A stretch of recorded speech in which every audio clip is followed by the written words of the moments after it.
Hello everyone, my dear followers. Today I want to welcome you to the third chapter of What if RIAS GREMORY was transported to the world of Naruto? Remember, if you want a fourth season, you have to show this video lots of love. Now without further ado, enjoy.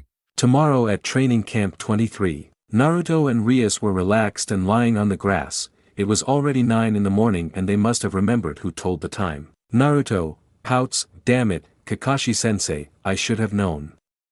We could have woken up a little late." RIAS nodded at her partner's side as she looked at Yamato, who seemed annoyed. Yamato, annoyed, that Kakashi, he was so insistent about this, he arrived very late, and on top of that, he dared to say that I wasn't late. The couple just watched with a bead of sweat on their foreheads as they listened to their new mission leader rant about how irresponsible he was as a former AMBU captain. They saw the blue sky covered by the shadow of a tree.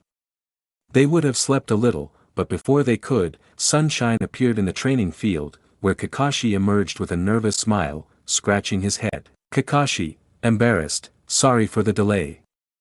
I was on my way when some kids asked me to get their black cat down from a tree, so when I finished I took the long way around, bad luck." Everyone had a sweat drop on their forehead because of that, but Yamato was somewhat annoyed to hear it. Yamato, annoyed, more than 3 hours of travel, what kind of ex-captain was he? The silver-haired man simply smiled with his eyes, dismissing the other Jounin's remarks. Kakashi, calmly, "I understand you realize the power of the shadow clones, right?" RIAS watched curiously. The blonde man had taught her that technique, but she didn't say anything. Naruto just smiled at RIAS's curious expression and remembered something. Naruto, cheerfully, "Okay, make a clone and you'll find out." RIAS nodded, still not understanding, but did as asked, and after a hand seal, another Naruto and another RIAS revealed themselves. At that moment, Naruto's clone smiled, took RIAS's clone's hand, and dragged her into the forest. Naruto clone, cheerfully,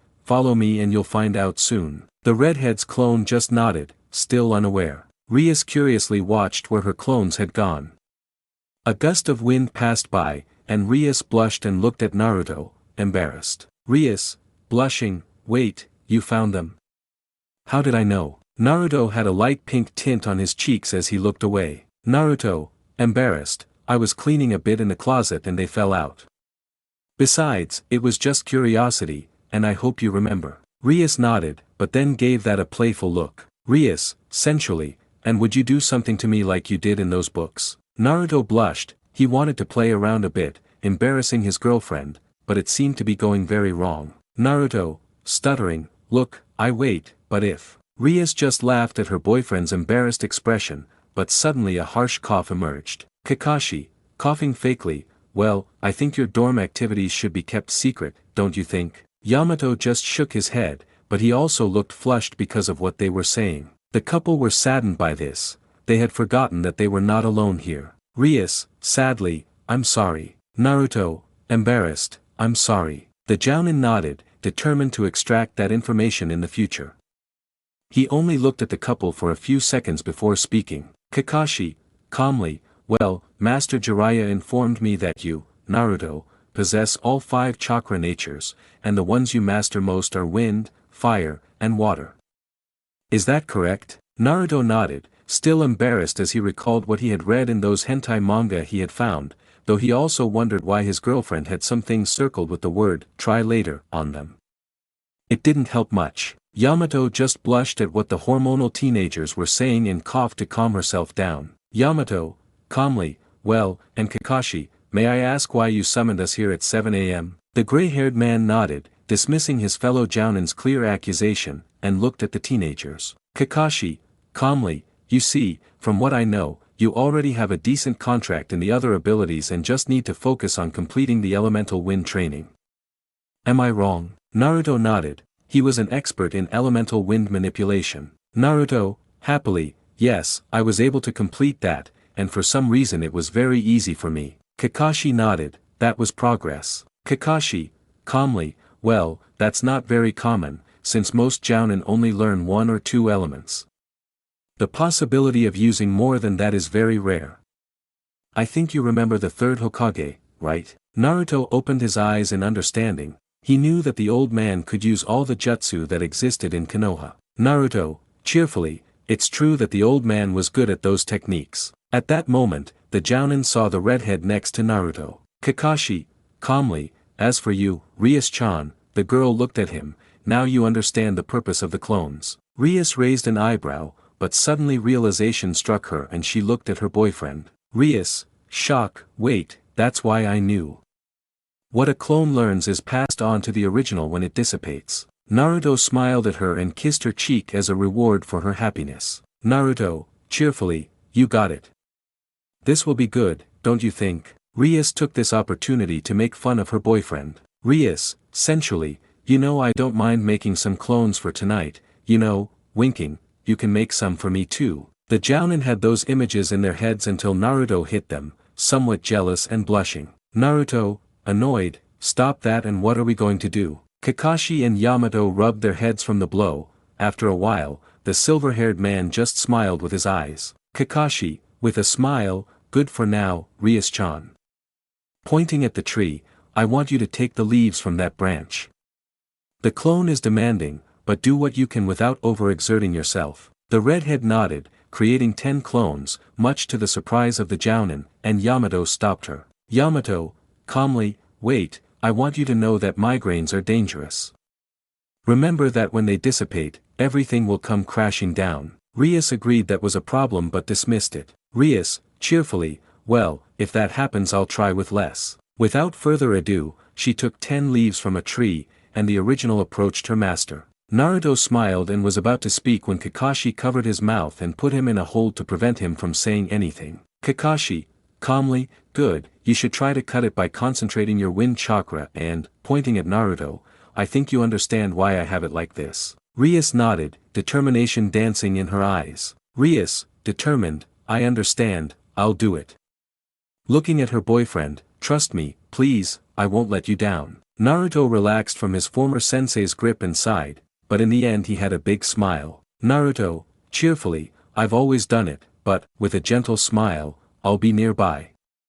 Don't hesitate to ask if you want. Rias nodded with a smile, kissed Naruto's cheek, and walked away thoughtfully, wondering how to cut that with just chakra. Rias, thinking, this is like my magic, I must concentrate. Rias's entire group focused on the sheet, thinking of different ways to do what was asked. Kakashi noticed Naruto's worry and put a hand on his shoulder. Kakashi, sighs, you know that's intuitive, the body needs to get used to the sensation so it repeats it unconsciously.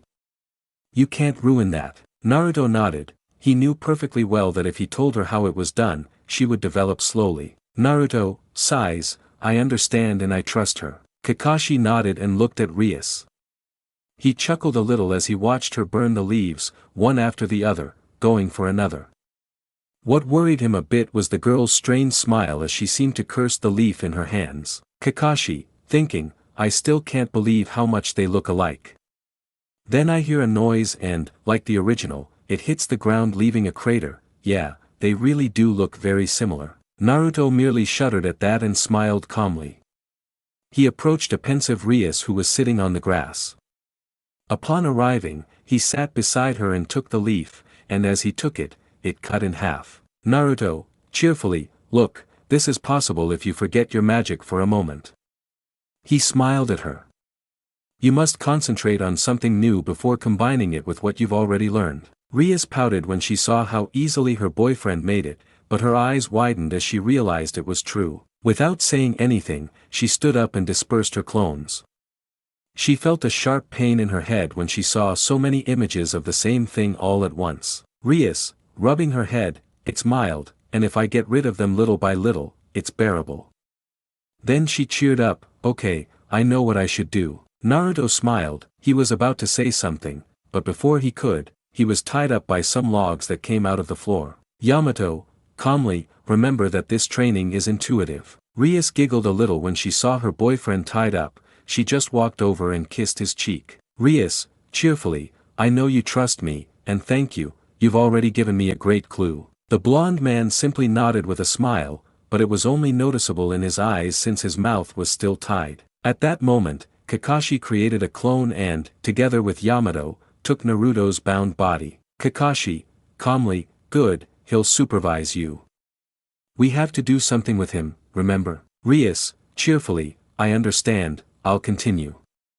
She creates 10 more clones, let's go, girls. The RIAS copies just smiled and took a leaf from the tree to continue. With the boys, Kakashi left Naruto on the floor and Yamato untied him. Yamato, calmly, alright Naruto, now you must begin.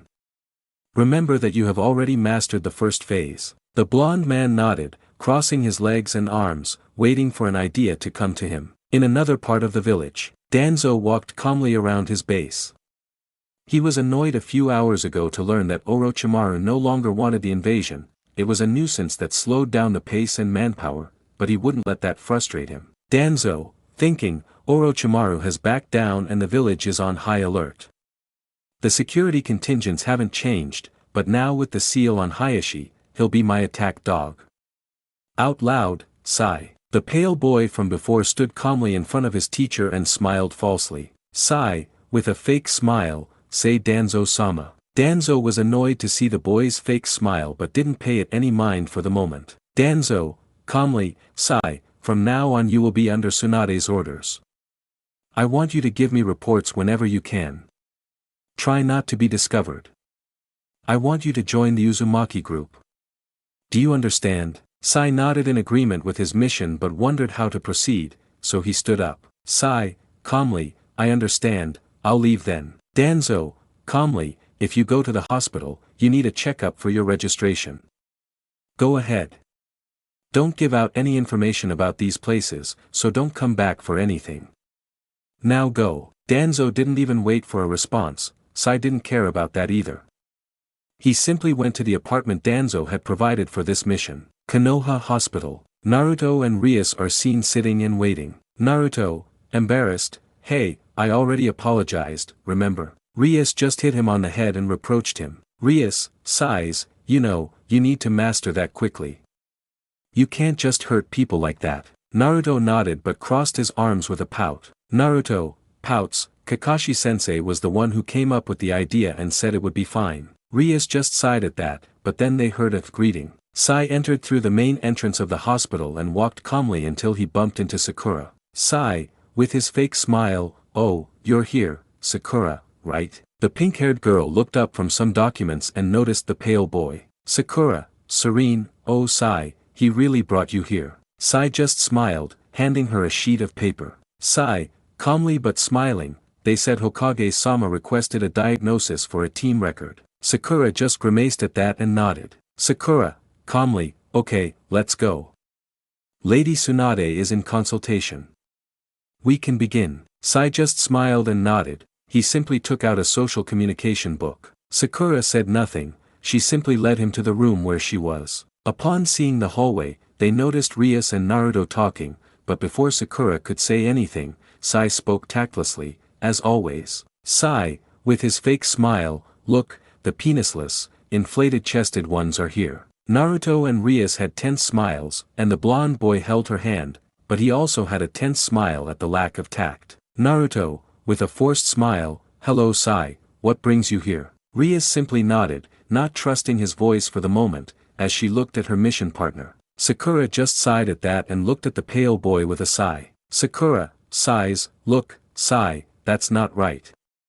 Besides, it's not very polite to call people by nicknames when you barely know them. Sai just had his fake smile and spoke while showing a book. Sai, curious, but this book says that nicknames are good for creating a stronger bond. The three nodded. Naruto, sighs, well, it's better to start with names, nicknames are for friendships or relationships that have lasted some time. Sakura, cheerfully, that's true, and you should use some traits, you know, something distinctive in the person. The boy nodded and looked attentively at the three of them. Calmly and thoughtfully, the pale boy smiled gratefully when he reached Sakura. Sai, cheerfully, oh, that was good advice, ugly. There was silence in the hospital corridor. Naruto was horrified by this. RIAS just bit her tongue to keep from bursting out laughing. Sai just watched in confusion as the smile on Sakura's face slowly disappeared while a vein appeared on her forehead, growing larger with her increasing fury. In a matter of seconds, Sakura jumped to strike the boy, who remained unfazed by the irate pink-haired girl. She was then chained up by Naruto, who quickly prevented her from killing his newest team member. Sakura, annoyed, how dare you say that?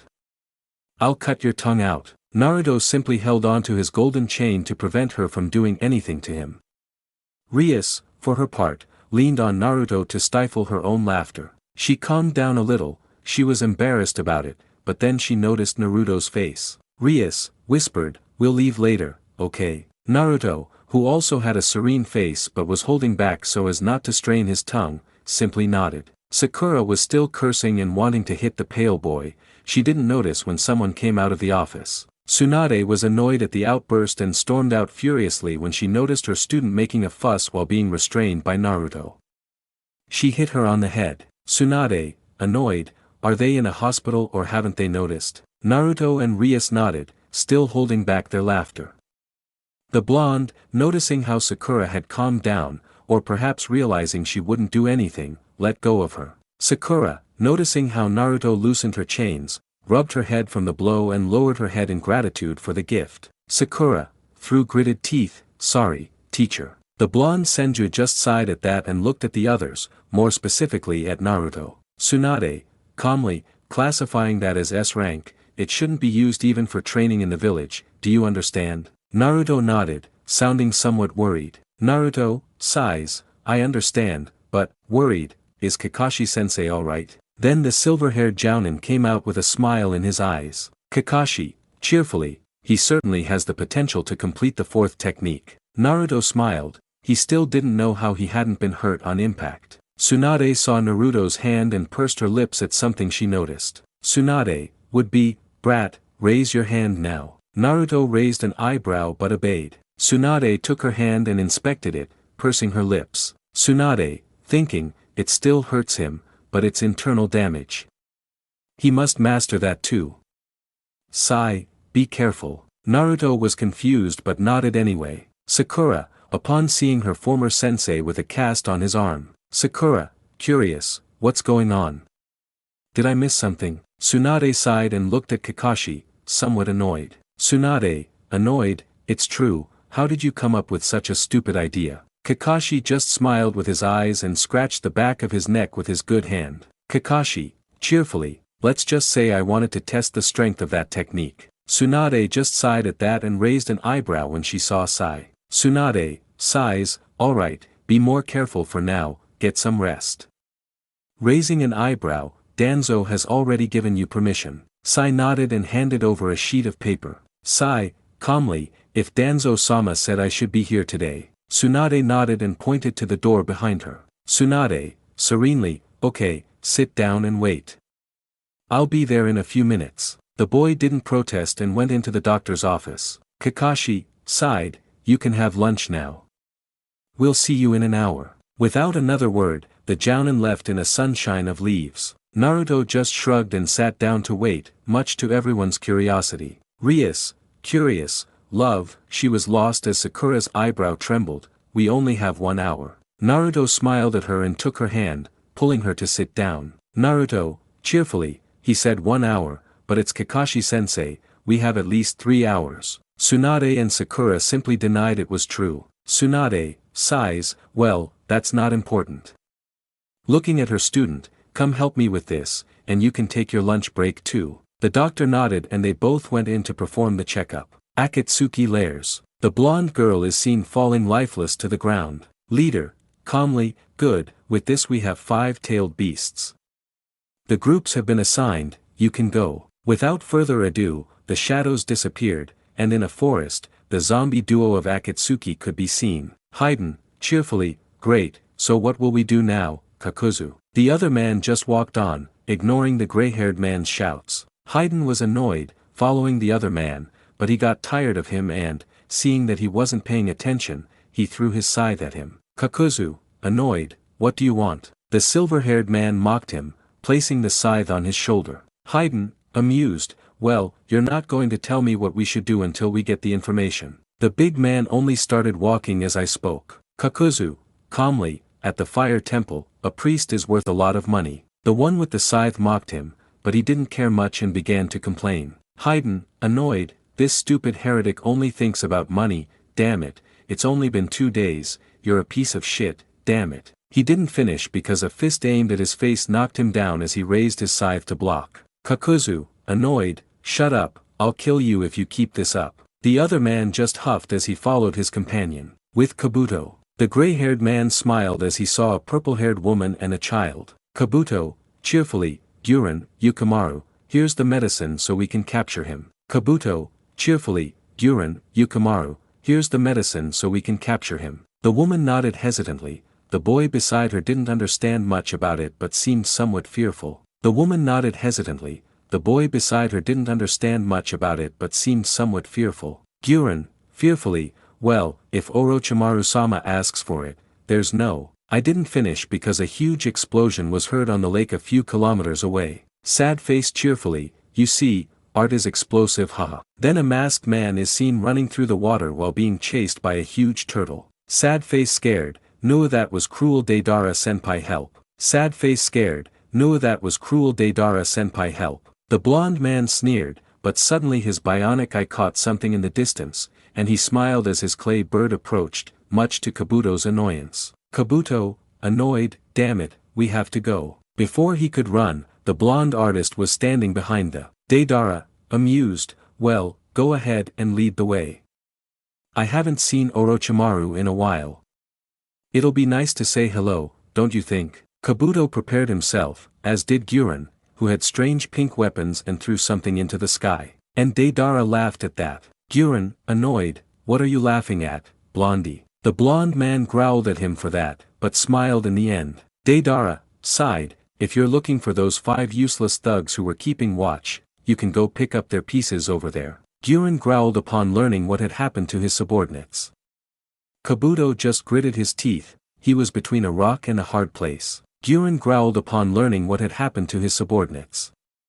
Kabuto just gritted his teeth, he was between a rock and a hard place. Guren, annoyed, you wretch, what is it you want? The blonde Akatsuki member just mocked them when he saw them. Deidara, cheerfully, to be honest, that Four Eyes doesn't really know what our group wants. Kabuto growled, he knew he had no chance against the blonde man in front of him. Kabuto, serious, I won't interfere, but we'll leave without a word. Deidara laughed but shrugged as she climbed onto her clay bird. Deidara, amused, well, if your pieces arrive, that's fine by me. As Kabuto left, he looked annoyed and could now feel the large number of mines on the ground. Guren also noticed that something was wrong.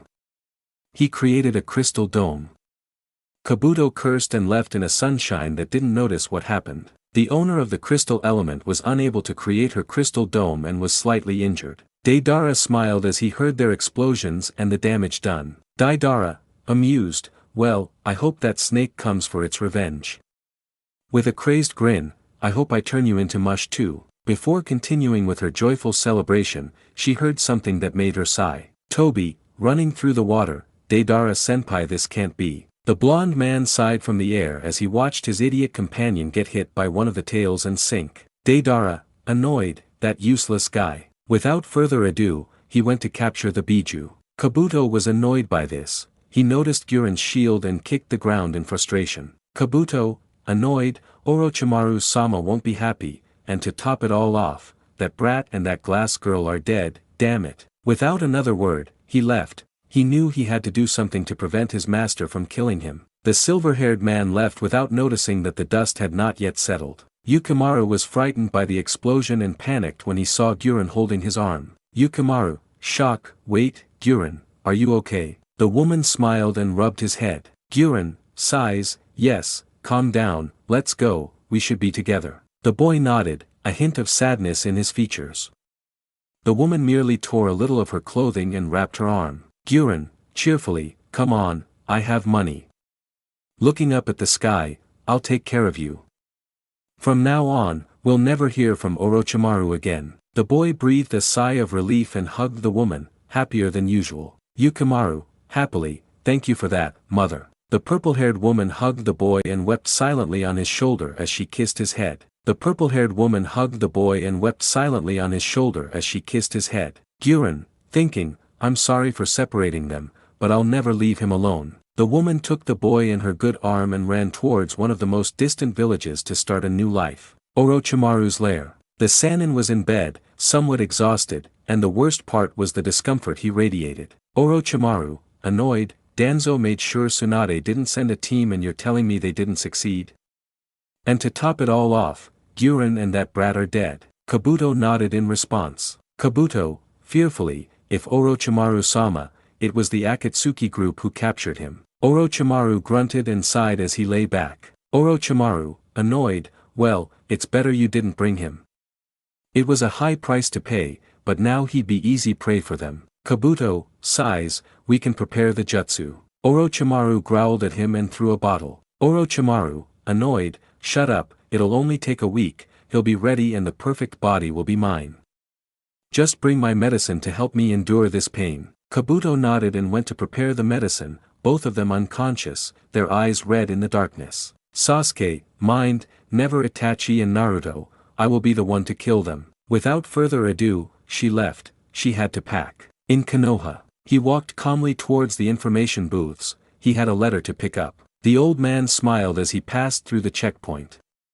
He calmly walked to a compartment and smiled again when he saw an envelope with the daimyo's seal on the package. Danzo, calmly, well, this is getting better. The man said nothing as he left for his base, he must have known what the daimyo had told him. Outside the hospital, Naruto, RIAS, Sai, and Sakura were walking through the streets of the village. Naruto, cheerfully, does anyone have a suggestion for lunch? RIAS looked at the others, honestly, she wasn't in the mood for anything, really. Sai, thinking, well, as I passed by I saw a barbecue stand that they say. Naruto shrugged. Naruto, cheerfully, that's fine by me. RIAS nodded, as did Sakura. They walked until someone spoke. Ino, cheerfully, look, the billboard is free. A mark appeared on Sakura's forehead when she heard that. Sakura, annoyed, shut up, Ino, you pig. Besides, what have you done? Ino and Sakura glared at each other, lightning flashing from their eyes, but then someone spoke. Asuma, cheerfully, come on girls, we haven't been here for a while, so where are you going? Naruto, cheerfully, it's been a while. How's Asuma-sensei? And we're going to have lunch at the barbecue. Chuji, drooling, if we've completed a mission, let's celebrate. Naruto just laughed at that. Naruto, cheerfully, come on, we have to get back to our training. Shika, sighs, it's troublesome, but it would be good to hear what you've been up to lately. They both shared a smile, but Ino noticed the boy standing next to Sakura. Ino, blushing, hey big forehead, aren't you going to introduce us? The pink-haired girl just growled at her in annoyance. Sakura, annoyed, come on, move it better. Ino, annoyed, oh no, I already know what you're up to. You're trying to keep him, aren't you? Sakura growled at her friend, while Azuma just shook her head and bumped the girl's shoulders. Asuma, cheerfully, come on, this can be fixed with a good barbecue, as they say. Both simply appeared and walked on, although Ino kept glancing at the new boy. No one protested anymore and they went out to the barbecue. Akimiki barbecue. In the restaurant, both groups sat calmly awaiting their orders. Naruto smiled slightly, but Sakura looked somewhat annoyed at Ino. Sakura, annoyed, hey pig, can I ask what you're looking at? The blonde girl who had been looking at the pale boy turned back to look at her, somewhat annoyed. Ino, annoyed, shut up, forehead girl. Is your plan? You want to keep him for yourself, don't you? The pink one just growled in annoyance, but the food was being served to Chuji's pleasure, who was already salivating at the sight of the meat as he put it on the grill. Naruto and RIAS only chuckled a little at the new interaction and stifled a laugh when they saw Ino hit Chuji's hand as he was about to take the meat. Ino, annoyed, Chuji, first we should introduce ourselves. She arranged some pieces of meat and offered them to Sai. I am Ino Yamanaka. My clan owns the flower shops in the village. Sai nodded with a calm smile, but he had some thoughts. Sai, thinking, I have some characteristic traits of the person, out loud, thank you, beautiful young man. Ino blushed upon hearing that. Naruto felt relieved to hear that, but then he opened his eyes and saw Sakura, who had a vein throbbing on her forehead, while the table in her hands already had some cracks. Ino blushed upon hearing that. Naruto felt relieved to hear that, but then he opened his eyes and saw Sakura, who had a vein throbbing on her forehead, while the table in her hands already had some cracks. Sakura was about to explode, but RIAS touched her shoulder. RIAS, would be, you better calm down, this is a public place. RIAS only erased part of those memories, which relaxed Sakura, who didn't know why she was angry, so she just crossed her arms confused, but the rest thought she was upset. Chuji was eager to eat and quickly introduced himself without taking his eyes off the meat. Chuji, drooling, I am Chuji Akimichi of the Akimichi clan. Your name is Sai. It's good to meet you. Sai nodded, having the same thoughts as before, and nodded to himself, but Naruto noticed. Sai, with a smile, it's good to meet you, Gore. Naruto just smiled as he covered his mouth, but Chuji saw a somewhat annoyed face. Chuji, serious, what were you going to say? Naruto, cheerfully, he said thank you, and it's best to keep going, don't you think? Looking at Shikamaru who nodded. Shikamaru, bored, I am Shikamaru Nara. Sai nodded, which was enough for Shikamaru, who found it very problematic to start a conversation. Asuma, cheerfully, alright, let's go. I'm Asuma Sarutobi. It's nice to meet you. I see that you and she, looking at RIAS, formed a new unit with Yamato as captain, right? The three nodded in agreement with the statement, and RIAS decided that the man also wanted to know her name. RIAS, bowing, it's a pleasure, Asuma-san. My name is RIAS GREMORY, and I've been assigned to the same team as Nerukuin here. She took her boyfriend's hand, and Asuma just smiled. Chuji, drooling and excited, it's ready. The man in armor took his chopsticks and with great skill took all the meat he could and put it in his mouth, and he opened his eyes in shock, that wasn't meat. Looking at the grill, I noticed they were putting new pieces on to cook, and everyone watched curiously. Shika, curious, is something wrong, buddy? You ate all the vegetables in one go. Naruto bit his tongue, much to everyone's surprise, but he smiled. Naruto, cheerfully, come on, buddy, there's more, you know. Chuji nodded, ready for the next round. The armored man gave a determined shout and again grabbed all the pieces of meat he could and put them in his mouth. Asuma, smiling, wow, that's a good change.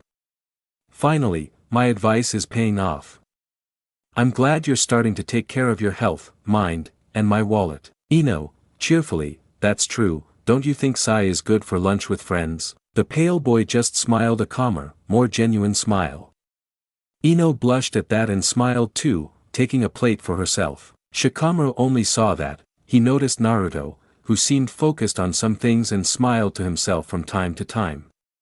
He didn't know what was happening, but he agreed that the scene was somewhat funny. Chuji didn't know what was happening. It had been 3 rounds already, and he'd only been able to eat the vegetables. This was his last chance. He noticed everyone arranging the meat on the grill.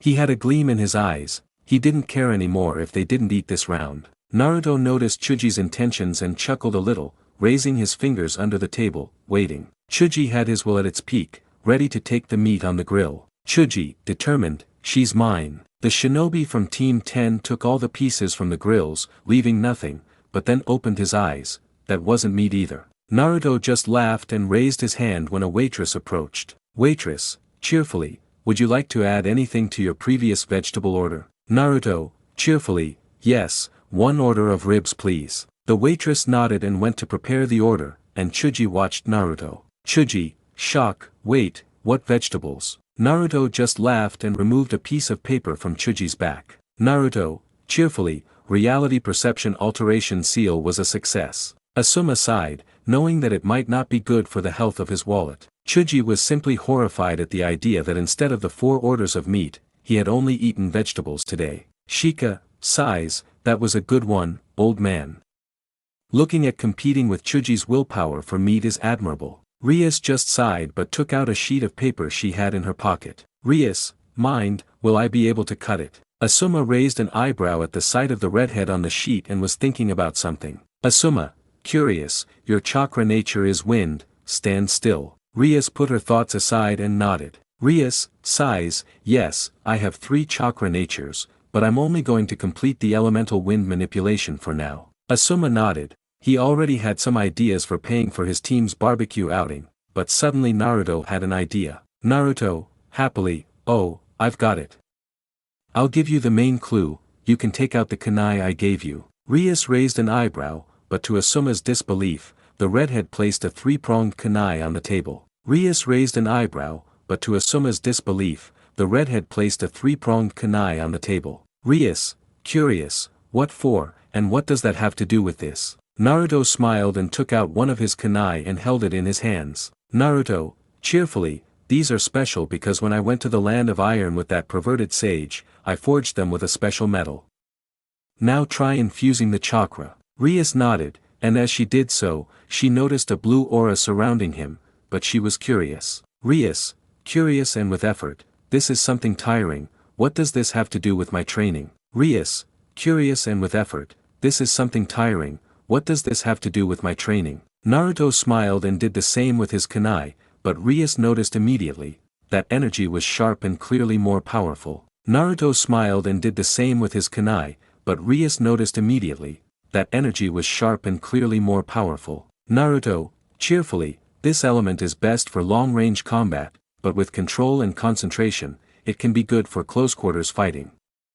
Look, RIAS raised an eyebrow as she watched Naruto cut a normal kunai, it's a special cutting tool. RIAS raised an eyebrow and tried to cut the kunai that Naruto had cut earlier, but was surprised when she couldn't. RIAS, pouting, it's still not enough. Naruto, cheerfully, that means you need to sharpen your chakra. RIAS raised an eyebrow, thinking, before she can think of one, your voice stopped them. Waitress, cheerfully, well, our chef will cut the pieces here for future preparations.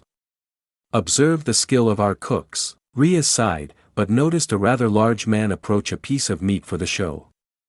She raised an eyebrow when she saw how the man couldn't cut anything, but the man began to rub the knives together for a moment, and her eyes widened when this time the man did cut the meat. RIAS, thinking, I understand, if I imagine that sharpening method I will be able to. Naruto smiled as he watched RIAS take the leaf and press it firmly in her palms, concentrating on it. After a few seconds, RIAS smiled as she felt a cut when she opened her palms. She smiled at the cut leaf and saw her boyfriend, who smiled back at her. Naruto smiled as he watched RIAS take the leaf and press it firmly in her palms, concentrating on it. After a few seconds, RIAS smiled as she felt a cut when she opened her palms. She smiled at the cut leaf and saw her boyfriend, who smiled back at her. RIAS, cheerfully, look, I'm getting a cut. Naruto smiled happily at his partner RIAS, and in his excitement kissed Naruto's lips, making the blonde blush. Asuma's mouth was on the ground, it had taken him a year to master that, and he clearly remembered how that girl did it, and she was younger than him, but what surprised him most was the kunai they had. Asuma, coughing, hey, but since when did you start elemental training and, pointing at Naruto's kunai, I can see you. Naruto nodded, extending his weapon, and spoke. Naruto, cheerfully, it's been since this morning, but let's just say we have some time until Kakashi-sensei arrives at the training grounds. Asuma nodded, impressed upon seeing the knife handle, but the man looked at him seriously. Asuma, serious, you know that revealing that technique is dangerous for the village and also puts you in danger. Naruto nodded but sighed, sheathing his weapon. Naruto, sighs, Akatsuki already knows. I had to use it to get Gaara back, and to top it all off, a traitor from the Third Shinobi World War probably knows too. Looking at his hands, I must refine my techniques as much as possible. Asuma nodded, much to the curiosity of his team, who were curious about those kunai, but before anything else, a sound was heard. Sakura, sighs, I have to go back to the hospital. Naruto nodded, taking out his and Rias's parts to pay the bill. Naruto, cheerfully, well, enjoy your lunch. Raising an eyebrow, sigh, Captain Yamato should be here, he might have some assignments. The pale boy nodded, sigh, calmly, that's true. Looking at Ino, it was a pleasure, beautiful. I hope to see you soon. Without further ado, she left, following her teammates, as the blonde man had Sakura bound with one of his chains, since Sakura remembered what had happened before. Team 10 watched their sensei take the money and smile, noticing it wasn't even half of what he usually spent. Asuma, cheerfully, okay guys, I'll leave you for now. The man took advantage of seeing Chuji watching as they brought his meat to escape. Shikamaru and Ino knew what would happen and left discreetly. The boy in armor looked with hearts in his eyes, noticing his order of ribs. Chuji, cheerfully, alright, get ready Asuma-sensei, let's begin. After I finished shouting, I noticed the bill with the money and that I was alone at the table. Chuji, pale, wait, this time I only ate vegetables. In the Akatsuki guards, the group was calm during one of the meetings to report. Deidara, cheerfully, in your face, failures. I've already captured two-tailed beasts. Then an annoyed voice also resonated. Haydn, annoyed, this filthy heretic. I've already captured the two tails. That bitch was troublesome, but nothing that Hashin-sama's blessings can't fix. Kakuzu and some others sighed, but suddenly a calm voice was heard, silencing everyone. Leader, calmly, well, thanks to Itachi who intercepted a messenger bird with the location of the three tails, we've sealed it until Zetsu makes preparations for sealing the two tails. Itachi raised an eyebrow and looked at the masked member who returned his gaze. Itachi, thinking, so it was him, Danzo, you're an idiot. The raven-haired man thought somewhat annoyed upon hearing that. He knew Danzo was making deals with Orochimaru, he should be more careful, but his leader's voice made him pay attention again. Leader, calmly, that's good for our plans. You have 6 days until the sealing day. You must be ready for the call. Looking at a man with a mask and green eyes and pink scara, Kakuzu, did you get the new bingo book yet? The man nodded, looking at his leader. Kakuzu, calmly, if there are any additions to this new volume, Naruto Uzumaki, Jinchuriki of the Nine-Tailed Demon, Jounin of Konoha, is known to be able to use 3 chakra natures, as well as 2 techniques of the Yondaime Hokage, the Rasengan and Hiraishin, bounty 10 million Ryo, Ranka. RIAS GREMORY, a chunin from Konoha, is known for her use of 2 elemental natures, wind and fire, as well as a fan-based fighting style. She has no known special techniques, but her chakra reserves are abnormal. She has a bounty of 5,000 Ryo and is a C-rank ninja. Sasuke Uchiha, a rogue genin from Konoha, is said to be a subordinate of the S-rank rogue Orochimaru. He is said to possess snake sannin techniques, an affinity for lightning, and skill in kenjutsu. He is a B-rank rogue. Bounty, 5 million Ryo. Itachi, beneath his cloak, clenched his fists upon hearing that information. Leader, calmly, well, those two were a big surprise. After the seal of the two-tailed beasts, collecting money will be the priority. I ignore a huff, I know a group is working on it. I'm finished. I'll see you in 6 days. Regardless of the answers, everyone left, leaving an empty cave. Orochimaru bases. The snake Sannin was annoyed and shouted. Orochimaru, annoyed, Kabuto, come here. The gray-haired man entered after a few minutes and sighed in annoyance. Kabuto, annoyed, sir, if you keep killing Danzo's subordinates, we'll never get the answers. Orochimaru, annoyed, that old man isn't answering my messages. I need something from the old fellow. Besides, the fact that Akatsuki has one of my messages is worrying. We need to get out of here. Kabuto, serious, that's dangerous, in his condition, the journey will be difficult. Orochimaru, serious, it doesn't matter, the body transplant should be done in about 10 days. I can handle it. Besides, that brat is in the water tank over there. Call Sasuke-kun, he should help. Kabuto nodded and went out to look for the Uchiha. Sasuke was sitting calmly polishing his sword, having just finished his training and preparing to follow up on some leads for the Akatsuki. He didn't even pay attention when Kabuto entered his room. Kabuto, serious, Sasuke-kun, prepare yourself. Orochimaru-sama has given the order to go to the northwest hideout.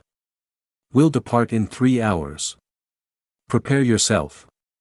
Smiling, only 10 more days until the body transfer. The gray-haired man didn't even wait for an answer before he left. Sasuke, curious, Suigetsu wasn't in that hideout. Well, I guess that makes my plan easier. Without further ado, the black-haired man took some parchments and a backpack for the trip. Root lairs in Konoha. Danzo was not a happy man at this moment. He had the daimyo's letter and was furious. Contents of the letter. Shimura Danzo, please know that I am a busy man. Setting aside time to personally read your letters or Tsunade-chan's, I beg you to only send important messages. Your love affairs are private. Please refrain from sending passionate love letters to anyone else. I decline that offer. Postscript, I won't be reading your reports for a long time, I'm not interested. When he finished reading he was furious, wondering what was going on. Then a message sheet detached itself from the letter in his hands. Danzo, annoyed, this is, reading, from, Danzo Shimura. My great love, Mr. Oda Nobunaga, I can't take it anymore. Since you took the position and I saw your face, I was smitten and have kept my eyes on you. I apologize for the boldness of this letter, but my poor heart has been aching. I haven't been able to forget you. Every time I see him at the meetings I attend, I see his important eyes. I wish for just one chance. Please, I beg you, don't deny my feelings. I long for an answer. If it's no, I hope to continue attending the meetings. If my heart doesn't belong to him, I wish to see him from afar. Postscript, I hope so. Sleeping on his chest is one of my biggest dreams. The war hawk was furious. Someone had intercepted his letter containing information to frame Tsunade, and it had been switched, damaging his reputation and making him look ridiculous in front of the demon himself. To his annoyance, he had to do something. Tsunade's office. Tsunade was annoyed this morning. Her favorite blonde boy left her another folder, and it's safe to say she wasn't happy. Kakashi, serious, that's worrying. If he's capable of sending false information to the demon and, to top it off, intercepting important security information, that's concerning. Tsunade, annoyed, I know, we were lucky that Naruto was heading in that direction and intercepted him. Shizun, worried, but if he doesn't get an answer, he'll try again. We need to be vigilant. Tsunade just smiled.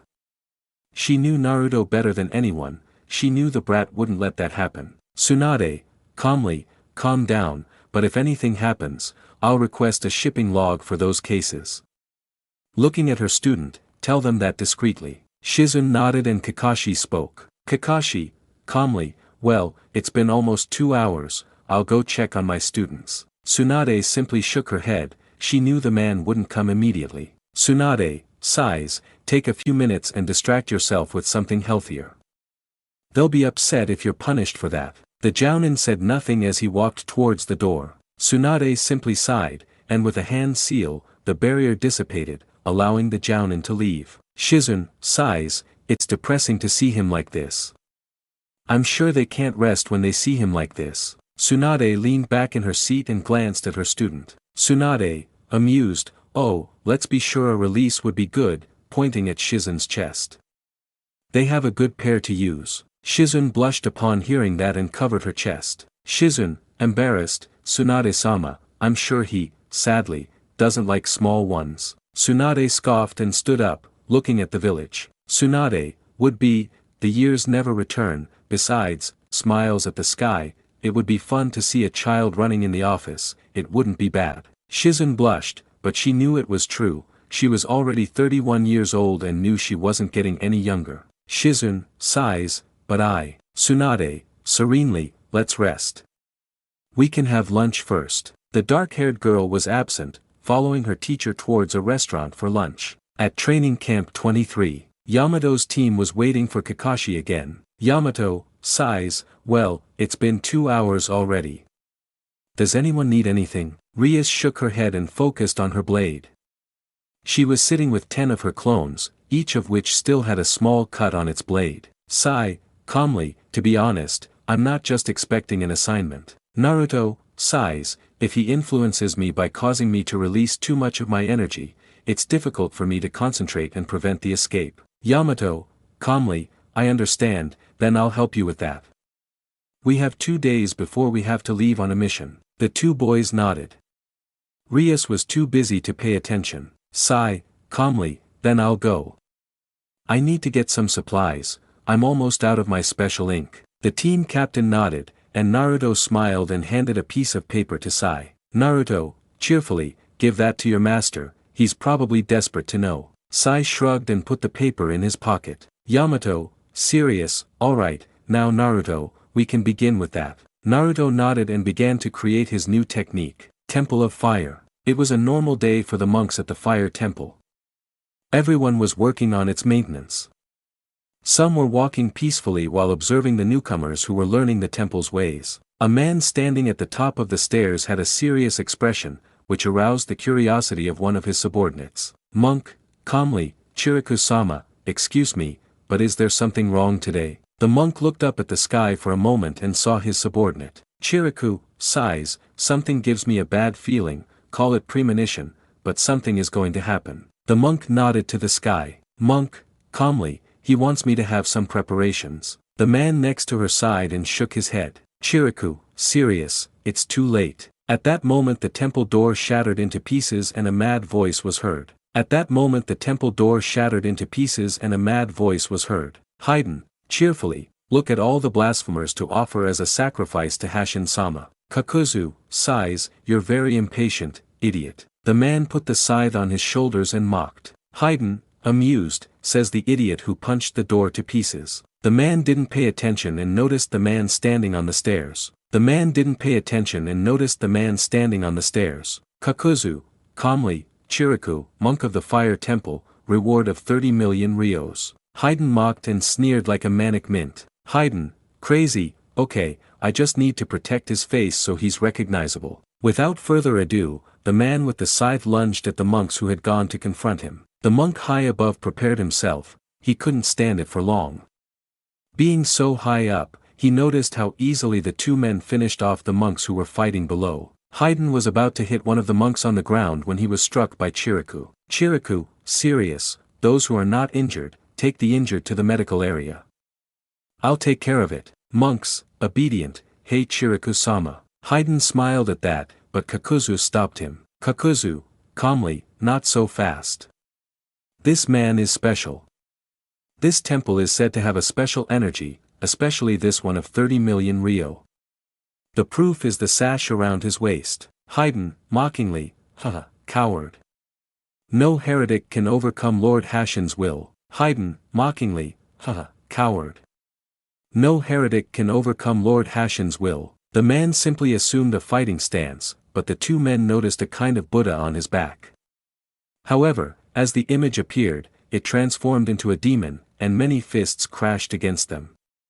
When it was over, the man assumed a prayerful pose. The man simply assumed a fighting stance, but the two men noticed a kind of Buddha on his back.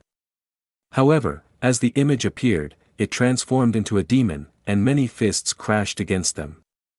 When it was over, the man struck another pose. Chiriku, serenely, we will offer them a funeral. Chiriku, serene, we will offer them a funeral. I didn't finish because an annoying voice stopped them in their tracks. Haydn, annoyed, don't even think about it.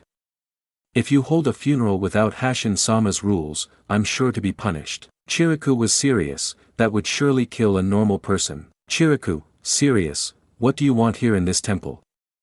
There isn't much. Kakuzu, serene, simple, you have 30 million ryo. The monk grimaced and returned to his fighting stance. Haydn, annoyed, that already made me angry. Since he's not a Jinchuriki, I can obey Hashin-sama's rules. Kakuzu, calmly, do what you want, but remember, what is valuable must be recognizable. The gray-haired man sneered and ran away. Haydn, cheerfully, well, you'll be a good sacrifice. Chiriku, serious, 1,000 deadly fists. After a few minutes, the destroyed temple is seen, with Haydn lying on the ground inside a strange symbol. After a few minutes, the destroyed temple is seen, with Haydn lying on the ground inside a strange symbol. Haydn, annoyed, fine, let's get out of here. The other man simply approached the corpse and picked it up on his back. Kakuzu, calmly, there are still a few days left, I want to collect the reward, let's go. The man only groaned in pain as he got up and removed the iron door that was embedded in him. Haydn, annoyed, money is all you ever think about, is it? Hey Kakuzu, don't leave me behind. The man paid no attention to those shouts or insults as he walked towards a reward stand. None of them noticed one of the survivors watching them walk away. Monk, frightened, the Hokage must know. The man noticed a carrier pigeon and alerted others. Monk, serious, please, you must arrive. Leaf Village. Sai was relaxing at home, packing some things and reading another communication book, when he blocked a sword slash. Ambu, monotonously, you're sharp, always remember that we are the roots that keep the great tree firm. Extending his hand, Leader Sama says you must give the mission report now. The boy nodded, picked up the scroll on his table, and took out the paper Naruto offered him. Sai, monotonously, that's what was requested for the previous mission. Hopefully, we'll go on another one in a few days. And, pointing to the paper, Naruto said it was for Danzo-sama. The Anbu nodded and without protest left in a shun sign, leaving Sai alone. Training camp. Naruto smiled as he held a white ball in his hand, but suddenly his eyes turned red and his fangs grew longer. Without warning, Yamato dispelled the chakra, and they heard a voice. Kakashi, calmly, I see that the chakra drain is still taking its toll. Yamato, tired, well, we've been here for about 3 hours, what did you think? The silver-haired boy just smiled and approached Naruto. Kakashi, calmly, I see it's still very difficult to complete, isn't it? Naruto, sighs, it's stable at first, but I know something happened, but I still don't understand. Kakashi felt something immediately. Kakashi, calmly, that's strange, what are you using as a stabilizer? Naruto just groaned, lying back on the grass. Naruto, sighs, shock, wait, stability. He created a clone and together they began to create their small white sphere, which was more stable since it did not explode or dissipate. Kakashi, calmly, I understand you were just trying to create a sphere of wind, right? Naruto sighed and nodded, dispelling the technique. Naruto, sighs, I thought it would be easier, I still have a long way to go. They both smiled at each other, but a cheerful voice echoed through the training field. RIAS, happily, if I'm already halfway there, I'm sure I'll make it. RIAS proudly held her half-cut blade and dispersed her clones. The redhead was unprepared for the avalanche of information, which caused her a headache and she fell to the floor, but before she hit the ground Naruto caught her and held her in his arms. Naruto, cheerfully, you're amazing, RIAS-chan. So much progress in such a short time. You're the best. RIAS giggled a little, enjoying her boyfriend's hug, and continued looking at her sheet of paper. RIAS, thinking, I'll be strong enough, I promise. Kakashi smiled at that and threw a scroll to Yamato. Kakashi, calmly, alright, your team has an assignment. Yamato took the scroll and read it carefully. Yamato, calmly, good, it's 2 days before we leave. Sai will be informed tomorrow, and I ask that you be at 100%. Rest, but don't forget what you've learned. They both nodded and Naruto smiled at them. Naruto, cheerfully, okay, see you tomorrow. RIAS simply waved goodbye, and Naruto disappeared in a flash of blue, much to Yamato's disbelief. Yamato, shock, wow, I heard about it from Tsunade-sama, but seeing it in person is totally new. Kakashi simply took out his orange book with a smile, looking at Yamato. Kakashi, cheerfully, what do you say, Tenzo? A few drinks and there would be 3 of us. The man simply sighed at that and nodded. Yamato, sighs, I remind you that my name is Yamato, and it's true. Looking at the trees, it's been a while, Asuma-san. The Jounin emerged from the trees with a smile. Asuma, cheerfully, enough to see it, looking at Kakashi, it's certainly a very useful technique, curious, may I ask about the arm? Kakashi just smiled and started walking. The two shared a smile and walked towards a bar in the village. In Naruto's apartment, Naruto smiled when he got home.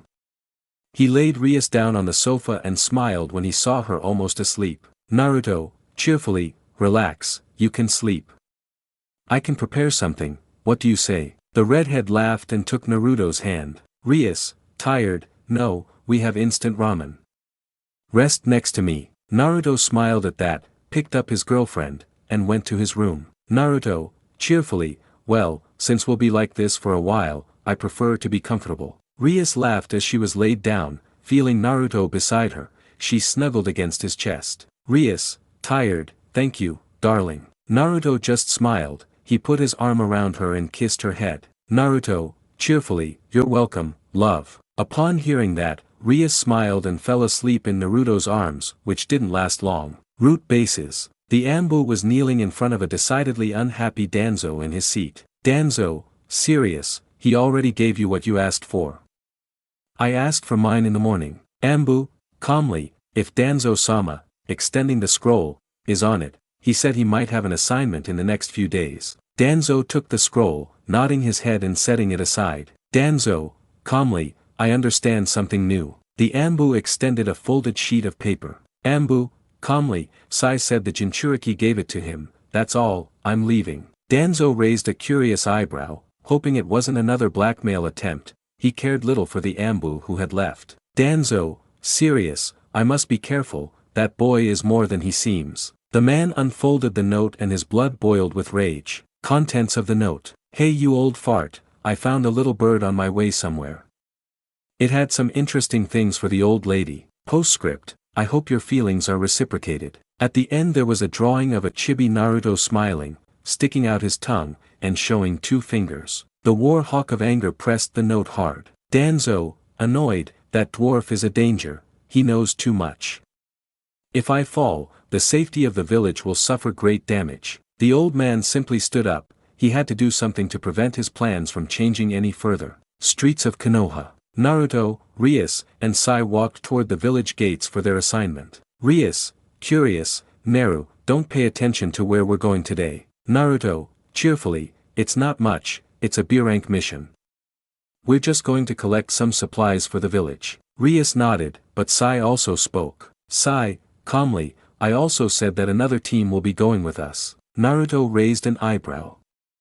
I didn't hear that. Upon arriving, they noticed Yamato next to Niji. Naruto, cheerfully, oh Niji, you'll be going on this mission too. The chestnut-haired man nodded with his stoic face. Niji, calmly, if Tsunade-sama asked me to be the leader of Hinata-sama's team since Kurenai-san is on leave. Naruto nodded, knowing that.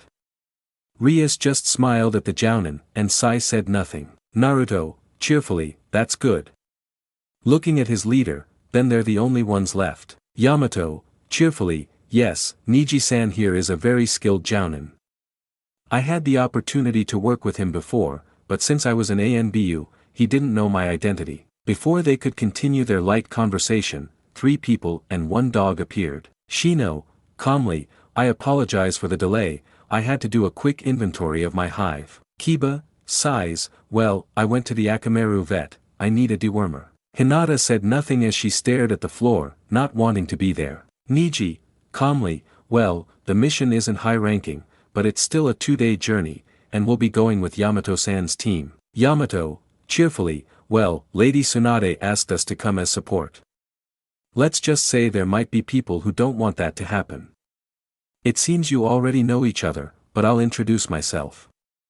I'm Yamato, leader of this unit. RIAS, cheerfully, my name is RIAS GREMORY, I'm a new member of this unit. Shino nodded, Kiba watched with growing jealousy as that woman hugged Naruto's arm, who just smiled, while Hinata just clenched her fists without saying anything. Sai, calmly, my name is Sai, I hope to cooperate in this mission. Niji, calmly, well, as you know, I will be in charge of leading Team Kurenai.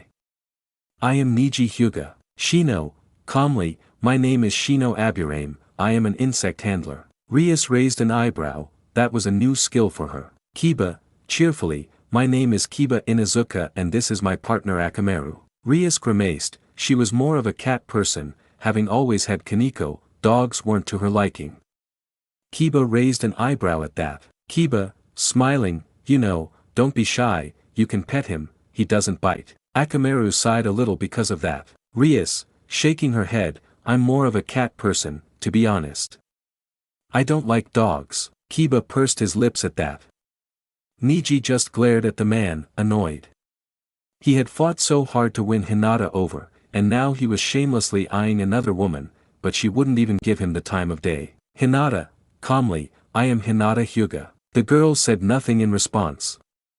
Niji and Yamato noticed Hinata's gaze on RIAS. RIAS raised a curious eyebrow at Hinata's gaze, but suddenly felt Naruto's hand on her waist and smiled, averting her gaze to Naruto with a smile. RIAS, cheerfully, what's up, love? Naruto simply smiled at her, kissing RIAS's cheek. Naruto, cheerfully, come on, don't fight. We have a few days of travel ahead of us, maybe we should leave. Yamato nodded, as did Niji, who looked at his cousin with pity. Niji, calmly, everyone, we have to go. The city of blacksmiths isn't far, but it's a 2-day trip. Nobody protested and they started walking. Hinata followed behind everyone, but she never stopped watching the sword of that couple. It made her blood boil to see how close she was and being embraced by that man. She felt Kiba, who wanted to say something, but she quickly interrupted him. Hinata, serenely, please leave me alone. Kiba just sighed, he didn't know what to say to get her to talk to him, but suddenly Naruto spoke with a sigh. Naruto, calmly, excuse me, but if you don't want anything, stop following us. Suddenly, about 40 armed men emerged with bloody grins on their faces. Leader, amused, well, the choice is this, 100,000 rios per head or your lives. You must choose. Yamato, sighs, look, we're shinobi. Who are you? I haven't heard of you before. Leader, cheerfully, ha, that doesn't matter. We come from various villages looking for softies. The Leaf Village is a gold mine. Just drop the money and you can leave, but, with another smile, you must have money to get back in. Naruto shrugged, pulling out a bag of money. Naruto, cheerfully, well, if there's no other option, then have it. The bandit smiled as he took the wallet, but frowned when he noticed it contained only papers. Leader, annoyed, this isn't. I didn't finish because the 40 bandits were tied up with golden chains. Naruto, cheerfully, well, you talked too much. A fight is unnecessary, they're too weak. Yamato, calmly, fine, but you know we could get more information from him. Naruto smiled, raising his hand. Naruto, cheerfully, I can do that if you want. RIAS approached, pulling her ears sharply, and growled angrily. RIAS, annoyed, don't even think I'll let you kick their balls until they tell you to. I don't know why you thought of doing that, but don't think I'll let you kick them until they tell you to. Everyone looked at Naruto, who rubbed his ear and shrugged. Naruto, pouts, but why didn't it work with those three? RIAS just sighed at her boyfriend's childish behavior. Yamato, sighs, well, it doesn't matter, we're not far. The border patrol must be nearby. No matter how much the leader moved, he couldn't get away and looked annoyed at Naruto. Leader, annoyed, if you take me down, I'll forget about this and kill you quickly. Naruto rolled his eyes as he gathered all the bandits into a single pile. None of them had weapons anymore, and they were all just sore and scared. Niji, sighs, they're just unlucky fools. Nobody said anything as Yamato signaled, and after a few minutes 4 Ambu appeared, noticing the group. Ambu, monotonously, I see, we'll take care of it from here. We'll take you to Enko-senpai. Naruto paled as he remembered a certain purple-haired lunatic. RIAS became worried when she saw her boyfriend looking pale and went over to stroke his arm. RIAS, curious, love, are you okay? Hinata's frown faded, and Naruto just shook his head and looked at the bandits with a certain pity in his eyes. Naruto, embarrassed, please tell the truth quickly, it won't be nice. The bandits mocked them. Bandit, amused, ha, just a simple bitch, she'll probably suck me off for the answers. The bandits burst out laughing, but those who knew the woman only paled. Ambu, sighs, I hope they don't shout too much. Without further ado, the 40 men were taken away by the masked men. RIAS, curious, who is Anko? Naruto, pale, that crazy woman is second in command of the torture and interrogation department, but she uses unorthodox methods. Yamato, sighs, let's just say he doesn't believe you until you're crying. Naruto, scared, that woman is crazy, she likes blood and torturing her victims. She's a sadistic masochist who likes pain and blood. RIAS, thinking, she just described Akino to me. RIAS paled as she looked at the bandits. If that woman resembled her friend, she knew they wouldn't be in such good health anytime soon. Niji, sighs, alright, let's continue, we still have a long way to go, we've only just left the border. No one said anything and they continued on their way, although Hinata watched the couple with some jealousy. In the village of the Leaf Hokage office, Tsunade had a serious face, but inside it was the complete opposite, as she was making a great effort not to bite her tongue so hard, she couldn't burst out laughing at that moment. In the other room was an overweight woman with exaggerated makeup, but she wasn't smiling, her face was impassive. The cat that she always strangled to death wasn't there, both women were waiting for someone. In the other room was an overweight woman with exaggerated makeup, but she wasn't smiling, her face was impassive. The cat that she always strangled to death wasn't there, both women were waiting for someone. It wasn't long before a bandaged old man entered. Danzo, calmly, you called son. He didn't finish because he was quickly slapped by the unhappy woman. Madam Shijimi, annoyed, I want you to stay away from my husband. Danzo was annoyed, but when he looked up he paled at the sight of the woman. Danzo, rubbing his cheek, look at me. Tsunade quickly interrupted, knowing that the old man would do something to get out, and she knew that old man's thick tongue well. Tsunade, calmly, calm down, Shijimi-sama. From now on, I will take care of your orders and I dismiss Danzo Shimura from his duties. Shijimi, would be, that's all, Tsunade. That man has no authority to send a letter or be in meetings with my husband. Tsunade, serious, don't worry, from today he can't send messages without being reviewed by me. Looking at Danzo, understood, old man. The man was upset, he had to do something. Shojimi, serene, very well, Tsunade-sama, I would like an escort.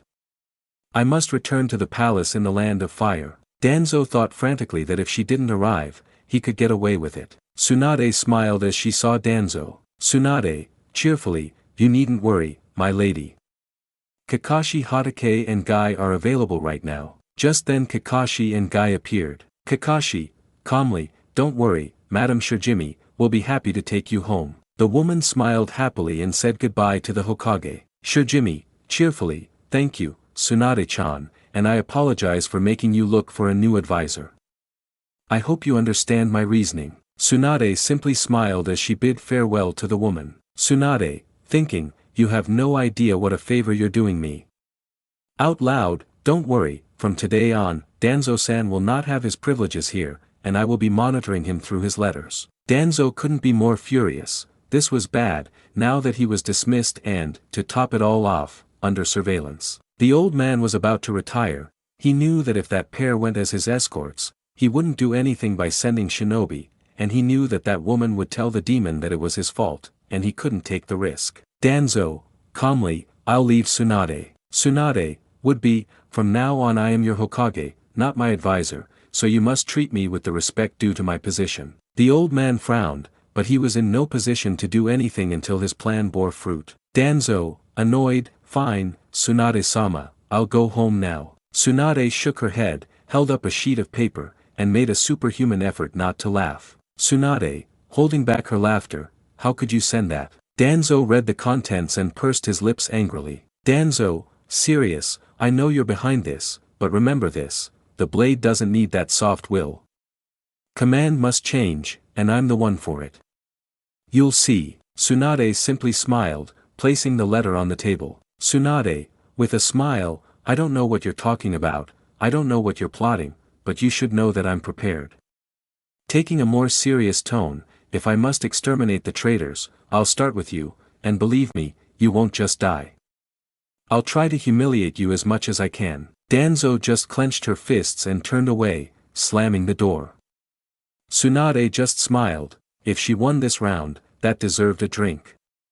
She poured a drink into a saucer, but a voice pulled her from her thoughts. Sad face cheerfully, wow, but it's only 12, don't you think it's too early? Tsuande turned around and raised her plate with a smile. Tsunade, cheerfully, well, I wasn't expecting you, but it's good to see you. Come celebrate this with me, Jiraiya. The white-haired Sannin just laughed, took the saucer, and sat on the edge of the window. The white-haired Sannin just laughed, took the saucer, and sat on the edge of the window. Jiraiya, cheerfully, well, I'm not complaining, but why are we celebrating? Tsunade took a sip of liquor and looked at her teammate. Tsunade, cheerfully, Danzo tried to frame me and sent false evidence to the daimyo. Jiraiya raised an eyebrow, that didn't sound good. Jiraiya, curious, but that doesn't sound like a victory. Tsunade simply nodded and took the sheet of paper from the desk. Tsunade, cheerfully, well, Naruto intercepted him, but you know that brat. Look what he left in his place. The Toad Sannin took the leaf curiously, but with each word he read, both legendary Sannin burst out laughing. The wise Toad laughed so much that he almost fell off the windowsill. After 20 minutes of both of them laughing, Jiraiya, amused, oh, that brat was really good. What happened? How did that old man take it? Tsunade had just recovered from laughing and spoke between giggles. Tsunade, laughing, you see, the daimyo's own wife arrived, slapped him, and fired him. He's no longer one of the advisors. Jiraiya nodded, still smiling. Only that kid would think of doing something like that. Jiraiya, amused, well, that certainly deserves it, but, sighs, our comrade has moved again. Tsunade frowned at that, but it wasn't that important to her. Tsunade, sighs, well, we know how slippery that snake is. Jiraiya, sighs, I know, but Akatsuki has the 2 tails of Kyumo, but, offering a scroll, that mummy stole information from us. Tsunade pursed her lips in annoyance. Tsunade, annoyed, so that mummy hid information about the 3 tails from us, the same one that disappeared so long ago. Jiraiya, sighs, yes, and the worst part is Akatsuki stole it from Orochimaru. Tsunade, there are only 3 Jinchuriki left. Looking at the village, I'll go out again. That group will take a few days since the Six-Tails Jinchuriki is in self-imposed exile. It will be difficult to find him, and the Eight-Tails never leaves Kumo, so we should have time. Tsunade nodded, annoyed at that. Tsunade sighs, they've already gotten quite far ahead, we haven't even heard from them. I'm hopeful we can capture some of them. Jiraiya nodded and gave the letter one last read, bursting into laughter. Jiraiya, cheerfully, fine, I'll go now. You should put that away, it's good blackmail. The blonde Senju also laughed, she wouldn't lose that card. Root Dens. Danzo wasn't happy when he arrived, he sat in his chair thinking, this is getting out of hand. Danzo, thinking, that brat, but if I had used this eye it would be like asking for death. I must have more manpower. I won't let myself be taken advantage of. The old man grunted, he couldn't wait any longer. He had to begin his plan, but he knew that without Orochimaru and with Tsunade's daimyo on his side, he couldn't act recklessly. He just sat down, he had to send some letters. With the Leaf Shinobi group, Yamato and Niji stopped in a large clearing. It was late but not yet dark. Niji, calmly, fine, we'll spend the night here. No one protested, and Yamato took a few steps forward. Yamato, serene, Jutsu-style wood 4-pillar house. Yamato, serene, Jutsu-style wood 4-pillar house. Team 8 and Niji were amazed by that. Naruto, cheerfully, come on, we can eat something before we go to sleep. RIAS nodded with a smile and took Naruto's hand, who didn't protest, and they were the first to enter the house. Upon entering, they noticed the large hall and several doors. Yamato, cheerfully, go ahead, there are rooms for everyone. We'll meet in half an hour. Get your dorms ready. Looking at Naruto, you can put up a barrier.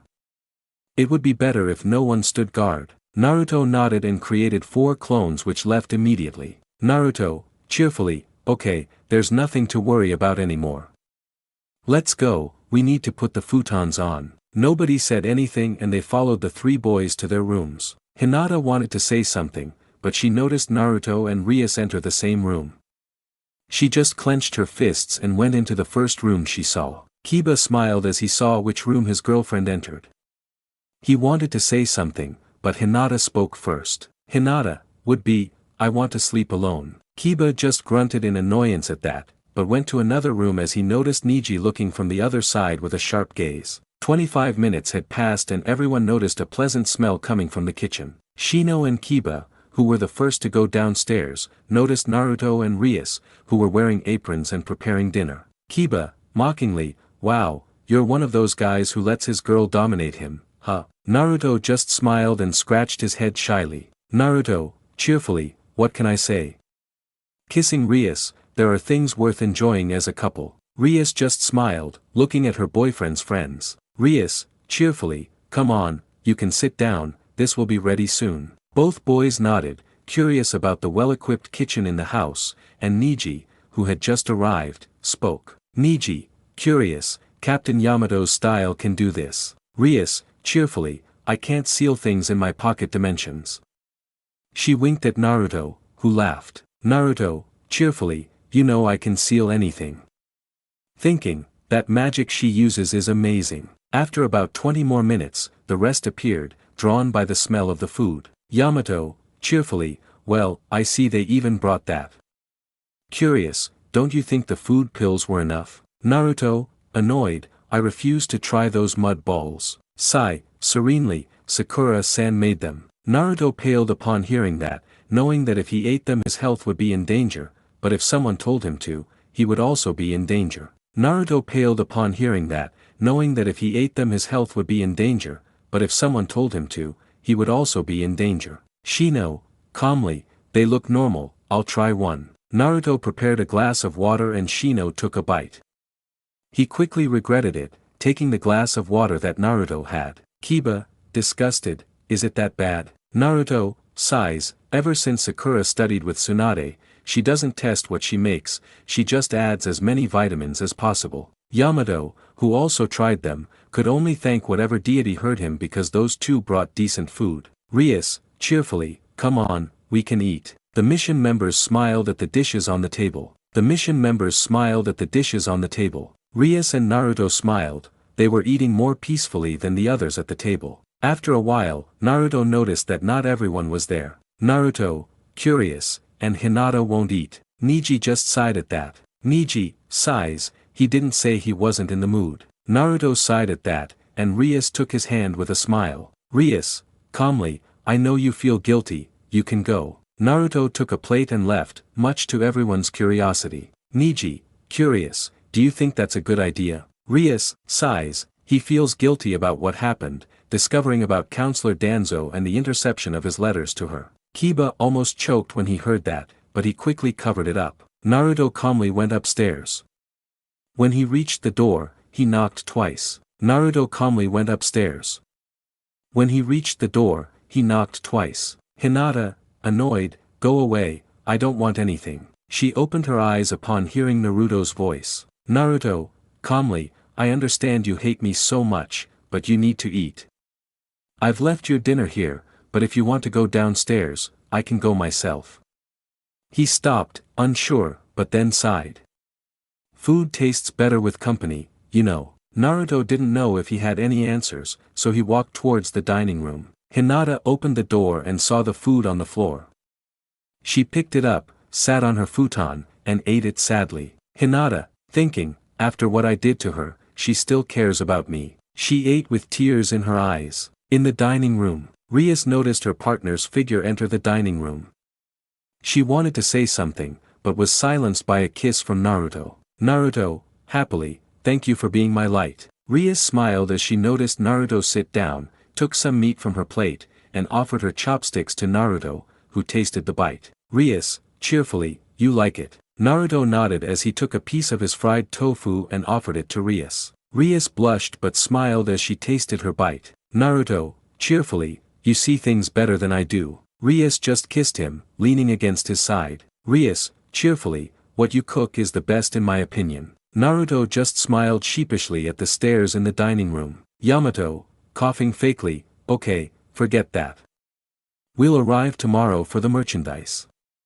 Let's go to sleep. The couple nodded but didn't separate, and Naruto created a clone. Naruto, cheerfully, okay, wash the dishes. Then I hear another burst of smoke as RIAS creates a clone. RIAS, cheerfully, pick everything up. Both clones looked somewhat annoyed at their creators, but the two teenagers paid no attention as they went up to their room and noticed Neji standing there waiting for them. Neji, calmly, I must tell you something. Naruto nodded and the three of them entered the room, which Naruto then sealed with a privacy seal. Naruto, cheerfully, well, you wanted to talk, didn't you? Hyuga sighed, pulling out a folder. Neji, calmly, that Warhawk has this. Naruto read the folder with a smile while RIAS was reading over her partner's shoulder and she also smiled. Naruto, cheerfully, this is the folder I gave to Hayashi. Neji raised an eyebrow when he saw those two relaxed. Neji, curious, you guys had something to do with that. Naruto, cheerfully, yes, in fact, it was me who gave this to your clan leader. Neji nodded and sighed. Neji, calmly, that worries me, but I've gathered the branch family. No one agrees, but remember, it's not that easy for me. RIAS, calmly, your leader hasn't stopped planning. Naruto raised an eyebrow, despite so much evidence, he continued to make plans. Neji, calmly, yes, Hayashi-sama and the elders have been talking, but I don't know what they're talking about. Naruto, sighs, I honestly have no idea, but we've thwarted their plans and delayed them quite a bit. Look, the Hyuga took the folder Naruto offered and nodded, noting how he and his Hokage had tricked many of the man's allies. RIAS, calmly, it's time to talk to your leader. Neji, curious, why can't I risk anything? If I do, my work will be useless. Naruto, curious, I think it's a good idea. I think there's something preventing him from speaking. Neji nodded and stood up. Neji, calmly, well, I've already given a report to Tsunade-sama, but I know how stubborn Hayashi-sama is. Naruto, cheerfully, relax, I hope to finish soon, I promise. Neji simply shook his head with a small smile. Neji, with a smile, well, I appreciate that, but you have help, don't be impulsive. Naruto just laughed and RIAS hugged him. The couple dispelled the barrier so the brunette could leave, leaving them alone. RIAS, for her part, had a question on her mind. RIAS, whispered, do you want to talk about it? Naruto simply leaned against RIAS's chest, who stroked his hair. Naruto, calmly, I feel bad, I feel guilty for their suffering. RIAS nodded, though somewhat annoyed by that. RIAS, serenely, I think you're wrong. You didn't write anything, you didn't break up with her, and she didn't trust you. Naruto heard her, he knew that, but he smiled at his partner. Naruto, calmly, I know, kissing her and with a soft smile, when we finished I understood many things and discovered something great. RIAS blushed, looking into Naruto's eyes, and remembered something her brother had said. Flashback. 9-year-old RIAS is seen watching her brother with a pout. She frowned as she watched the silver-haired woman leave, closing the door behind her. 9-year-old RIAS is seen watching her brother with a pout. She frowned as she watched the silver-haired woman leave, closing the door behind her. RIAS, annoyed, Onie-sama, why is Grafia-sama like this? I don't understand how you like it. RIAS, annoyed, Onie-sama, why is Grafia-sama like this? I don't understand how you like it. The older redhead dropped his pout and smiled at his younger sister. Sursech, cheerfully, you'll understand someday. He looked at the door with a smile. The eyes are the window to your soul.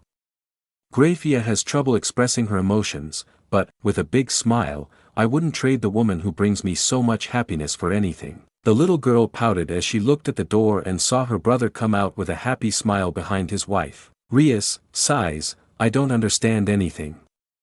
Cheerfully, well, I'll see if they've finished studying yet. Without further ado, she went to see Akino and Kaneko to see if they wanted to play with her. End of flashback. RIAS smiled when she saw Naruto's eyes. RIAS, whispered, now I understand. She smiled more, seeing Naruto's confusion. I will never leave the man who brings me so much happiness. Naruto just smiled, holding his partner in his arms. Naruto, cheerfully, let's go to sleep. We can think about it tomorrow. RIAS nodded as she approached the door, placing a privacy rune. RIAS, cheerfully, okay love, let's sleep. Naruto laughed as he put on his pajama pants and RIAS undressed as usual. They didn't take long, but before settling down on a pillow, RIAS took the blonde head and laid it on her chest, making Naruto blush. Naruto, blushing, honey, are you comfortable? RIAS laughed as she cradled the head in her arms. RIAS, whispered, you've been strong for me since I met you. I know you're not okay and you've worked so hard.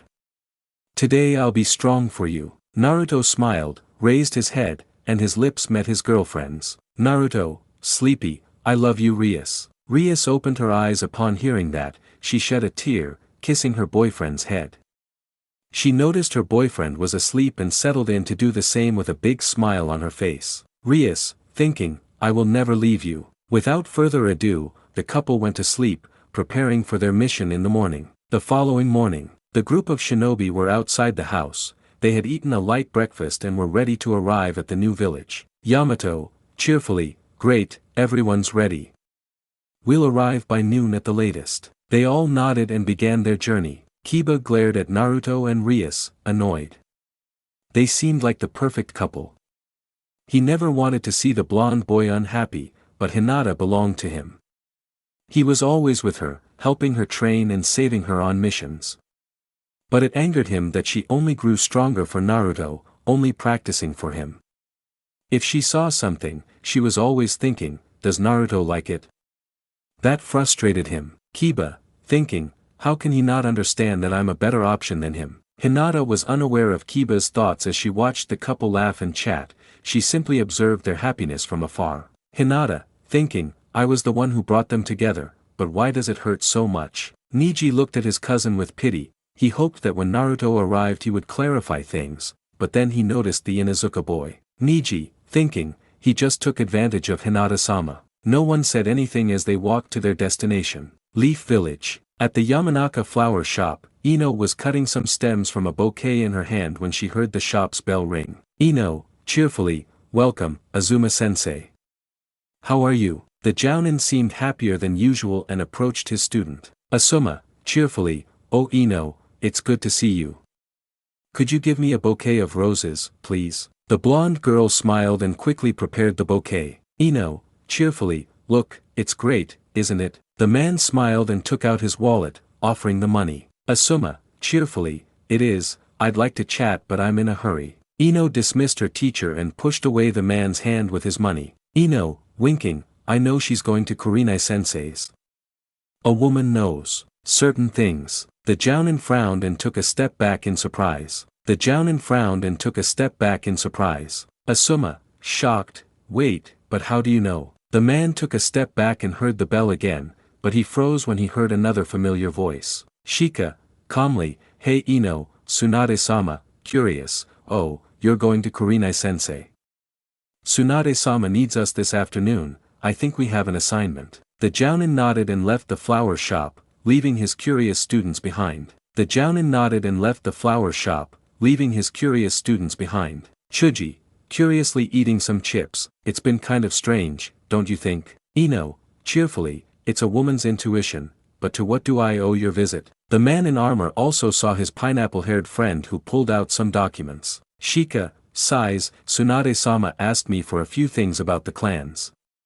It's a nuisance, but I have no choice. His classmates rolled their eyes but helped their friend without much protest. Tierra del Fuego. It was a peaceful day in the forest, but suddenly the birds began to fly because of a powerful cry in the forest. Wink with a frown annoyed, what the hell, Kakuzu, where the hell do you want to leave that? The other man, who had a corpse on his back as if nothing was wrong, turned around and offered it to the man who seemed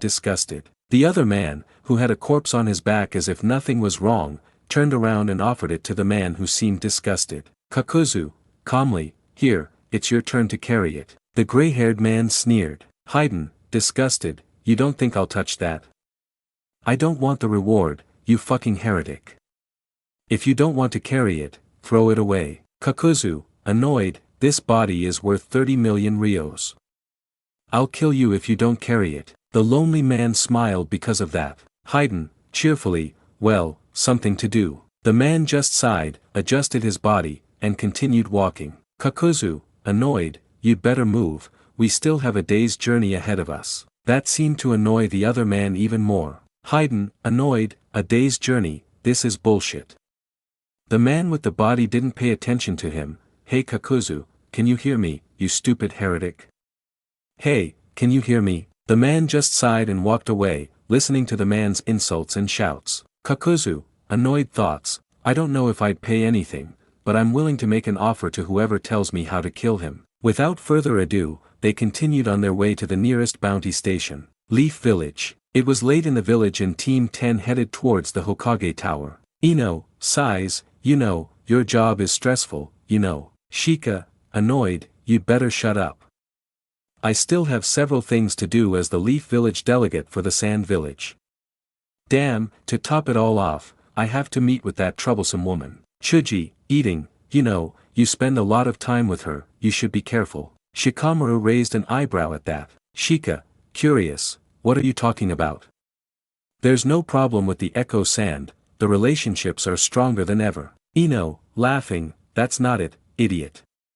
And when are you going to ask her to be your girlfriend? Nara blushed but shook himself off to huff in annoyance. Shika, annoyed, don't even think about it, that woman is too troublesome for that. Without further ado, he picked up the pace, much to the amusement of his team members. Upon entering the tower and climbing the stairs, they noticed Azuma standing outside the office. Shika, calmly, oh sensei, I see you arrived early. Asuma, cheerfully, relax, but let's go, we need to see what Tsunade-sama needs. No one protested and they entered, noticing Tsunade reading a sheet of paper and chuckling to the curiosity of the members of Team 10. Ino, curious, is something wrong, Tsunade-sama? The blonde Senju smiled, placing the sheet of paper in a folder. Tsunade, amused, don't worry, you already have them.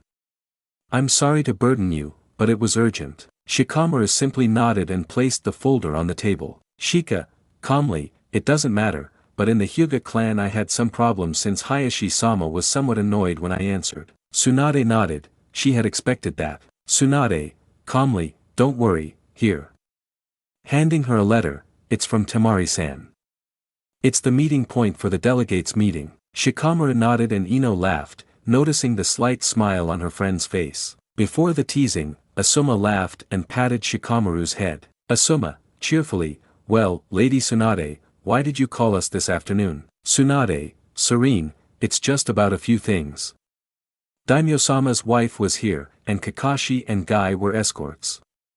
And I have a Before I could finish, an agitated Shizun frantically entered the office. Shizun, frantic, Tsunade-sama, the temple of the fire monks was destroyed. Asuma opened her eyes in shock at the news. Tsunade, shocked, what, when? Shizun approached with a letter. Shizun, would be, that just arrived, there aren't many survivors, even Lord Chiriku was killed. Asuma opened her eyes, tightening the sash around her waist. Tsunade, it would be, Shizun, the aforementioned nodded, summon the squads to the Akatsuki house. Shizun nodded and left, followed by 4 ambu. Asuma, curious, why did he call those teams? Tsunade, it would be, because they said so themselves. The blonde showed the note and Asuma took the sheet, reading it seriously. Asuma, serious, well, this team will also depart. Tsunade, serious, I understand. Go on, get out as quickly as possible. Team 10 nodded and left the office. Asuma, serious, okay, get ready, see you soon. Nobody protested and they ran away. The peaceful afternoon in the village was interrupted by a large number of ninjas jumping from rooftop to rooftop. Asuma, sitting in some water drums, looked out a window in the distance. He took a cigarette from its pack and played with it in his hand, but suddenly 3 people stood where he was. Shikamaru, serious, alright, Ino and Chuji have already left. Our assignment is the temple. Izumo and Kotetsu are with us. The Jounin nodded and took one last look out the window into the distance. Kotetsu, serious, come on, we must leave for the temple. Asuma nodded, looking at the members of his mission. Asuma, calmly, let's go, it's time. Without saying anything, the 3 jumped to the next rooftop. Asuma smiled and threw away his unlit cigarette. The village spectacle didn't last long before everyone noticed the clear blue sky again. Yamato and Niji's team mission. Niji, calmly, well, that's the village. At that moment, a man stood in front of the group. Sad face calmly, good afternoon, I'm Renyoichi. May I inquire about your matter at the blacksmith's village? Yamato, calmly, we are from the village of Konoha, offering a scroll, we have come for the weaponry and metal for forging. The man read the parchment and nodded. Ren, cheerfully, okay, let's go, Son Aiki is waiting for you. The shinobi nodded and followed their guide. RIAS gazed with growing excitement at the village and its traditional style houses, and among the shops she found some interesting things. RIAS, cheerfully, wow, look at this. Then a man appeared with a smile. Sad face cheerfully, I see you're interested, come in. Then Naruto approached with a smile. Naruto, cheerfully, something interesting, darling. RIAS smiled at her partner and pointed to the display case. RIAS, cheerfully, if you look at that metal cane and katanas. Naruto, cheerfully, fighting with that? Well, you'll have to adapt to a new style, but you have my support, you know. RIAS smiled and kissed her partner's cheek, and the man left with a small cane, which RIAS took with a pout. RIAS smiled and kissed her partner's cheek, and the man left with a small cane, which RIAS took with a pout. RIAS, pouting, hey, I want that cane. She pointed to the one on display. The man just smiled and pressed a button, activating a mechanism in the cane to release the weapon, and RIAS watched him with stars in her eyes, much to Naruto's amusement. Vendor, cheerfully, you see, it's one of the discrete weapons. It's durable and made of a special material. You'll only get it here. Naruto raised an eyebrow, took the staff the man offered, and smiled. Naruto, cheerfully, how much are you asking? The man smiled, taking out a notebook. Seller, cheerfully, that's 31,130.00 rios. Naruto nodded happily, this was a bargain in his eyes. RIAS looked at her boyfriend in shock, wondering what was happening to him. Naruto, cheerfully, good. Looking at RIAS, anything else, honey? RIAS denied it, she didn't know what he was thinking. That was half the pay for a B-rank mission, and he wanted more. Vendor, cheerfully, come in, you can see more of our merchandise. Naruto, cheerfully, actually, I just need some wire, 200 kunai, and 400 shuriken. The man smiled and went to prepare the sales inventory. RIAS, curious, do you think you should spend that much? I mean, it would be too much for the month. Naruto looked at her curiously. Naruto, curious, I didn't tell you, the weapons are provided by the village, we just need to show the receipt. Only if you want something special do you have to ask for permission. And this staff, let's just say it's not that expensive, but I'll explain later. RIAS felt saddened by that and scratched the back of her neck. RIAS, embarrassed, I didn't know that. Thinking, that counts as work tools. It's obvious the employer pays for them.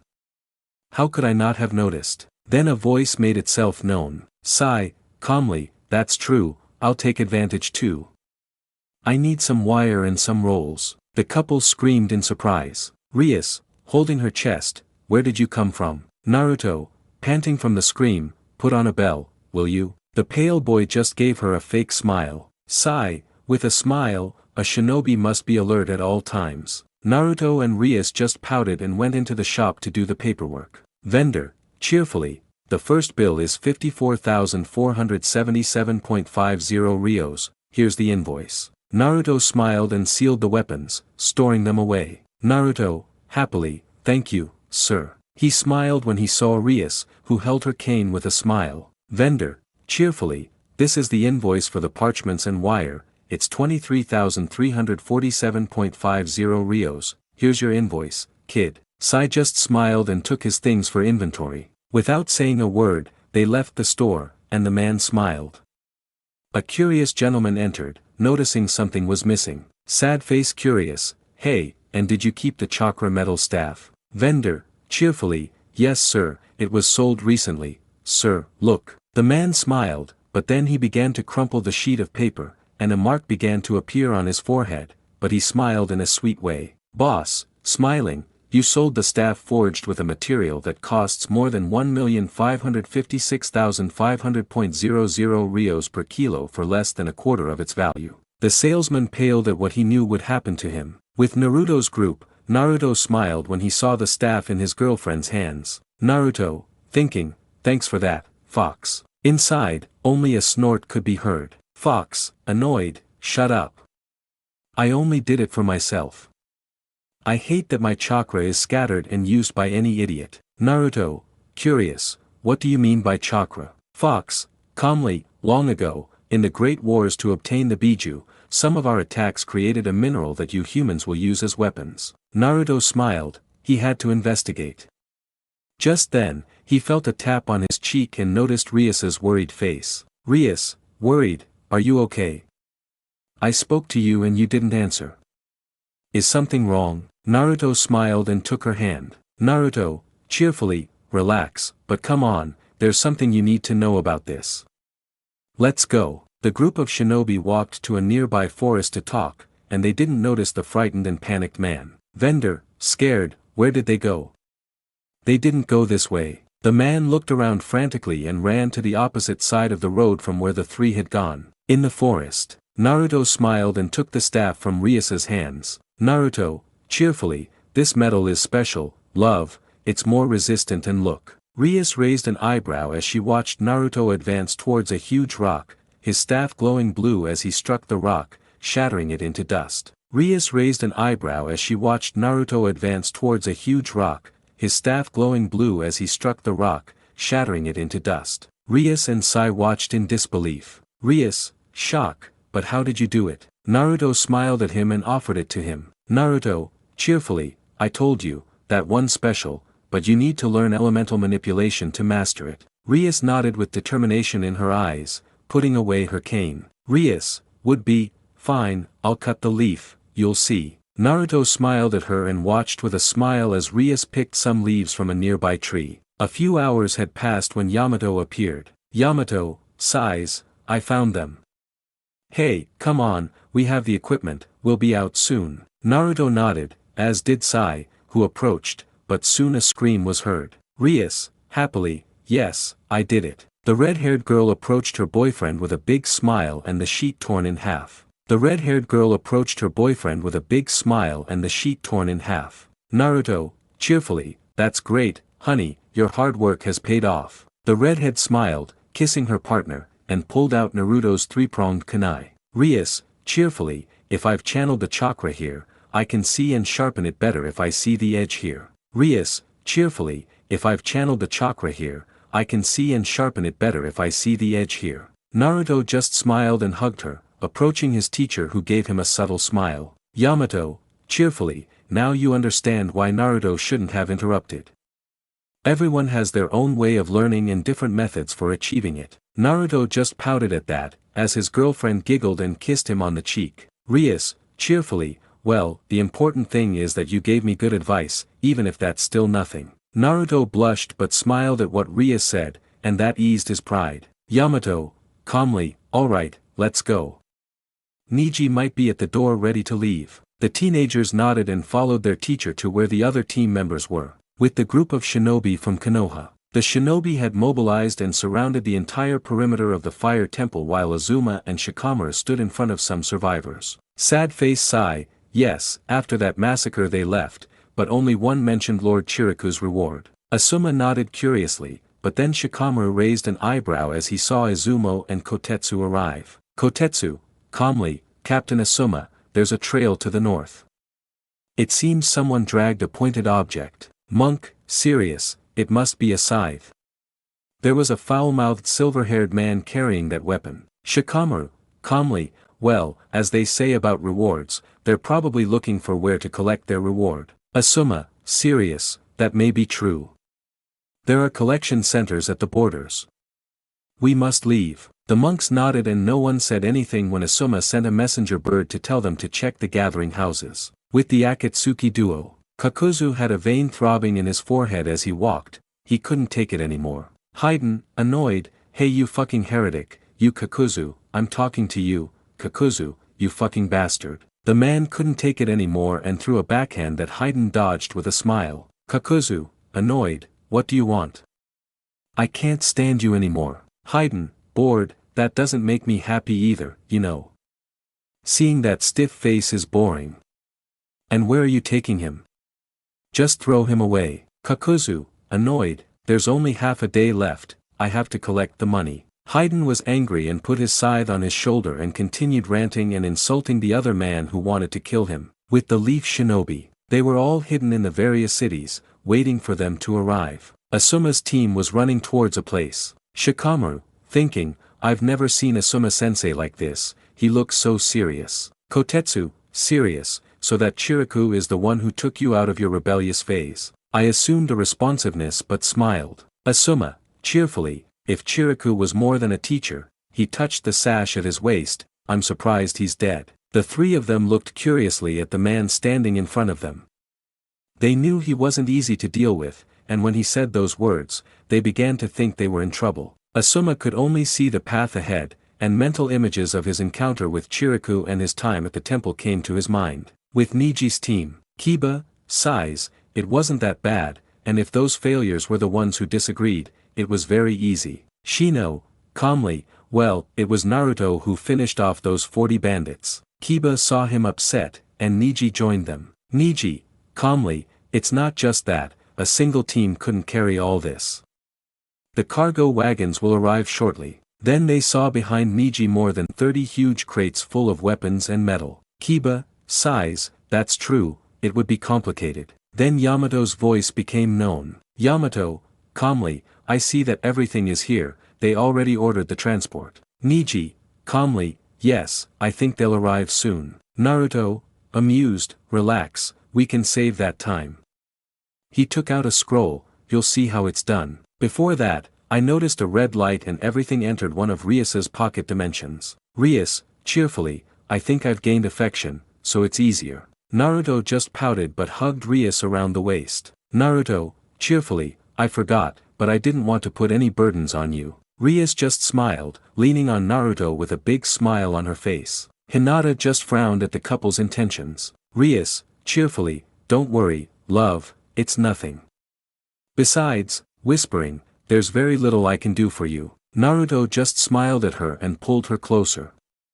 Rias smiled at her boyfriend's warmth and was relieved of what she had been thinking. Then a man appeared, looking very distressed. Embarrassed, Mr. Niji, the aforementioned looked at him, I apologize, but the last carriage was sent to the daimyo's castle with emergency supplies. We won't have any means of transport for about 5 days. Niji, calmly, don't worry, it's no longer necessary. We'll seal the material and leave right now. The man was relieved and bowed in apology. Sad face relieved, I apologize again, I appreciate that, and I hope you have a good trip. The shinobi nodded and left, quickly completing the exit formalities. 3 hours later, Naruto, serious, to the fire temple, looking at his leader, Captain Yamato. That place also uses weaponry. I understood that they were only specialists in chakra manipulation. Yamato, calmly, they use forging materials, their skill is unique, and while they use common weapons, their pride lies in their command and martial arts. Naruto nodded, but something noble pleased RIAS. She felt her partner like this. She simply took his hand in support and smiled at him. Naruto just shook himself, maybe he's overthinking things. Root Dens. Danzo was sitting at his desk, calmly gazing at the waterfalls on his table, a thought on his mind. Danzo, calmly, Tsunade won't let me send this. Those two will help me.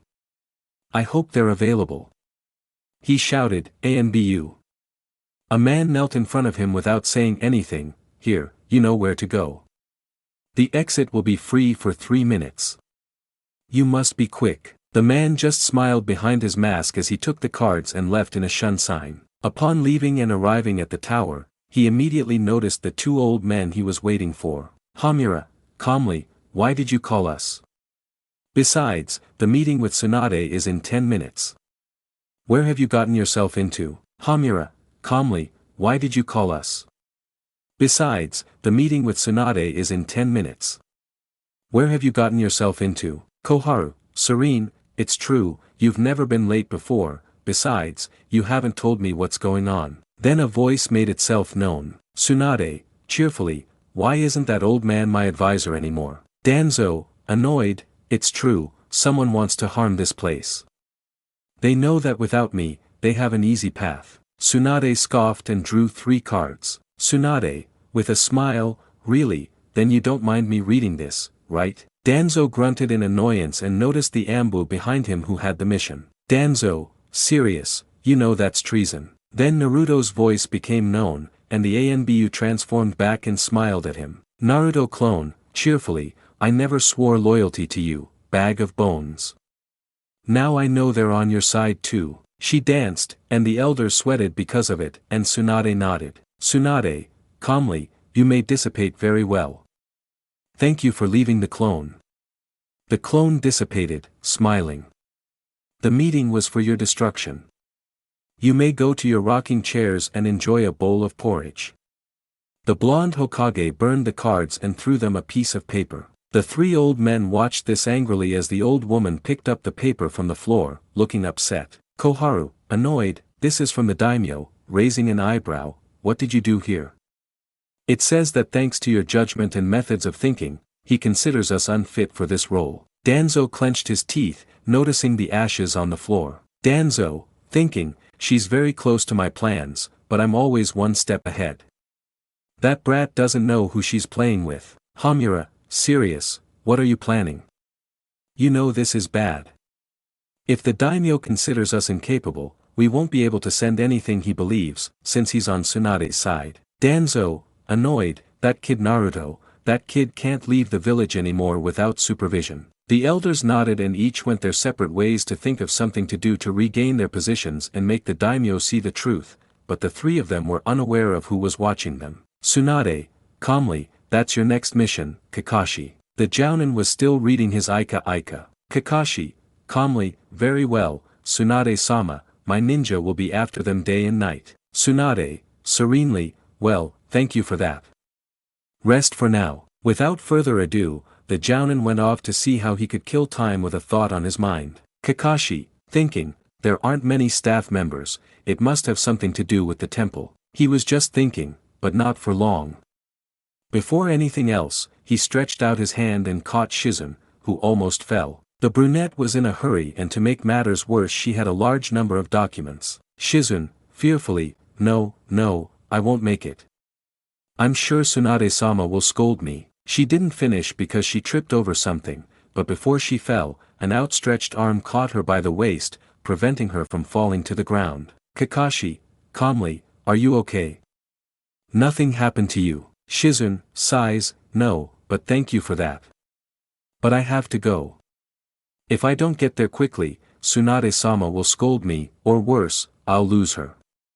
Goodbye. Kakashi said nothing but saw Shizun running towards the Hokage's office. Then an arm wrapped around his neck. Sad face amused, you know why you don't ask her out on a date so you can get a closer look at her butt. Kakashi, sighs, Enko, how are you? Kakashi, sighs, Enko, how are you? The purple-haired girl just laughed and licked her kunai with a smile on her face. Enko, amused, great, your blonde brat ran into 40 bad men, pointing her kunai.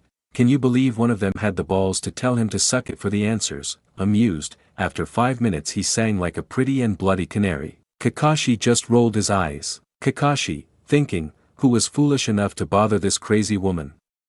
Sighs, well, good for you, you'll go see Tsunade-sama. Enko, cheerfully, yes, I'm here, get rid of those bad men, pouts. I only played for 2 days, you know, it wasn't fair. Kakashi just rolled his eyes and continued on his way. Kakashi, calmly, I'm leaving, have fun, okay? Enko scoffed and walked towards the office to give her report. Tsunade's office. Tsunade was not happy, her student arrived with a big smile, and worse, her hands were full of documents. Tsunade, annoyed, you couldn't have tripped over a puddle. Shizun blushed upon hearing the word stumble, but suddenly a cheerful voice interrupted them. Enko, cheerfully, done, Tsunade-sama, I have all those men that the blonde brat brought. Tsunade, sighs, another one who doesn't know how to knock.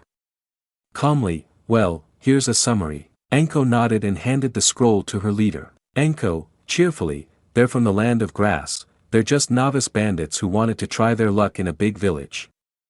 They thought the rumors about it being a village of softies were true, After a few minutes, they cried, begging for forgiveness. Tsunade and Shizun saw the woman with a drop of sweat on her forehead as she recounted this with a smile on her face. Tsunade, sighs, that's good, that was a false alarm. Thank you, Enko. Transfer them to the prisons. Enko nodded, but before leaving she looked at Shizun with a mischievous smile. Enko, mischievously, you know, you need to wiggle your butt more. Kakashi was watching very attentively, but you lacked balance. I'm leaving. Shizun blushed upon hearing that, and Tsunade laughed at her student's face. Tsunade, amused, well, you know you could have taken your time if they were busy. Shizun, blushing, Tsunade-sama. Senju just laughed at her student's face. With the mission of Team Yamato and Niji. Shino, calmly, so the side mission was just a false alarm. The boys watched the insect tamer with curiosity. Kiba, curious, what are you saying, Shino? This wasn't the mission. Niji, sighs, we don't know yet, but be alert. Yamato, calmly, it's true, according to the border patrols they had doubts about a group on the outskirts, they said they were dangerous but there were only 6 members. Everyone nodded, but before anything else, Naruto shouted. Naruto, serious, everyone jump. They all jumped with a start, and the floor turned to mud. Sad face amused, here are Naruto Uzumaki and RIAS GREMORY, they know their heads have owners. The shinobi stood on guard before the man, and Naruto smiled. Naruto, cheerfully, I see Danzo Shimura, right? Sai raised an eyebrow and the bandit smiled. Bandit, funny, something like that, but money is what I want. RIAS took out her fans, looking seriously at the man who was smiling at them. RIAS, would be, what should we do? Naruto, calmly, we need information, and we don't know if the 5 of them are with him. The bandit grunted at that. Bandit, annoyed, scum, this reward is mine, get lost. Then 5 people with weapons came out smiling. Bandit 2, amused, you actually think that money is mine? Bandit 3, annoyed, they know that between the 2 of them there are more than 300,000 rios, they must be crazy if I don't fight. Bandit 4, sigh, there are 5 extras, just come on over. I have to pay for a good night, so I won't let them get away with it. Bandit 5, calmly, I just wanted to try my luck, but they can kill each other as long as they get tired so I can keep them. Bandit 6, annoyed, shut up, that reward is mine. Naruto just sighed and took off his backpack, as did RIAS. Niji, curious, what are you doing? Naruto, cheerfully, I'm the one you're looking for, so why not give you a chance? RIAS, cheerfully, it's true, we are their prey, but, smiling, I think today it's their turn to be hunted. Yamato sighed, she knew this was annoying. Yamato, calmly, I'll intervene if anything happens to them. Naruto nodded, as did RIAS. Upon arriving, a bandit lunged at the blonde man, but before he could react, a punch to his jaw sent him flying, knocking him out instantly and causing him to lose some teeth. Naruto pouts, they're trash. He dodged a sword and turned around, but before he could do anything, a gust of wind hit him, causing him to hit his head on a tree. RIAS, amused, love, pay attention, you know. Naruto just laughed at that and jumped back, kicking another bandit in the head and burying it in the ground. RIAS simply shook her head and ducked from some kunai. She threw a shuriken, striking the man's leg. As he tried to pull the weapon out, a fist crashed into his nose, breaking it and knocking him out. Naruto laughed at the man in front of him and in a swift movement punched him in the stomach, sending him to his knees on the floor. Before he could even see if anything was wrong, he ducked for a man who had gone flying. RIAS, scratching the back of her neck, sorry, I hit him too hard. Naruto just laughed as he watched the man crash into the man who was out of breath on the ground. Naruto, cheerfully, it doesn't matter, but oh well, it was 3 for each of us. RIAS, cheerfully, okay, let's go, what do you say? Naruto created a clone and sealed the 6 knocked out men in a scroll. Yamato, sighs, I should have known that, they're more than they seem. Niji, calmly, come on, I think we should inform Tsunade-sama. I think it was those people. Naruto nodded and grabbed the Hyuga by the neck, much to his annoyance. Naruto whispered, they're faking it. Out loud, let's go home. Looking at RIAS, honey, do you think you could give us a ride? We're in a bit of a hurry. RIAS nodded, she noticed that this was very easy. RIAS, cheerfully, of course, love, cuddling in a bed is better than walking. Naruto just laughed and approached RIAS. Niji nodded and approached. Shino raised an eyebrow but didn't protest, just like Yamato. Kiba, curious, that we shouldn't run. Naruto, amused, come on, we have to get there quickly. Hinata reluctantly approached her cousin Kiba, and Akamaru simply followed their respective groups. Those who hadn't seen it were surprised to be enveloped in a red light, and after a few seconds they were at the gates of Konoha. Kiba, shock, but how? RIAS, cheerfully, I can teleport. Looking at Niji, that's how I won the race. Niji nodded, recalling the incident. Yamato, serious, alright, let's go to the Hokage Tower.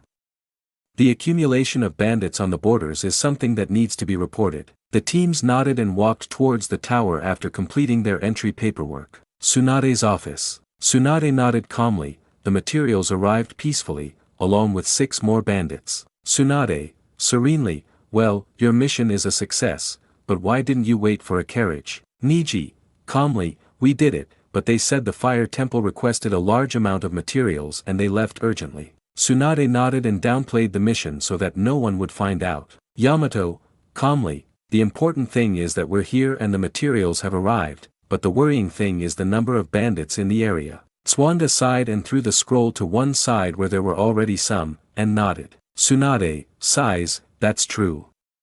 Some patrols have brought in many of them. The prisons are full. Naruto, calmly, this should be separate, there's something I'm not sure about. Tsunade nodded and looked at Team 8. Tsunade, would be, alright Team 8, good job. You can go now. Niji, stay here. The aforementioned nodded, noticing that Kiba was about to say something, but Niji spoke first. Niji, calmly, Hinata-sama, Hayashi-sama asked me to go to the compound after we finish this mission. We've finished before then, so please wait for me. Hinata nodded, much to Kiba's annoyance. Shino, calmly, okay, let's go Kiba. Kiba just grunted and nodded, leaving. Outside the office, Hinata sat down in a chair and watched them. Hinata, sighs, see you on the next mission. Shino, calmly, let's go Kiba. Kiba just nodded in annoyance as he saw Hinata looking at the Hokage's door. Kiba, sighs, okay, let's go, see you later. Hinata paid no attention and nodded, much to Kiba's annoyance. In Tsunade's office, Naruto created a barrier to speak. Tsunade, calmly, so what is your hypothesis? Naruto, sighs, Danzo is gathering manpower. Didn't you read the letter I gave you? Tsunade just squinted sadly. Tsunade, sadly, I may have burned them before reading them. Those present rolled their eyes. Naruto, sighs, well, that doesn't matter. They were requests to send to the black market. He wants to send people to prisons, but I don't know why. Sigh, calmly, for chaos. Everyone looked at him, a prison riot can provide free labor and a riot distracts from the real objective. Tsunade narrowed her eyes. Tsunade, curious, why are you helping us? The seal doesn't affect you. Naruto, cheerfully, I know I got him, Sai is on our side now. Sai nodded calmly and took a step forward. Sai, calmly, emotions are important. Experiencing fear, joy, or sadness is something I've been deprived of for so long. I thought it wasn't important, but I want to have expectations or the excitement of what will happen in the future. Yamato, serious, that's true. The route was closed by Sandaime-sama, but the fact that he continued means that many were deprived of that, and it's something that shouldn't be repeated. Naruto, calmly, that's true. Now the important thing is to let him think he has the advantage. I'll go see Enko, she can change the locations. Tsunade sighed and leaned back in her chair. Tsunade, serenely, that's true, but both prisons are full. Besides, the blood prison in the grass only accepts shinobi, it's impossible to send them there. Sai remembered something and offered a scroll. Sai, calmly, this was in Orochimaru's hideout room, a place where he kept his captives. I think it might be useful, but I don't know its condition or if Danzo knows its location. Tsunade, cheerfully, it doesn't matter if he knows her, we can still gain an advantage and thwart another plan. Looking at Yamato, you and Enko go to that place and check the conditions and see if you can repair her. Yamato nodded. Naruto, cheerfully, well, with that said, how about a bowl of ramen? Tsunade, serene, okay, after you leave the supplies at the Ambu Armory, you can do whatever you want. Naruto smiled and removed his barrier. Naruto, cheerfully, well, goodbye old woman. Tsunade just grunted at him, but reasoning with that brat was a lost cause, and she dismissed them. Outside, Niji met up with Hinata and the group walked towards the gates where they said their goodbyes. Niji, calmly, we're leaving. Good luck. Naruto, cheerfully, oh come on, you're always so serious, but if we go. RIAS smiled and took Naruto's hand and smiled back. RIAS, cheerfully, goodbye, I hope to do another mission together. Sai, calmly, I'll leave too. But before leaving, Naruto grabbed him by the neck and smiled. Naruto, cheerfully, oh, come on, join us and we'll get ramen afterwards, don't be grumpy. Sai stared blankly at Naruto's smiling face, then noticed RIAS laughing and covering her mouth, unconscious. A genuine smile appeared on his own face. Sai, thinking, I think it's okay. Yamato also smiled at the sight of his team, only shaking his head slightly as he followed his students. Hinata angrily watched Naruto hug RIAS's waist and the redhead lean against her side. Niji just sighed and touched his cousin's shoulder. Niji, calmly, let's go home, we have to answer to your father. The girl nodded, sighed, and walked towards her house next to her cousin. Hyuga complex. Hayashi glared at the folders on his desk. This had arrived this morning and he wasn't happy. Hayashi, annoyed, that old man, this plan is doomed to fail. He just wanted a scapegoat if his plan failed. He was lost in thought when his doorbell rang and Niji's voice made itself known. Niji, calmly, Hayashi-sama, we have completed our mission. Hayashi, serene, come in. He quickly put away his folders and put on his usual stony face. Hinata, serenely, I'm home, father. The girl didn't pay much attention, she knew her father was just nodding, still lost in her thoughts. Hayashi raised an eyebrow at the sight of Hinata but focused on his nephew. Hayashi, calmly, so how did it turn out? Niji, calmly, it was just a mission to bring back supplies and weapons for ANBU. It was a success, but we also captured 46 bandits. Niji nodded mentally upon seeing the slight growl in his uncle. Hayashi, calmly, that's all. Niji nodded, then you can go. Hinata simply stood up and left without saying anything. Niji sighed, and Hayashi raised an eyebrow, but he was also curious to see Niji standing more upright and prepared.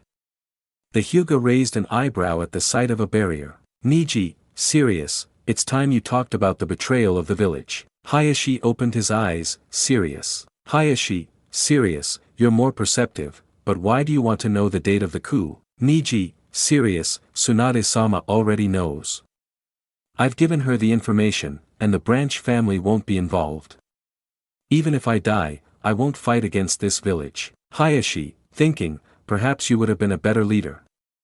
Sighs, so you also know that he plans to betray us, right? Niji raised an eyebrow at the sight of the imposing man who snorted, relaxed, and looked older than he should have been. Niji, calmly, if Naruto is the one gathering information, he's the one who sent you that document. Hayashi was surprised by that curious child, he didn't have the skill for that. Hayashi, calmly, well, first of all, what do you know? Niji, serious, ever since Naruto gave me information about Shimura Danzo, I've been paying attention to the signs and intercepting documents from both sides. Hayashi nodded, knowing he couldn't play the victim now. Hayashi, calmly, then why did you want to talk?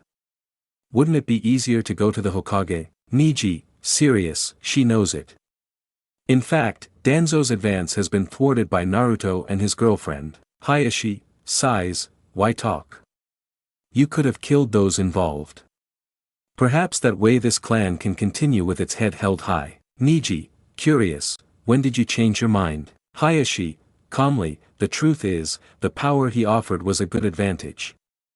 If a new Hokage were appointed, no one would suspect anything, and the clan would be more recognized. Niji, annoyed, idiot, do you know the risk?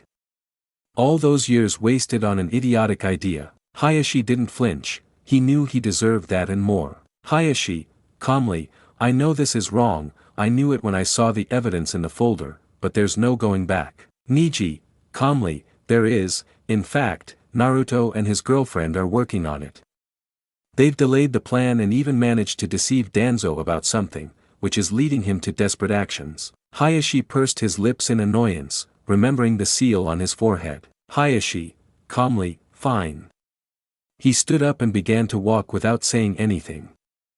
I can't do anything anymore. In the third drawer, there's a secret compartment. Everything belonging to Danzo is in there. Niji was curious about that interaction. Niji, thinking, this is strange, something's going on. The Hyuga just left the office, he already knew where the hiding place was, but he was also thoughtful. He's acting very strangely. Something's happening for his pride to be trampled like this. Ambu Armory. Team Yamato entered calmly, after a quick count, they proceeded to the prisons. RIAS, calmly, it seems they are very busy. The redhead leaned on Naruto, who was also pale after hearing the screams and moans coming from some rooms. Naruto, pale, yeah, she's probably working. Then they heard some sobs and when they looked around they saw the same bandits who had attacked them at the beginning of their mission, but they were not the imposing and arrogant men they had captured. Naruto, sigh, see, I told you that crazy woman wasn't for playing around with. The man who dared to say that shuddered and was crying. Before he knew it, Naruto was on the ground with a kunai to his neck, but he was blushing deeply as he felt breasts against his back and a tongue on his cheek. Enko, cheerfully, hello brat, thanks for bringing toys here for me. Rubbing her chest against his back, come on, you can feel them better in a room, what do you say? Naruto blushed at that insinuation.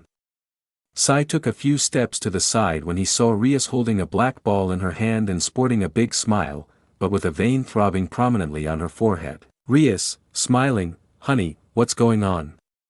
Do you like the thrill of being unfaithful? Naruto was pale and saddened.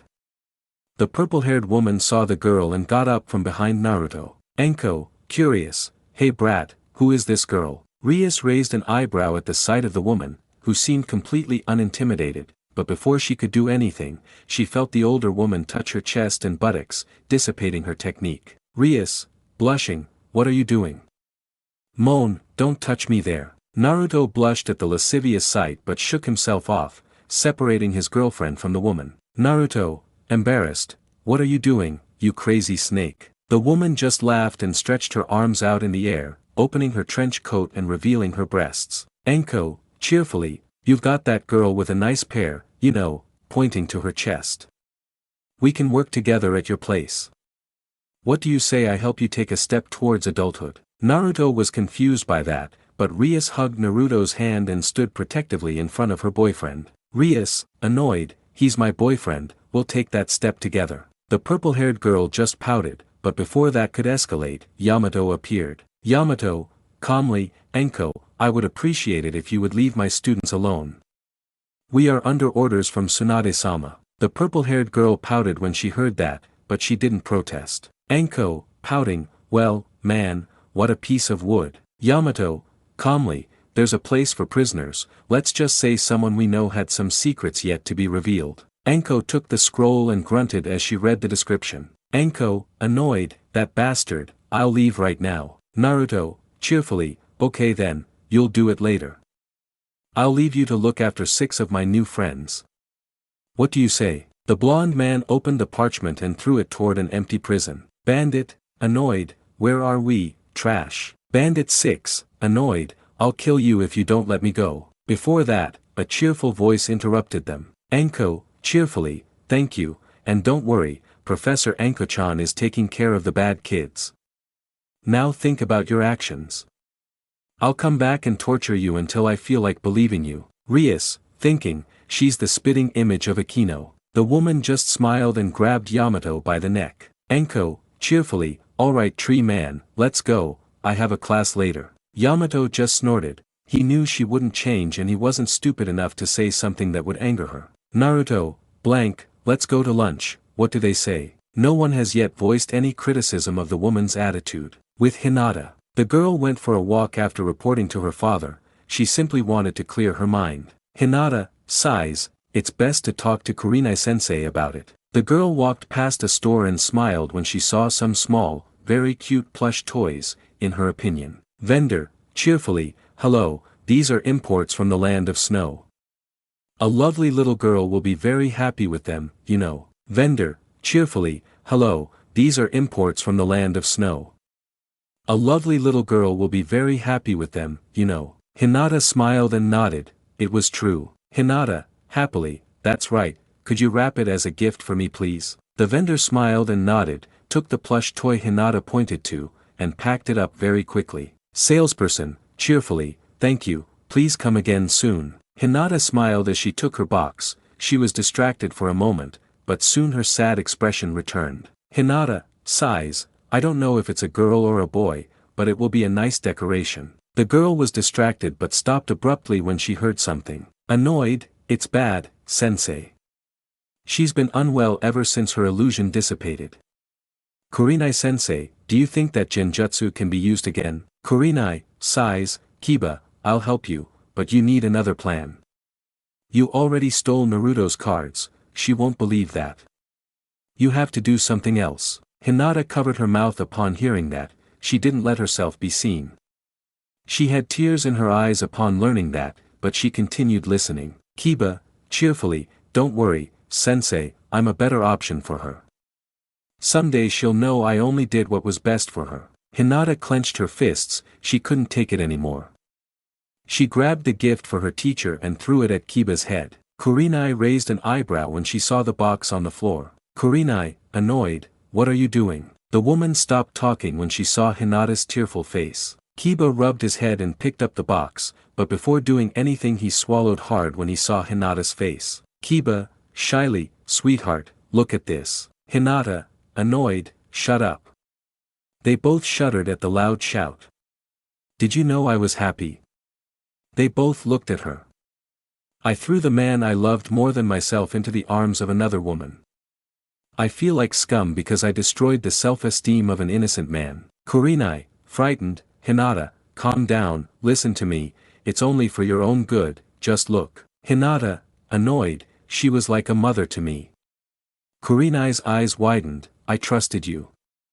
I had a chance with the man I dreamed of since I was a little girl, and I experienced happiness. Kiba, serious, Hinata, relax. I was just thinking about the future. If we talk about it, we'll be happy. Our marriage will be. Hinata, annoyed, don't even think I'll ever marry someone selfish who manipulated me into leaving someone I love. Kiba got annoyed and raised his hand, ready to reason with his partner. Kurenai opened her eyes, she never thought he would do that. Hinata saw the blow but was so surprised that he dared to do that, but before that, a hand grabbed Kiba's wrist and growled. Wink with a frown annoyed, how dare you. Kiba looked up and panicked when he saw his sister's face. Kiba looked up and panicked when he saw his sister's face. Kiba, scared, Anna, look, it was just. He didn't finish because the woman twisted his arm and knocked him down. Anna, serious, let's go home. You have to answer. I heard everything. Looking at Kurenai, serious, how dare you? Weren't you the one who preached that the heart rules in these matters? The woman pointed at Kurenai and showed her fangs. Your hatred towards Naruto must stop. The boy has so much on his plate, why are you interfering? Think carefully if it's worth it. Kurenai just clenched her fists and was annoyed. Kurenai, would be, you know what it contains, do you think it's safe? Anna, would be, his actions speak for themselves. Remember who saved the village as a genin? Tell me who has had more alliances at 13 years old and who brought our Hokage home. Shouts, you don't even dare to stand up. Kiba, who wanted to escape, shuddered and didn't move. Kurenai simply remained silent, denying those clear statements. Kurenai, would be, you know as well as I do how impulsive he is, and who is chasing them. What assures us that no more will come? Only Itachi is a great danger. Remember how easy that job is for him. Anna, would be, well, we'll have to fight. Remember, no one on the leaf abandons a comrade. Kurenai just clenched her fists. Anna didn't say anything more, she growled when she saw her brother and put a hand on Hinata's shoulder. Anna, serenely, go home and tell Hayashi-sama that the Inuzuka clan is annulling the marriage. Kiba jumped up abruptly upon hearing that. Kiba, annoyed, sister, calm down. This has been going on for more than 10 months. You can't make these decisions. Anna simply grabbed her brother by the ear and dragged him towards her compound. Anna, would be, I know, and believe me, mother isn't happy. Tell me why the two old men from the village came to our house demanding a favor. Kiba opened his eyes, wondering what was happening. Kurenai saw the still stunned Hinata and touched her shoulder. Kurenai, serenely, Hinata was just. I didn't finish because a strong slap made me look at Hinata, who had a tearful face and her hand outstretched. Hinata, serious, I hate you Kurenai Yui. Without another word, she turned around and walked towards her house without looking back. Kurenai touched her red cheek. She was about to take a step to follow her, but stepped on the box the girl threw to Kiba. When she opened it, she noticed a cute plushie and a note. Kurenai, reading, hello baby, you will grow up in a loving home. Your mother is precious to me, and I will gladly guide you. From your older sister. Kurenai simply covered her mouth to stifle her sobs and tried to choke back the tears on her face. With the Naruto group. The group of shinobi arrived at Ichiraka Ramen, and at this moment each one had their bowl and they were having a comfortable chat. The group of shinobi arrived at Ichiraka Ramen, and at this moment each one had their bowl and they were having a comfortable chat. Sigh, calmly, you will remain in that training camp. Naruto nodded and slurped his noodles. Naruto, cheerfully, if tomorrow RIAS-chan moves on to the second step in her training, I'll look for the stabilizer for my technique. RIAS smiled at him and Sai saw his bowl of ramen. Sai, calmly, then I can go to that place, I can practice some of my ink ninjutsu. Naruto and RIAS saw each other, but they both shared a soft RIAS. Naruto, cheerfully, of course, buddy, after all, the three of us are a team. I am, cheerfully, I see you're on the right track, aren't you? Naruto laughed. RIAS just shook her head slightly as they responded to the brunette's chatter. Sai watched this with a gentle, genuine smile and a thought in his head. Sai, thinking, Danzo is a plague that must be pruned, his roots are rotting the great tree. I must prevent that. The boy was lost in his thoughts and was surprised to feel a pat on his back. Naruto, cheerfully, come on, buddy, we deserve a break, what do you say? It's already late afternoon. After paying the bill, everyone walked around for a while until Sal spoke. Sai, calmly, fine, I'll go. See you tomorrow. They both nodded and Sai went home to spend the night. Naruto, cheerfully, let's go, love. RIAS smiled and hugged her boyfriend, but before they could walk, an Ambu officer stood in front of them both. Ambu, calmly, Tsunade-sama requires your presence at the Hokage Tower. Naruto tried to retort, but the ANBU left and smiled. Naruto, cheerfully, let's go home tomorrow. In pain, wait, that hurts. RIAS noticed that Naruto tried to escape and grabbed him by the ear, dragging him towards the tower. RIAS, annoyed, come on, if he's calling us it's for a reason. Naruto just complained, but RIAS didn't have any of that. In the Hokage's office. In the office were some people, these were the matriarch of the Inuzuka clan and her two children, Anna and Kiba. In front of them were Tsunade Senju along with Kakashi and two elderly people, Hamura and Koharu. Hamura, annoyed, Tsunade, what are you doing? This is disrespectful. The blonde just slammed her fist on her desk, cracking it. Tsunade, annoyed, silence. Do you know how much damage was done by that joke? You almost ruined an S-rank mission. The elderly couple only grunted, as they were unable to move because they were tied up. Kiba just lowered his head, clenching his fists. Kiba, annoyed, he doesn't deserve Hinata. If only she realized her options, this would never have happened. Before they could continue the conversation, there was a knock at the door and Rias's voice was heard. Rias, serene, Tsunade-sama, we are here. Tsunade, would be, come in. Kakashi and Tsunade rolled their eyes when they saw Naruto get his ear pulled. Kakashi, blank, he tried to escape, didn't he? Rias felt sorry for her, and Naruto rubbed his ear. Naruto, pouts, oh come on, I just wanted to lie down on my couch at home, hug my girlfriend, and watch TV.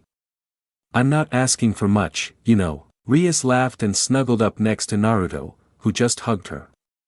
Then the annoyed voices of two tied-up and irritated old men could be heard. Koharu, annoyed, Tsunade, what is this? Why is there no information about that girl? Tsunade scoffed when she heard that. Tsunade, annoyed, you talk as if it were important, and a beginner has no say in this. Naruto became curious when he saw more people in the office. Naruto, curious, what's going on now? The Inuzuka matriarch stepped forward and bowed to Naruto, who was nervous, while Kiba watched angrily. The Inuzuka matriarch stepped forward and bowed to Naruto, who was nervous, while Kiba watched angrily. Serene, I apologize on behalf of the Inuzuka clan. I don't know why my son acted that way. I regret the suffering and the reasons for his breakup with the Hyuga heiress. Naruto raised an eyebrow, but Rias wasn't so happy. Naruto, curious, I don't understand anything, you know. Tsunade, sighs, I gave permission for you and Hinata to use the express service birds as long as you don't have something important to postpone. Nodding, I point to the old folks. This pair of old fogies intercepted their messages along with Kiba here, who was manipulating Hinata to win her over. Rias glared at the boy who wouldn't look up, and Naruto just sighed at that information. Naruto, calmly, I see. Looking at Kiba, what's the reason? I mean, I haven't done anything to you.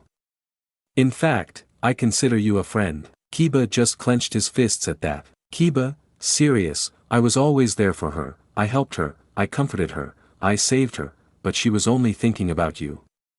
You don't deserve her. You just sent a letter and it was the world to her. It was simply my duty to stop her from getting her hopes up and then lose my chance. Sum just sighed in annoyance at that. Tsunade also frowned, but Naruto nodded at what he finished. Naruto, calmly, so that's what it was. Sighs, then you became obsessed with her. Anna, serene, I know it's silly now, but I hope you're not mad at Hinata. We'll talk to her at her compound tomorrow. Naruto laughed and hugged Rias. The redhead was listening calmly and somewhat annoyed to know that this boy made her boyfriend suffer a lot, but she blushed when she felt Naruto's arm around her waist. Rias, sadly, Naru, what are you doing? Naruto, cheerfully, I was broken for a long time, to be honest. I just wanted to wander around for a while. I felt like some things I was born with, like love and the warmth of a family, weren't something I should experience. And when she sent that letter, I thought she was just playing around and it was just something to pass the time. Those present watched with sadness, the elderly only mocked them. Hamura, serious, kid, you're just a weapon. Our fourth Hokage left you to protect the village. That should be enough for someone like you. Tsunade, Kakashi, and Sum saw the grandmother's annoyance on her face. Naruto held his girlfriend by the waist. Naruto, calmly, at first I believed it, cheerfully, but they speak the truth. The darker and longer your path, the light at the end is something you don't expect, but you understand that it's something you value for life. Rias, upon hearing her boyfriend's words, had tears in her eyes. She gave him a quick kiss on the lips to bring a smile to his face. Rias, happily, I never thought that something I hated since I was 8 years old, something I hated with all my being, would bring me to your arms. I'm grateful that it was you who found me and now makes me very happy. The couple didn't separate, and Tsunade, like Kakashi, smiled upon hearing those words. Tsunade, thinking, what do you think? Has he managed to be happy? Kakashi, thinking, he looks like you, Minato-sensei. Sighs, well, pup, I'm really sorry about what happened. It's good that it didn't escalate. Naruto, cheerfully, that's true, tightening his hug with RIAS, in fact, it led me to encounter the most important light in my life. RIAS had the brightest smile of her life as she listened to her boyfriend. RIAS, thinking, I will never leave the man who makes me so happy. Before anything else, Kakashi interrupted everyone's thoughts. Kakashi, calmly, well, that's settled at least on one side, but there are still those two left. The old men just grunted as they looked at the boy. Hamura, serious, Tsunade, you're making a mistake. First you fired us, and now you want to do something stupid again by not letting us help you. Tsunade sneered and growled at her. Annoyed, you mean you're threatening my clan and trying to blackmail me? If Kakashi-chan weren't around, I don't know what I would have gotten myself into. Kiba just clenched his fists as he remembered how those old men came to demand a favor, which was that he send letters to black markets as well as bounty hunters for some in the village. Tsunade, serenely, I sent it after hearing it. That confused everyone in the room, and Tsunade showed the seal on her wrist, and Naruto laughed. Naruto, cheerfully, so I see the seal you asked me to use works. I'm glad about that. Looked at the blonde boy in shock. Shock, how did you prepare this seal? Naruto, cheerfully, yeah, let's just say I have a problem with a one-eyed guy. Pointing at the seal, in short, that seal was designed so that Tsunade could listen to the conversations of any of the clan leaders as long as the voices of those three old geezers were heard. That surprised the annoyed old people, they had fallen into such a simple trap. Koharu, would be, Tsunade, it's best if they understand their place and understand that the village isn't safe. They must think about the future. The adults mocked them. Tsunade, would be, yeah, right, as if his coup is good for the future. The old people just grunted in annoyance. Hamura, annoyed, you don't understand the benefits of this, you just need to think big. Tsunade scoffed and sat down in her seat. Tsunade, would be, yes, as you wish. The elders raised an eyebrow at the smile on Tsunade's face, you will be the first in the village's new prisons. The old men opened their eyes and suddenly two Ambu took them away. Naruto, happily, then I can go now. I want to spend time with RIAS here. The redhead laughed at that, and Tsunade just shook her head slightly. Tsunade, serenely, not yet. Looking at Kiba, your punishment is as follows. Kiba raised his head, looking at his leader in shock. Kiba, shocked, punishment. But what would the charges be? I didn't do anything that's serious. Tsunade stood up from her chair, annoyed by what he said. Tsunade, would be, stealing mail and sending fake letters is a separate crime. You were talking to two traitors from this village, and manipulating your teammate is also a serious charge. The boy saw his mother, whose face was impassive, as was his sister's. He was about to say something, but before he could, his ninja headband was removed. Kiba, shock, wait, but, Tsunade, serious, silence. Sighs, from today your ninja license is revoked. If you wish to be a shinobi again, you will have to go through the ninja program from scratch. Kiba, shocked, impossible, I'm a chunin and I've participated in high-ranking missions. I didn't finish because Kakashi placed his palm on his chest and a seal appeared on his chest. Kakashi, calmly, chakra suppression seal. Kiba opened his eyes as he felt his chakra no longer flowing. Kiba, shock, wait, what happened to my chakra? Tsunade, would be, your chakra will be sealed. If you decide to become a shinobi again, the seal will be lifted and you will be enrolled on the first day at the academy. That's all. You may leave. Kiba was about to say something, but grabbed his shoulder. Would be, it's a fitting punishment and it will be obeyed. We're leaving, Tsunade-sama. Kiba couldn't believe it as he was pulled towards the door to leave the office. As the door closed, Naruto sighed at what had happened. Naruto, sighs, well, I know I can't do anything now. Tsunade, Serena, stop blaming yourself for everything, but that's not why I said you'd stay. Naruto, curious, so what else should I do? Kakashi, cheerfully, oh come on, I just found out that someone can already cut a leaf and that someone else has some new methods. Naruto laughed at the memory, and RIAS smiled enthusiastically. RIAS, cheerfully, yes, Kakashi-sensei, I'll be ready for the next step tomorrow. Kakashi, cheerfully, Alright, 8 a.m., don't be late, okay. The Jounin had a smile in his eye as he left in a shun sign, leaving everyone blank. Naruto, blank, he'll probably arrive at 10, but oh well, I won't wake up early. RIAS laughed and nodded. Tsunade, sighs, well, putting that aside, I want you to take care. The old man hasn't left his cave for a few days. I don't know what he's planning, but you're on his radar. Be careful. They both nodded seriously. RIAS, cheerfully, don't worry Tsunade-sama, we'll be fine. Tsunade just smiled and stood up from her seat. Tsunade, serenely, I'm going home. See you tomorrow. The two teenagers just laughed and everyone left, leaving the office empty. Naruto's house. After a pleasant walk, the couple arrived at the apartment they shared. RIAS, cheerfully, what do you want to do now, darling? Naruto smiled and placed his hands on RIAS's waist, who smiled and hugged Naruto's neck, and the blonde initiated a passionate kiss. After a few minutes, both stopped due to lack of oxygen. Naruto, panting, what do you say we cuddle up on the couch? Does he like the idea? RIAS smiled and nodded happily. RIAS, cheerfully, if we watch an anime and cuddle, it's the best thing for the night. They both laughed and headed towards the living room. RIAS put on an anime on the player and settled in with Naruto. She went to get some sheets and drinks and the couple hugged, ready to spend their night together. Tsunade's office. It was 9 in the morning and the blonde Senju saw 5 people standing in front of her. Tsunade, would be, I called you to thank you. Naruto, annoyed, you didn't even let us sleep, old woman. Tsunade scoffed and dismissed him. Tsunade, cheerfully, oh, come on, I just thought that passing the inmates at night would avoid arousing suspicion. The 4 of them just glared at her in annoyance.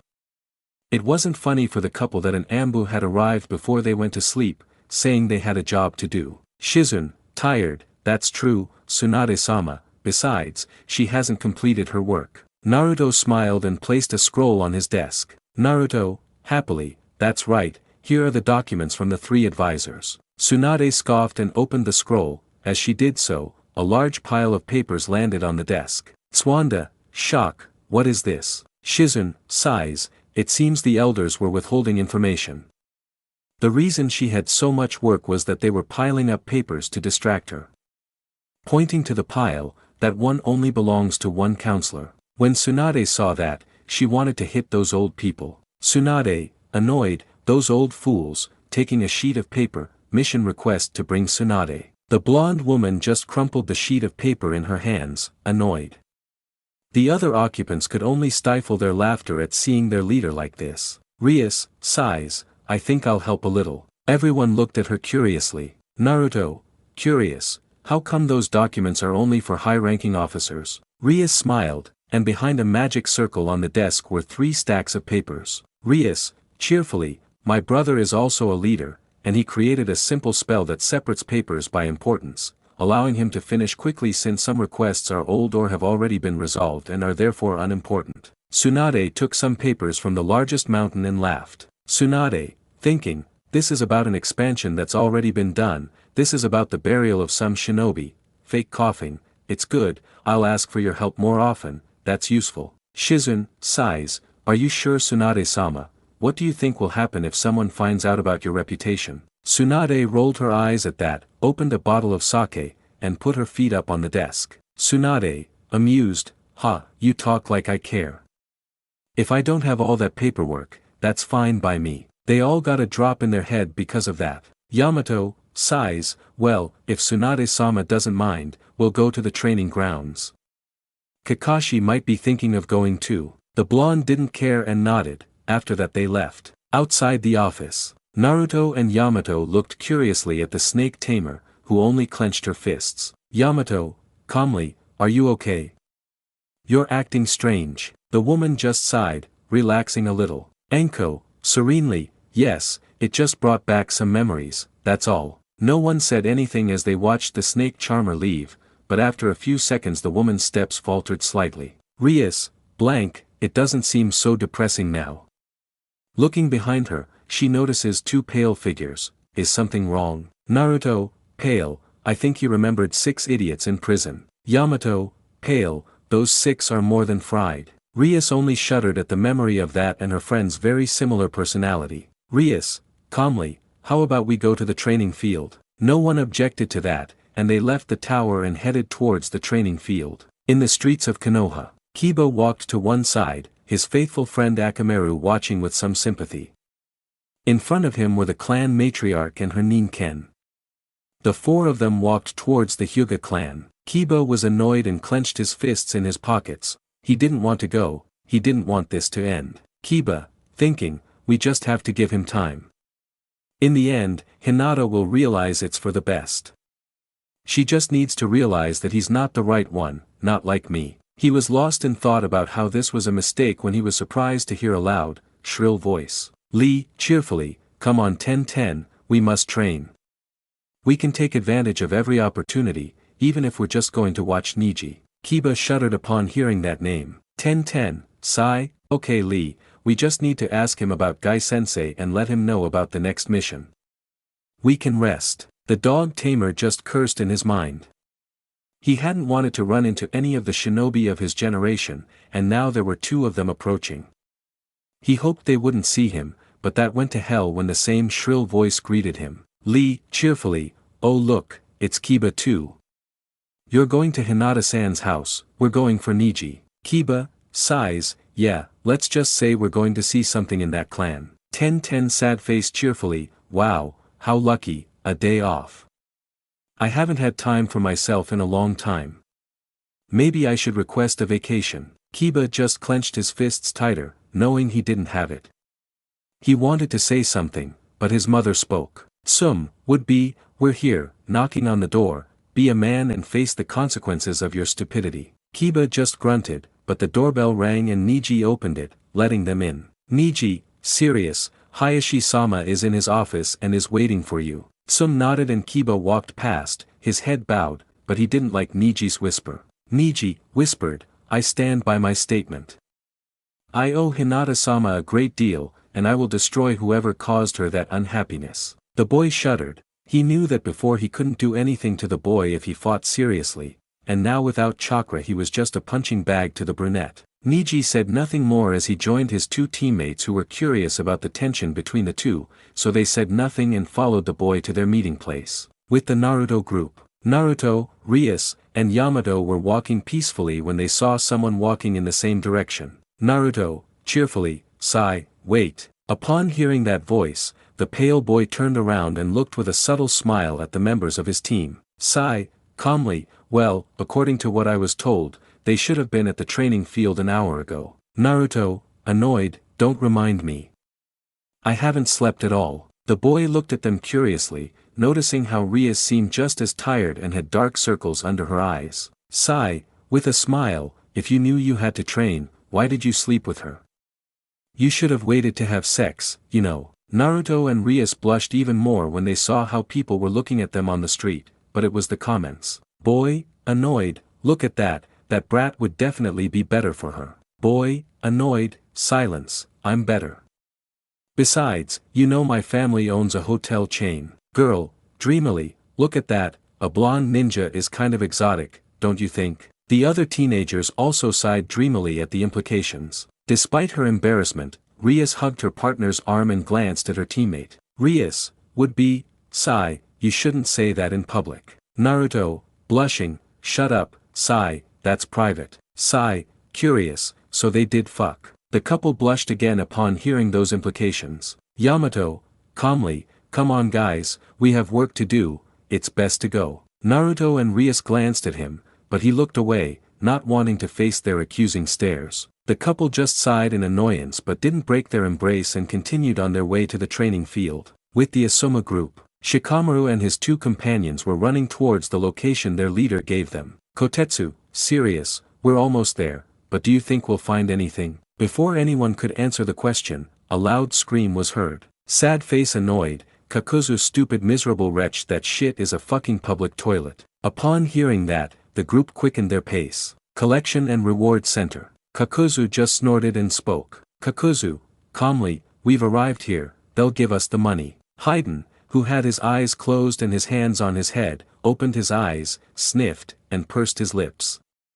He was annoyed when he saw where they were going. Haydn, annoyed, Kakuzu stupid bastard that shit is a fucking public toilet. The man didn't even look at him and entered the place carrying the body. Kakuzu, calmly, wait here if you want. Haydn looked annoyed but then clicked his tongue. Haydn, annoyed, damn, but oh well, I can take advantage of this to pee. Without further ado, I went into the bathroom, unaware that I was being watched. Inside the public restroom, Haydn went to one of the urinals while Kakuzu banged on the wall and pulled out a board. Kakuzu, calmly, I have Chiriku from the land of fire. Then a man appeared and arrived with a stretcher. Sad face calmly, okay, put it here, I need to run the tests. Kakuzu simply nodded as he noticed the man extracting a drop of blood and an impression of his fingerprints and face. After a few minutes the man arrived with a metal briefcase. The silver-haired man spoke. Haydn, disgusted, hey you fucking heretic, this sucks, I'm outta here, you pair of greedy blasphemers. The man who left the briefcase on the table next to a body and saw the man counting the money, ignoring the man's insults. Sad face calmly, Mr. Kakuzu, not to be disrespectful, but you shouldn't separate from him. Perhaps you'll have more opportunities for bigger rewards. Kakuzu continued counting his money, but when he finished he only saw the man in front of him. Kakuzu, calmly, that's the only comrade I can't kill. Annoyed, no matter how hard I try. Without another word, he took his money and left.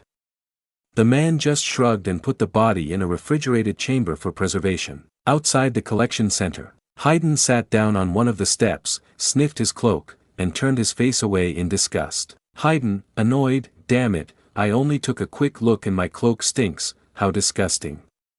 Then he hears a noise and looks up, are you done yet, idiot? Haydn, annoyed, damn it, I only took a quick look and my cloak stinks, how disgusting. Then he hears a noise and looks up, are you done yet, idiot? He didn't finish speaking because he had to jump from a strong blow by Asuma.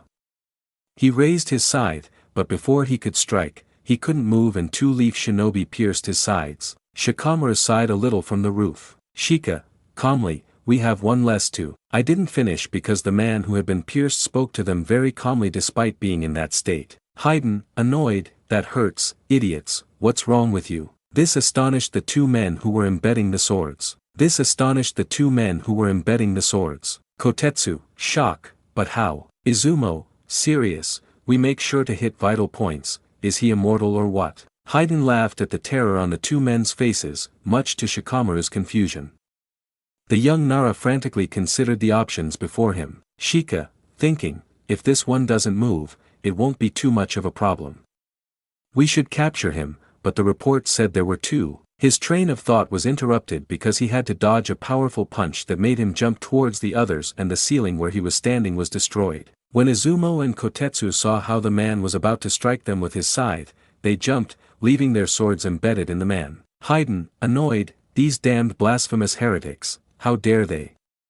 This shit hurts. After that, the leaf shinobi saw the man pull the swords from his sides. Kotetsu, serious, that's unreal. I'm sure that must have pierced his heart and both of his lungs. Asuma stood seriously in front of his companions. Asuma, serious, everyone pay attention. If he didn't die from that, the strategy must change. I'll take care of him. You guys protect my back. The other one hasn't even fought yet, but he's strong. The group nodded, but Haydn didn't like that part and looked at his companion. Haydn, annoyed, don't even think about it, Kakuzu. You had me walking around for a while staring at that stiff face. This fight is mine. The man with the face mask shrugged, but then he saw the Konoha Jounin and pulled out a black book. Haydn mocked his companion and prepared his scythe. Haydn, excited, are you ready to be sacrifices and prove redemption by joining Hashin's path? The gray-haired man began to make a strange symbol on the floor with his foot. Upon finishing, he simply ran towards the leaf shinobi. Seeing the man run with the scythe, Sarutobi tensed and prepared himself, but before anything could happen, Kakuzu's voice echoed. Upon finishing, he simply ran towards the leaf shinobi. Seeing the man run with the scythe, Sarutobi tensed and prepared himself, but before anything could happen, Kakuzu's voice echoed. Kakuzu, serious, wait, Haydn. Haydn, listening to his partner, didn't notice how the cable of his scythe became entangled in his legs, causing him to fall face first to the ground, bringing drops of sweat to the heads of the leaf ninjas. The gray-haired man lifted his sleepy, annoyed face and growled at his companion. Haydn, annoyed, What the hell are you doing, Kakuzu?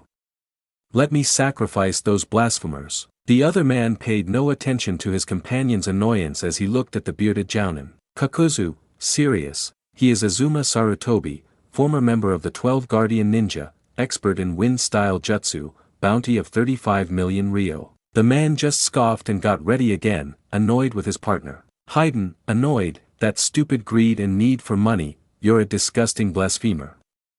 If you interfere with my ritual, I'll shove my scythe up your ass. Kakuzu, for his part, didn't even flinch and didn't move an inch from where he was. The Konoha group watched the duo intently, awaiting the attack. Shikamaru seemed even more worried upon learning this. Shika, thinking, now that he knows there's a reward, they'll be willing to kill Asuma, but if he didn't die, what should I do? I need more information. His thoughts were interrupted when Asuma gave orders. Asuma, serious, listen up, I'll be the first line of defense. Try to hold him back, I'll decapitate him quickly. The boys behind him nodded seriously. Shika, thinking, even Asuma is very tense, this is a high-level fight. Before anything else, the man lunged at the group. Haydn, crazy, I'll kill you useless scum. In the Hyuga complex. In the Hyuga leader's office, he was behind his desk looking at the Inuzuka clan leader, who had a serious expression as she stared at the two people in front of them. Kurenai, would be, remember that. Hayashi-sama knows what the boy's attitude was like before, he wants that image for the future of his clan. Hayashi just sighed, looking at the other boy. Hayashi, calmly, may I ask why you decided to commit 2 high-level crimes to prevent that relationship? Kiba just clenched his fists at that and gave the man a serious look. Kiba, serious, I'm a better option. You know my track record, and thanks to Hinata, she's been aware of what I've done to keep her safe.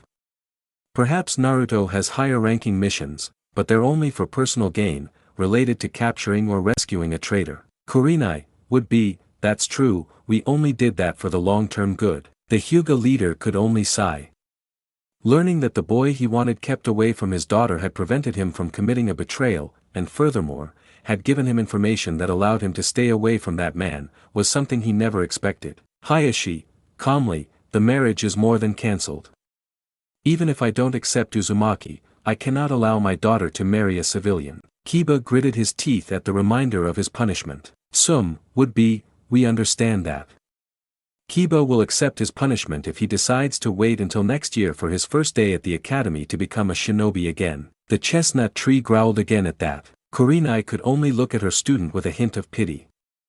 She knew he had helped, but they shouldn't find out. She trusted too much that Hinata would love Kiba. When that happened, she knew there wouldn't be any problems. Now she knew they needed to spend more time together, and Naruto's arrival ruined that too. Serene, well, we'll leave. Kiba isn't free. Anna needs an assistant at the vet clinic.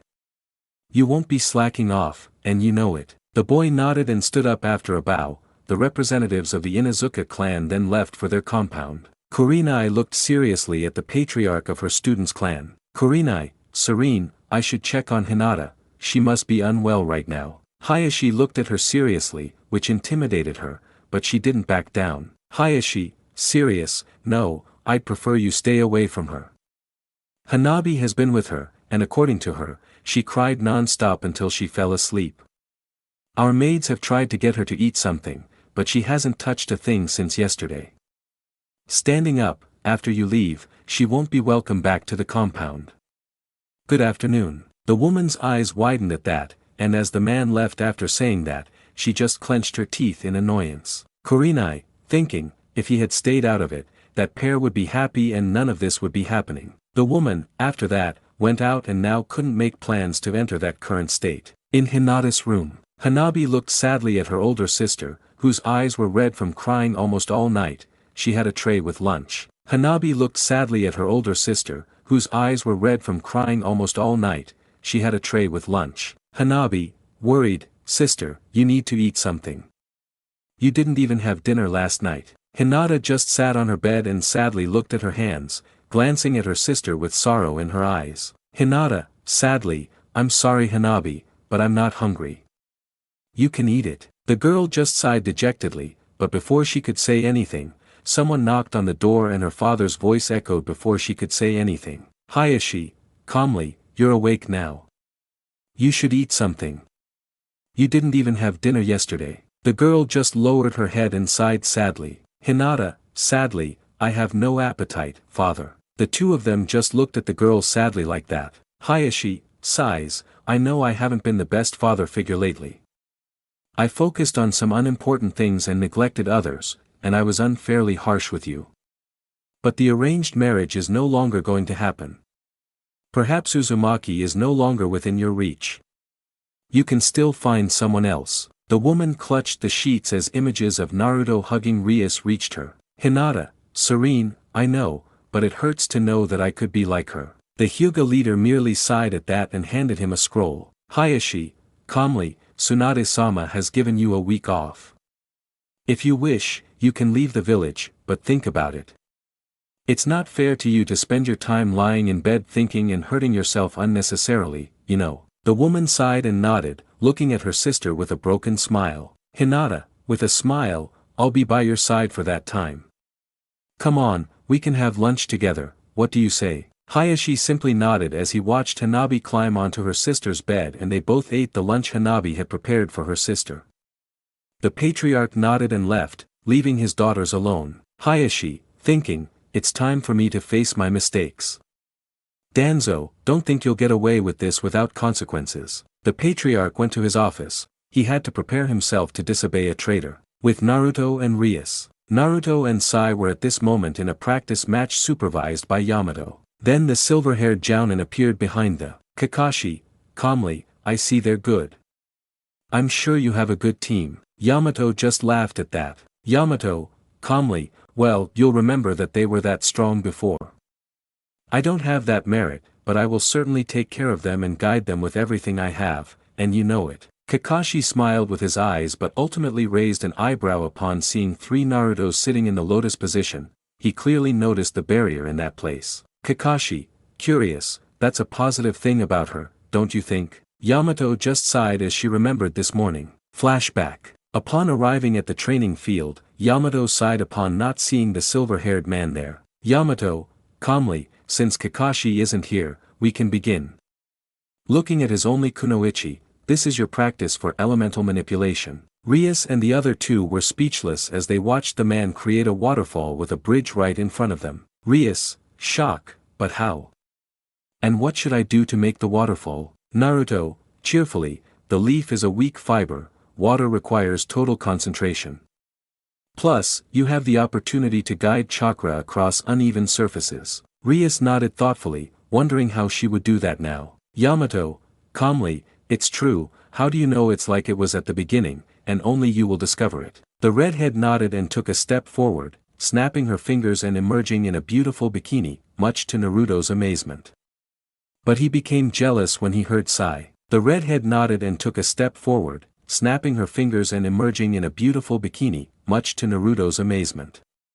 But he became jealous when he heard Sai. Sai, monotonously, certainly a good pair, now I understand why you don't let her sleep. RIAS blushed upon hearing that, but was surprised to find herself covered with Naruto's jacket. RIAS, curious, and this, Narukoan, but it'll get wet if I use it now. Naruto, serious, never mind, that's better.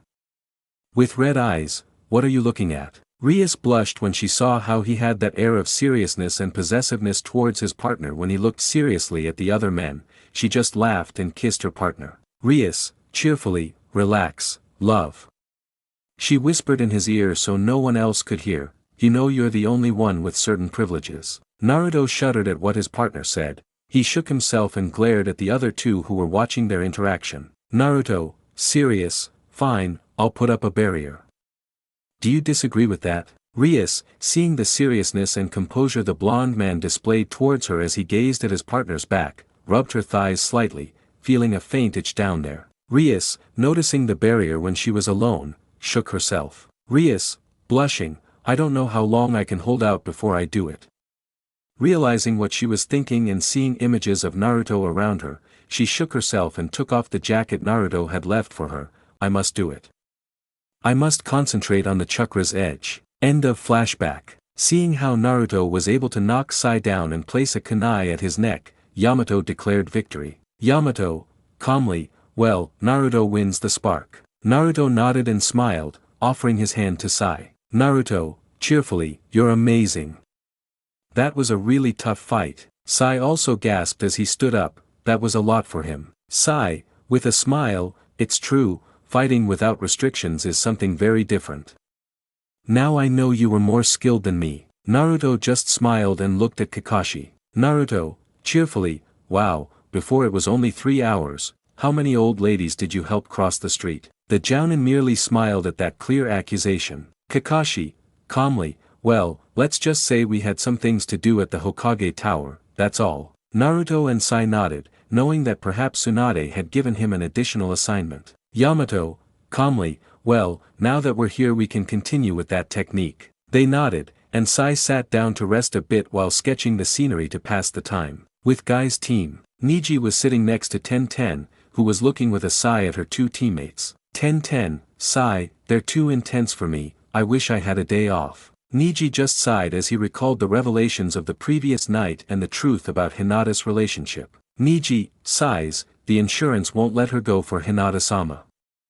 I hope she doesn't suffer any more than she already has. Before he could continue with his thoughts, his teacher's voice made itself known. Guy, cheerfully, come on guys, your flames of youth aren't very vibrant today. Let's run. We'll do 2,000 laps, all for youth. Lee, cheerfully, for the youth. Seeing the 2 of them run away, Hyuga saw his other companion. Niji, calmly, let's have lunch. Would you like some yakisoba? The girl blushed slightly but smiled at the boy. 10-10 sad-faced cheerfully, sure, let's go to lunch. Niji simply nodded and they both walked back to the village. Route Dens. Danzo saw 5 of his ambu kneeling in front of him and gave orders. Danzo, calmly, well, tell me how the prison riot is going.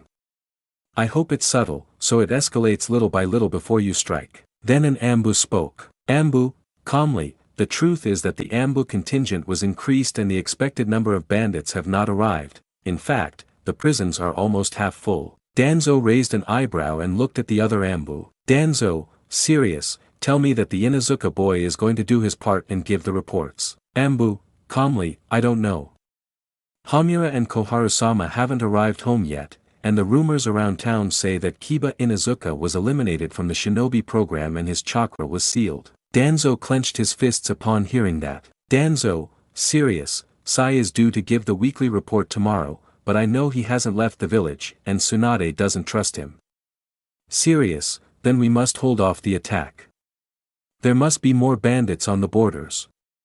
Keep watch and see where those 2 are. The ambu said nothing and went to carry out their orders without noticing that one ambu was disloyal to them. Tsuanda's office. Tsunade smiled at the man in front of her as she finished the report. Kakashi, calmly, and that was it. Once again, he's prolonging his plans, and I'll take care of the southern part. I've sent more ANBU to cover the most vulnerable areas. Tsunade, cheerfully, I understand. Thanks to Naruto and RIAS's teleportation, we've brought them here without anyone noticing. That's good news. The Akatsuki problem is a very difficult obstacle to overcome, leaving us time for that old man. Kakashi sensed something was off, he didn't know what it was, but he didn't like the atmosphere. Tsunade, too, fixed her gaze on her village, knowing she would soon receive bad news. With the Azuma group, the Jounin noticed the man throw his scythe and nodded. Shikamaru noticed his master's nod. After a few quick hand seals, several shadows moved toward the man, who growled irritably. Shika, thinking, with my stinging shadow I must keep him at bay.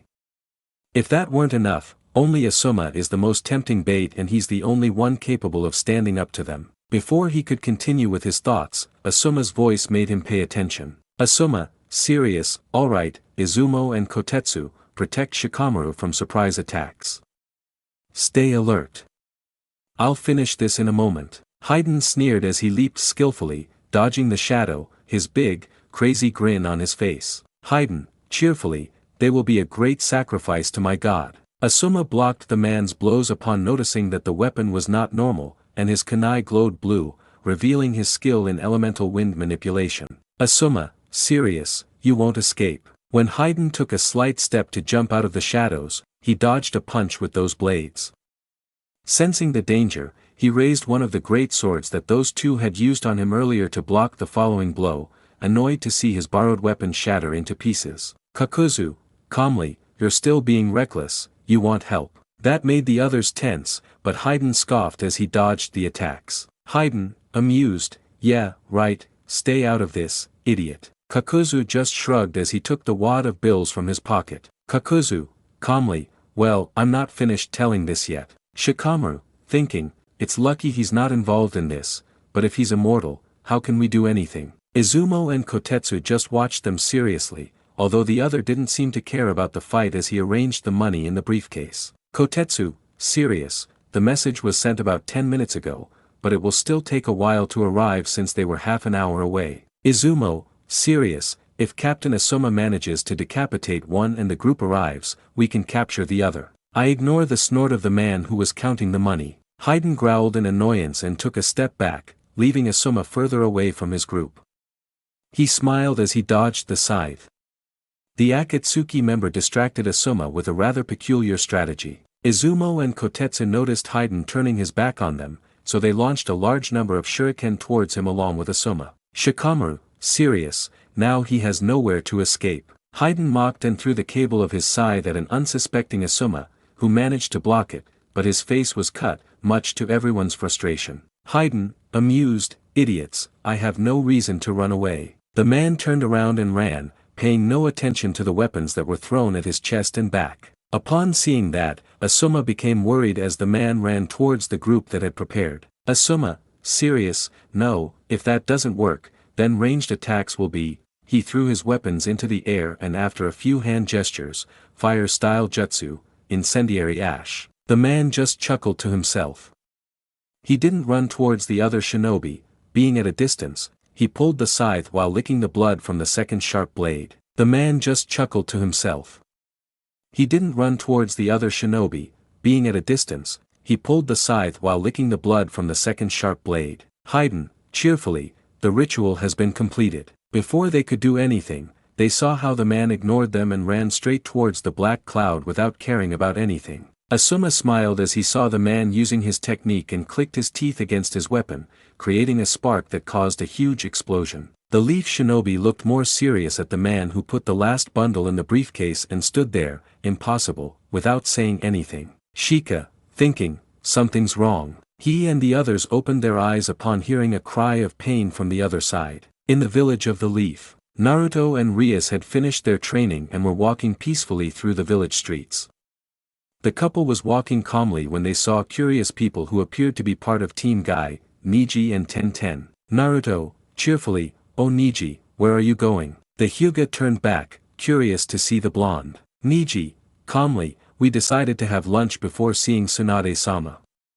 Where are you going? Naruto raised an eyebrow, they weren't informed of anything. Naruto, cheerfully, well, Kakashi-sensei and Captain Yamato went somewhere super secret and gave us the afternoon off. Hyuga nodded as RIAS and Tenten also spoke. Tenten, cheerfully, so what do you say tonight at 8 p.m.? RIAS nodded with a smile. RIAS, cheerfully, of course, I'd love to go out tonight, thank you for the invitation. Before anything else could happen, Niji interrupted them. Niji, calmly, Tenten, let's go, we must report to Tsunade-sama. The woman with the bun hairstyle nodded and said goodbye to RIAS. Naruto, amused, plans for tonight. The redhead felt embarrassed by that and shyly scratched the back of her neck. RIAS, embarrassed, well, Tenten-san said she was going out with the girls today and asked me if I wanted to come, and I said yes, that's fine. Naruto rolled his eyes at that insinuation. Naruto, blank, I'm your boyfriend, not some kind of jailer, you know. RIAS felt sorry for her and kissed her partner, she was happy about her first date with girls in this world. Naruto just laughed at his girlfriend's excitement. Naruto, cheerfully, well, I think I'll go to bed early tonight. The blonde man was somewhat relieved to have a little time to sleep. RIAS smiled at her partner, she was aware that the blonde man had had a very long workload. RIAS, cheerfully, I think it's true, Tsunade-sama has given you many special tasks during this time. The blonde man nodded, but before he could celebrate, a scroll fell into his hands and he winced as he read its contents. Naruto, annoyed, that old man, he'll pay for this. RIAS just laughed and hugged her partner's arm, smiling at him. RIAS, cheerfully, come on, maybe we can rest a little before the afternoon. The blonde man just laughed, but was grateful for the idea. Naruto, cheerfully, yeah, I think it would be good. What if we buy something for a quick lunch and go to the park? RIAS nodded. She also wanted to rest a little after her training and knew that neither she nor Naruto would cook because of their exhaustion. In Tsunade's office, most of the rookies were seen looking at Tsunade, who was sitting seriously at her desk. Tsunade, would be, okay, now everyone who needs to know this is here. Sakura, curious, but I understand that Ino's team isn't here, but Naruto's team isn't here either, and by the way, shouldn't Kiba be called too? Niji huffed in annoyance.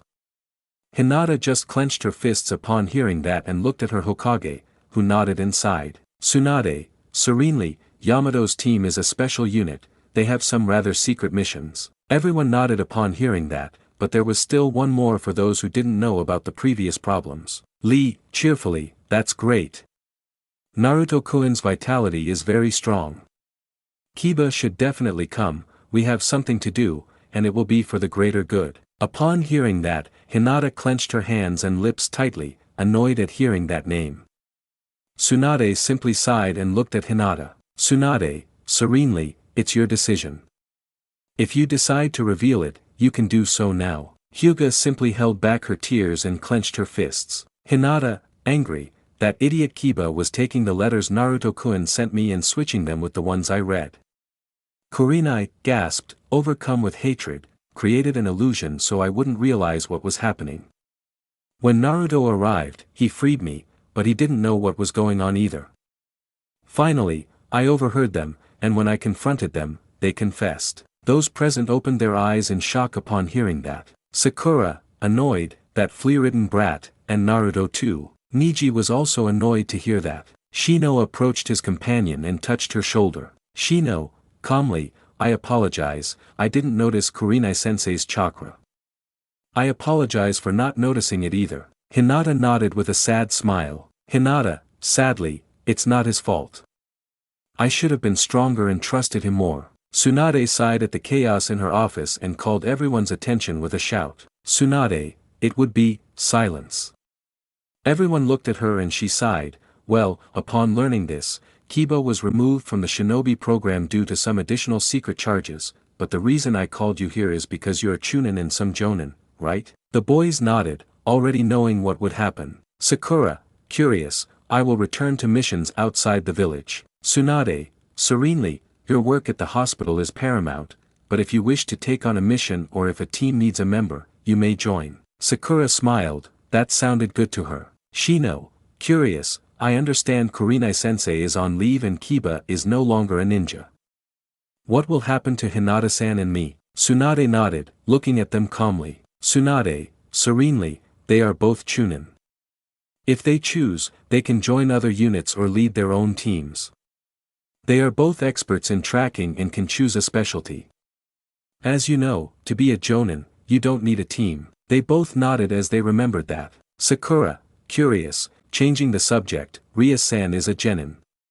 Can you tell me why she's on high-priority missions? Sakura was jealous because she was a chunin and a medical specialist. It bothered her that a newcomer was taking her place, removing her from the equation. Tsunade smiled and leaned back in her chair. Tsunade, serenely, you know she's more than capable of fighting on equal terms with an S-rank shinobi. That astonished everyone, and Sakura grimaced as she remembered what happened with Sasori. 10-10, curious, that surprises me, but well, the truth is I don't know her yet, like everyone else here. Sakura, serenely, it's true, there are many things she hides from us, aren't there? While the younger ones contributed their 2 cents, aside from crazy theories, Tsunade just shook her head slightly. Tsunade, serenely, perhaps it's true that you don't know some things, but she's opened up to me and Naruto.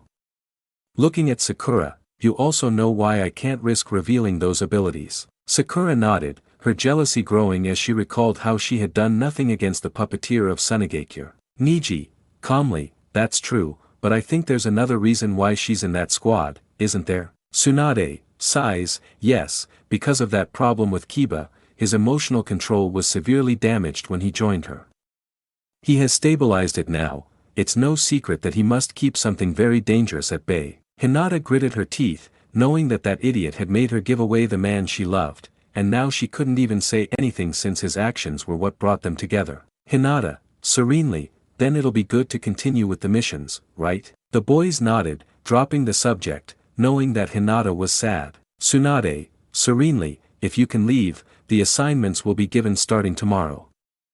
Hinata, rest, but in a week I need you on active duty. The boys nodded and, after a bow, they all left. Outside the office. 10:10, cheerfully, okay then, if you're going, I'll let RIAS-san know. It'll be good to talk to her. Sakura nodded while Hinata sighed somewhat sadly but nodded as well. Sakura, serenely, it's true, we know very little about her. It will be good to get to know her. The girl with pigtails smiled, but Lee spoke. Lee, cheerfully, or an outing where I also want to go. Niji, calmly, that's true, I'd also like to ask a few questions. Before Shino could give his opinion, 10:10 stopped them. 10:10, annoyed, don't even think about it, it's a girls' night out, looking at Sakura and Hinata, you know where it is so I'll see you at the agreed time. The girls nodded and left, leaving the dejected boys behind them. With the Asuma team, the Leaf Shinobi raised an eyebrow upon hearing a scream and a mad laugh. Haydn, cheerfully, you see, feeling someone else's pain in my body is a feeling of pure ecstasy. Haydn, cheerfully, you see, feeling someone else's pain in my body is a feeling of pure ecstasy. When the smoke cleared, they saw their mission leader with burns on one side of his body. Kotetsu, serious, but how did he get burned? Shikamaru frantically thought about the actions taken by both of them, trying to discover their true intentions and what had happened. The gray-haired man, who now had black skin with a skeleton design on it, pulled out a rod with a sharp point. Asuma became worried and ran to deliver a decisive blow to the smiling man. Asuma, serious, why did she smile? Haydn, seeing the man run towards him, chuckled and plunged the pike into his thigh. Asuma didn't know why the man did that, but suddenly she collapsed with a sharp pain in one of her legs, and a stain of blood began to appear. That surprised the other Leaf Shinobi. Izumo and Kotetsu watched in surprise what had happened, but Shikamaru frantically thought of a new plan. Haydn, cheerfully, the pleasure and ecstasy of feeling a person's pain and agony through my body is an indescribable sensation, you know that? Pointing to his other leg, what kind of pain will be next? The other leg? Pointing to his arm, how about the arm? With a crazy smile and pointing to his heart, or are you okay with finishing up? It's not interesting. Asuma watched in shock and slow motion as the man thrust the tip towards his heart, but a scream from Shikamaru and a growl from Haydn brought him to his senses. Shika, serious, no, don't even think you'll do it. Izumo and Kotetsu noticed the shadow that connected him to Haydn, who screamed with hatred in his voice. Haydn, annoyed, you damned heretic, when I'm done here you'll be my next sacrifice to God. Shikamaru only grunted from the effort but gave his hypothesis to his comrades while they gave their opinions beforehand. Kotetsu, serious, well done, but what to do? Shika, serious, it's true he's been detained. Taking a step to the side, did you notice that his main weapons aren't easy to manipulate? That gave me the impression that his main objective is an injury or a cut, and he confirmed it when he licked the blood from his scythe. Remember when he said it was already complete? Izumo, serious, well, but we still don't know why Asuma is the one who's injured. Something's missing, right? Shikamaru made another effort as he took another step, sweat and exhaustion were already showing on his face. Shika, serious, that's right, remember the diagram from the beginning and Asuma's attack. He didn't care about the damage, he just went in. But now I understand that he didn't care, he just had to get there for his jutsu to complete. And now he and Asuma are linked.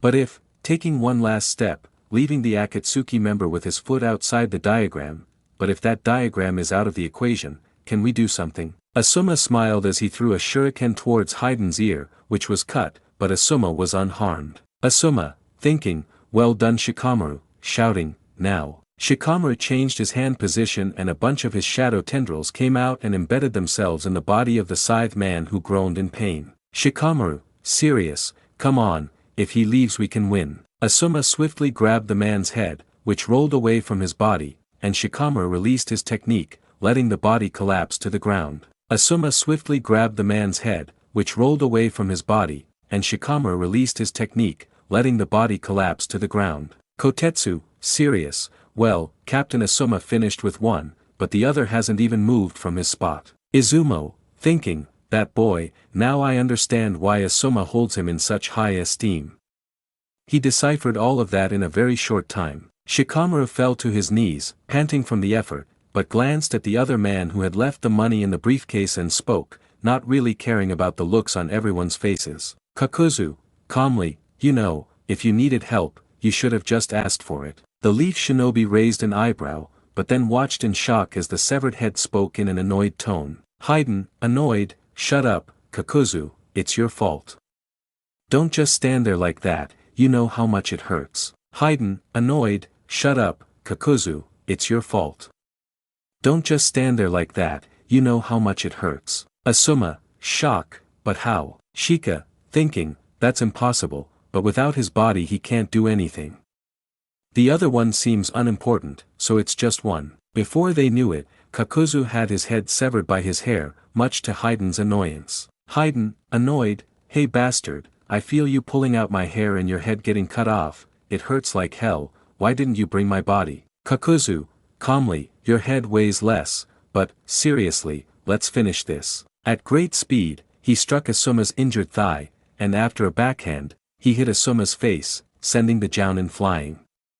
Asuma turned around, trying to stand, but before he could do anything, Kakuzu fell from the sky and struck Asuma's lower back, leaving him unconscious. Shika, serious, Asuma, thinking, this is bad.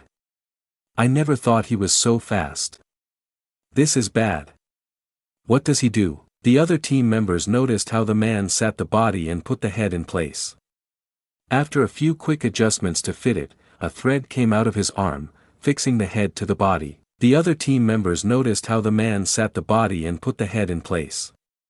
After a few quick adjustments to fit it, a thread came out of his arm, fixing the head to the body. Haiden, annoyed, Kakuzu, this hurts, you know, damn it, you have no idea how annoying it is to have your head cut off. Kakuzu, annoyed, you know what? Shut up and don't move. I need to fit your stupid skull to your neck. The leaf shinobi watched with growing fear as the previously decapitated man stood up, picked up his weapons from the floor, and moved his neck. Haiden, cheerfully, great, it's good to be in one piece. Annoyed, Kakuzu, this is your fault, this is shit. Kakazu just shrugged and looked at the three members of the group who tensed up when he looked at them. Kakazu, calmly, you can have the one with the reward, running, those three are mine. Haiden, seeing how his teammate ran after the other three and mocked them. Haiden, cheerfully, as you wish. Taking his sharp staff, I will pay this heretic. I will show him the true path of Hashin. Izumo and Kotetsu tensed up. Izumo made some hand signs as a woody substance came out of his mouth. Isumo, serious, Jutsu water-style marshmallow floor. Kotetsu jumped and pulled a strange mace from a scroll, while Kakuzu stopped, looking at the floor. Suddenly, the man with the leaf threw his strange weapon towards the man who simply took a step to the side. Kotetsu jumped and pulled a strange mace from a scroll, while Kakuzu stopped, looking at the floor.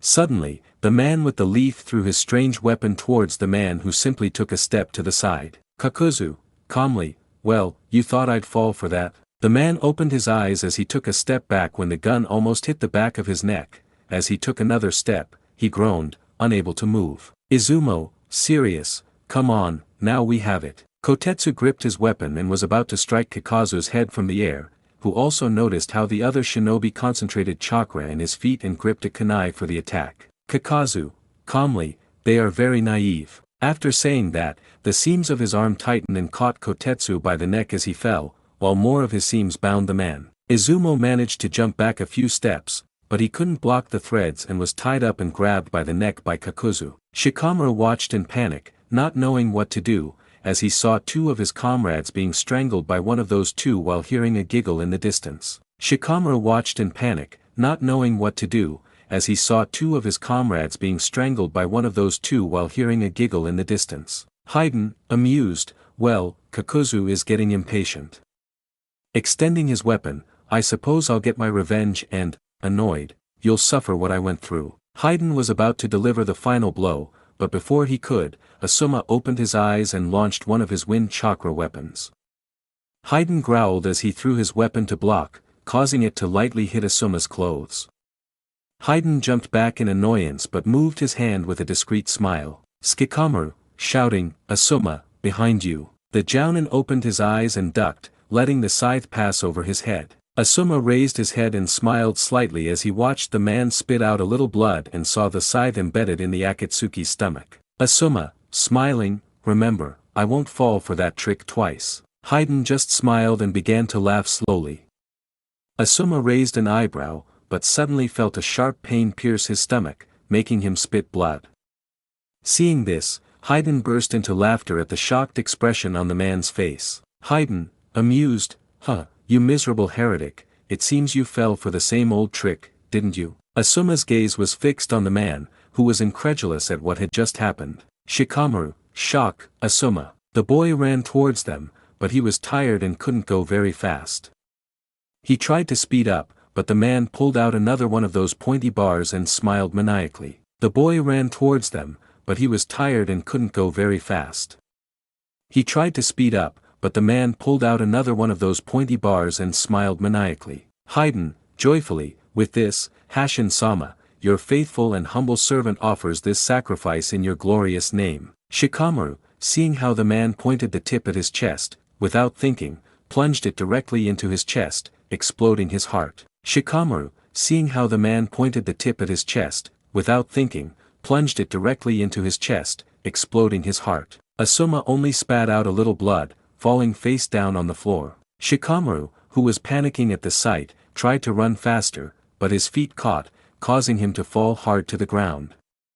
The pineapple-haired boy raised his head in pain and frustration towards his teacher. Shika, in pain, Asuma. Izumo and Kotetsu watched helplessly as they tried to break free from the Akatsuki's grasp. Suddenly a large flock of crows surrounded Haydn and Kakuzu, who growled angrily. Kakuzu was slightly distracted, but after a moment he opened his eyes as he saw a thrust coming towards his head. Kakuzu, serious, a black sword. Without them noticing, Chuji took Asuma's arm and led him to the roof where another Jounin was waiting. Without them noticing, Chuji took Asuma's arm and led him to the roof where another Jounin was waiting. Sad face serious, "Well done, but don't get distracted." Chuji, serious, "Yes sir." Kakuzu's group had to dodge the sword of the shinobi who was attacking him. Haydn, whose skin color had returned to normal, swung his weapon towards the annoying birds. Haydn, whose skin color had returned to normal, swung his weapon towards the annoying birds. Haydn, annoyed, "What do you take me for, trash?"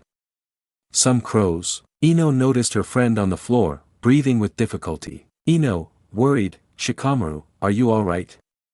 We've arrived to help you." Shikamaru coughed a little and nodded, but that wasn't his main concern. Shika, in pain, "Yes, but forget about me.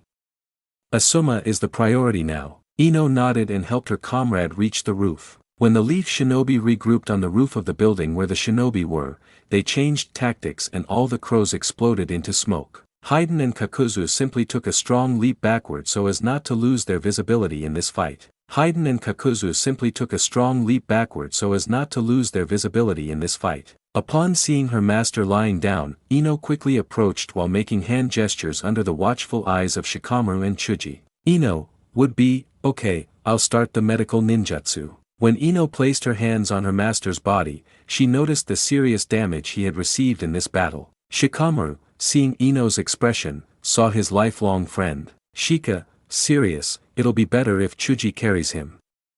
Ino, "You must go with him.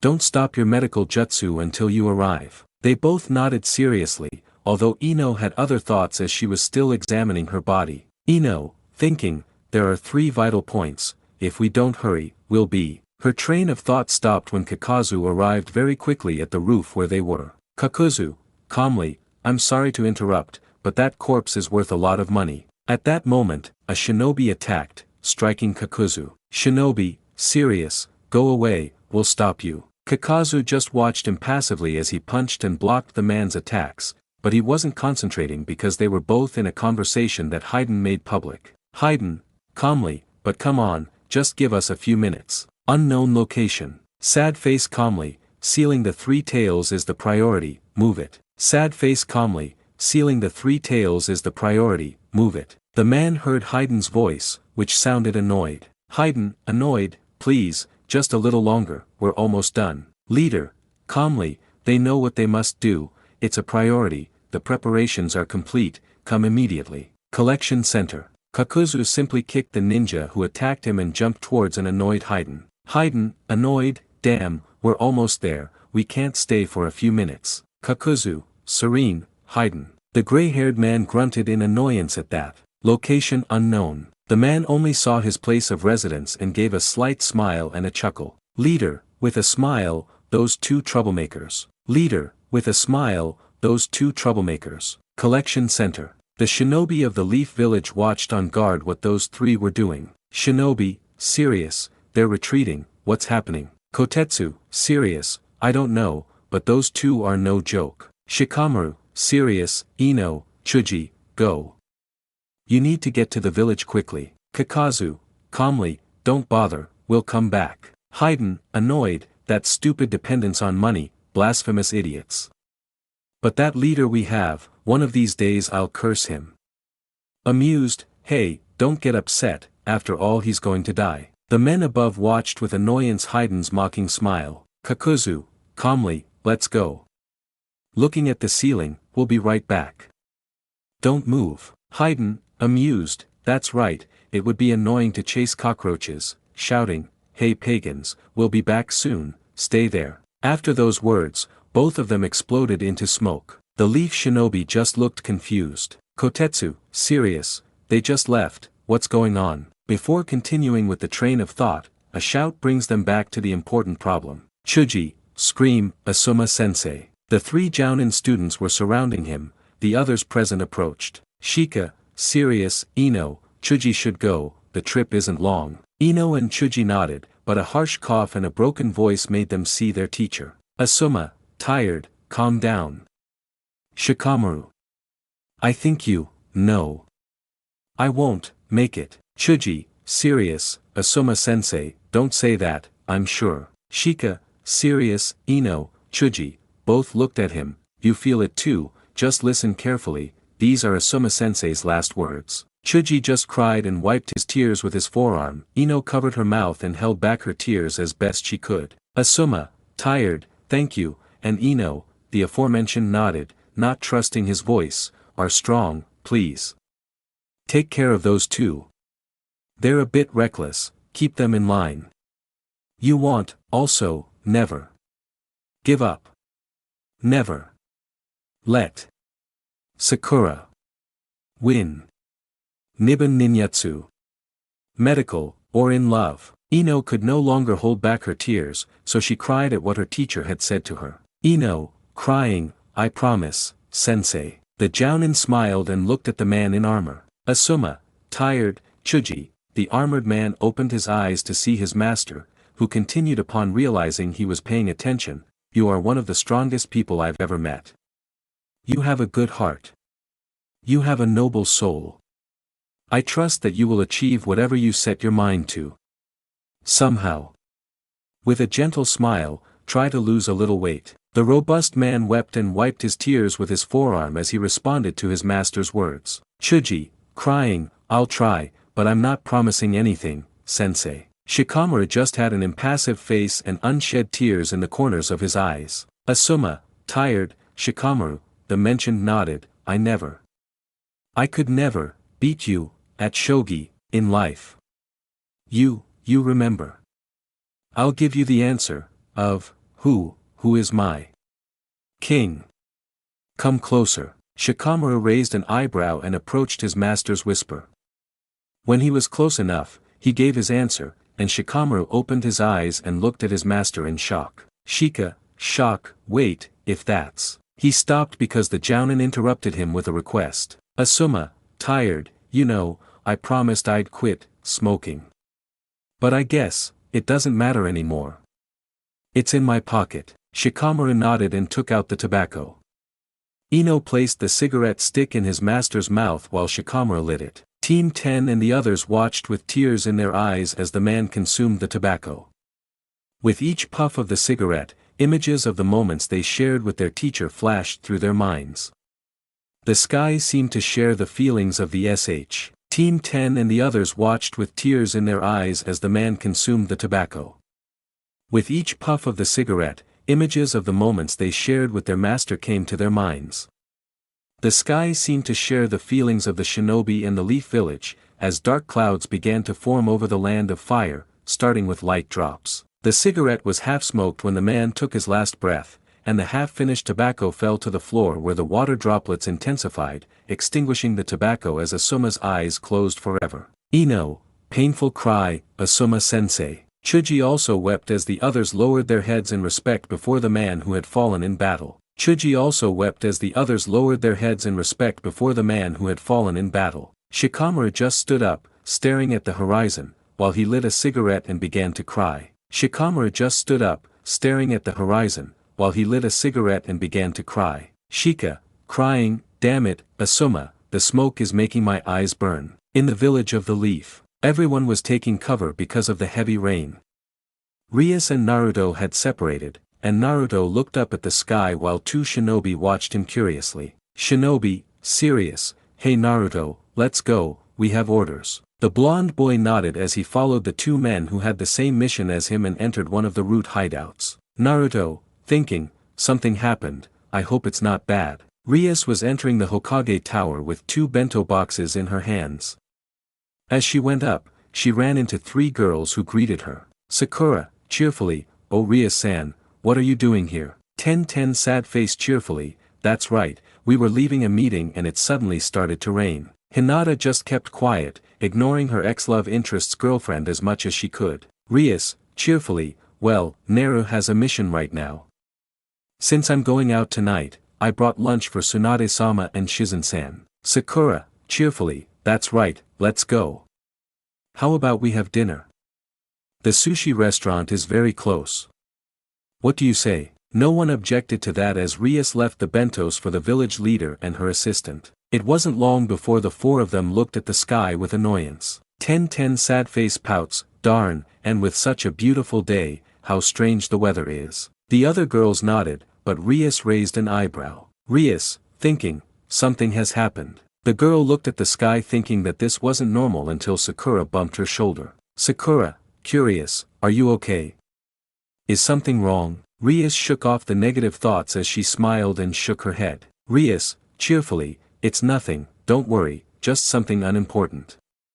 Snapping her fingers, come on, what are they saying? The girls watched in shock as a magic circle formed on RIAS's head, which she then used as an umbrella. The girls nodded and the three of them entered the magic circle and were surprised not to feel the rain on them. Hinata just clenched her fists upon hearing the cheerful chatter of the other three girls. She clenched her fists with annoyance and jealousy at the attitude of the redhead who was Naruto's girlfriend. Kurenai's house. The Jounin was peacefully at home when the heavy rain arrived.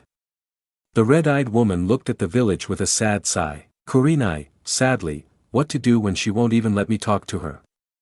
After that, I feel a pang in my chest and one of the flowers falls out of the pot, Asuma. The woman placed her hands on her heart with a strong feeling of sadness as tears fell from her face. It was daytime in the Leaf Village, Naruto's apartment. Naruto was waking up peacefully. Yesterday he had some luck and his mission ended sooner than he planned. He was about to get up when he realized that RIAS was asleep on his chest. Naruto, curious, I don't know what time I get back, maybe I should let her sleep. The blonde man manipulated their bodies to leave RIAS on a pillow while he stretched out his body. Naruto, cheerfully, well, maybe I should cook something. Without further ado, she went to the bathroom to clean up so she could prepare breakfast. About 30 minutes passed, and RIAS felt the warmth she loved was gone. She moved her hands, searching for her partner. When she arrived home that night, she found him asleep in bed. She simply prepared for sleep as usual. Having dinner with the girls, they lingered a bit, chatting, and it was almost 11 p.m. Not wanting to wake her partner, she opened her eyes slightly. RIAS, sleepily, Naru, where are you? Before he could say anything else, the smell of food filled the room, and Naruto, drying his hands with a towel, opened the door with a smile upon seeing his partner awake. Naruto, cheerfully, I see you're awake. Good morning. The redhead laughed as she grabbed a robe and went over to share a kiss with her boyfriend. RIAS, cheerfully, yes, good morning, love. Worried, but you must have been tired. I should have woken up earlier. The blonde man just laughed at that as he hugged RIAS and led her towards the kitchen. Naruto, cheerfully, come on, honey, how about we have breakfast? The old lady said you had to go in the morning. RIAS nodded as she sat down at the dining room table. RIAS, cheerfully, if she told me about that, it's to organize her documents, but, curious, how was your mission? Naruto, amused, it wasn't so bad, but remember I said that old man will pay for this. Winking, I don't want to spoil the surprise. RIAS laughed into her hand, knowing her boyfriend wasn't happy and knowing how playful and mischievous he could be. RIAS, cheerfully, well, I won't ask any more questions. Besides, the girls were nice yesterday. Naruto just laughed as he took her hand. Naruto, cheerfully, I'm glad you have more friends here and they didn't interrogate you much. Naruto just laughed when he saw his girlfriend looking somewhat embarrassed. The blonde knew how gossipy Sakura could be. RIAS, cheerfully, well, I ended up talking about that idiot Riser, but I managed to avoid some things about my house. The blonde man simply nodded. He couldn't demand that his partner reveal things she didn't want to. Naruto, cheerfully, well, I can't say you have to reveal things you don't want to, but, getting up from his chair, I think I should take a bath for the day. RIAS nodded, stretched, and nodded again, but before she could walk, she felt arms around her waist and blushed as she felt a kiss on her neck. RIAS, blushing, Naruto-kun, sighs, what are you doing? Naruto, amused, oh come on, I couldn't hug you even though, kissing his neck, don't you want to come with me? RIAS, who was taken by surprise at first, felt Naruto move away a little and laugh at that. Naruto, cheerfully, I was just playing, don't worry, I'll be out in a moment. RIAS saw her boyfriend and smiled smugly. She didn't let him break free from her embrace while she wiggled her bottom against his crotch. RIAS, sensually, oh, let's be serious, with a sigh, I really wanted to. Naruto shuddered as he felt his manhood being stimulated, but this time he didn't let it happen as he turned RIAS around and pinned her against the wall. Naruto, hoarse voice, seriously, well, if you don't want it to be a game, I can solve it. RIAS giggled as she was kissed by her blonde boyfriend, but she wouldn't complain as the couple went to take a shared shower. In the shower, as RIAS was led to the bathroom, she smiled. She was still naked, she wouldn't stop now. Seeing her boyfriend without his shirt, she took the drawstring of her robe and opened it, letting him admire her figure. The redhead giggled a little when she saw her partner blush. RIAS, sensually, come on, darling, you know I can't be the only naked one here. Naruto felt embarrassed, he knew the idea was his, but he wouldn't back down. He lowered his pants, and the redhead smiled seductively. She was eager to see her prize. Naruto, embarrassed, you know, I don't know if this is right. Do you think this is a good thing? That was the last thing RIAS wanted or cared about. The redhead approached with lascivious intentions while placing her hands on the hem of the boxers with a smile. RIAS, sensually, come on, love, it's not fair that I'm here naked. The blonde man shuddered as he too was left naked, causing his girlfriend to blush. Naruto, thinking, something tells me I'm in dangerous territory. RIAS, thinking, if it looks like this now, I can't even imagine what it will be like when it's in full swing. The woman shuddered at the thought of what would happen when she and her boyfriend decided to do inappropriate things. Naruto, now naked with his partner, entered the shower, dragging RIAS with him, his initial embarrassment gone, and turned on the hot water while the blonde hugged the redhead. Naruto, hoarsely, you know, I don't care anymore. RIAS blushed at the tone, but before she could say anything, her lips were captured by her boyfriend in a kiss. It didn't last long, though, as she wrapped her arms around his neck, leaning against him, their bodies going numb as they kissed. Naruto broke the kiss before she could breathe, a gasp escaped her lips as her boyfriend began kissing, nibbling, and licking her neck. RIAS, panting, Naru don't stop, she shuddered as she felt her boyfriend's palms on her bottom, darling like that love. The redhead was excited at the idea of being taken by her partner, but not without a struggle for dominance.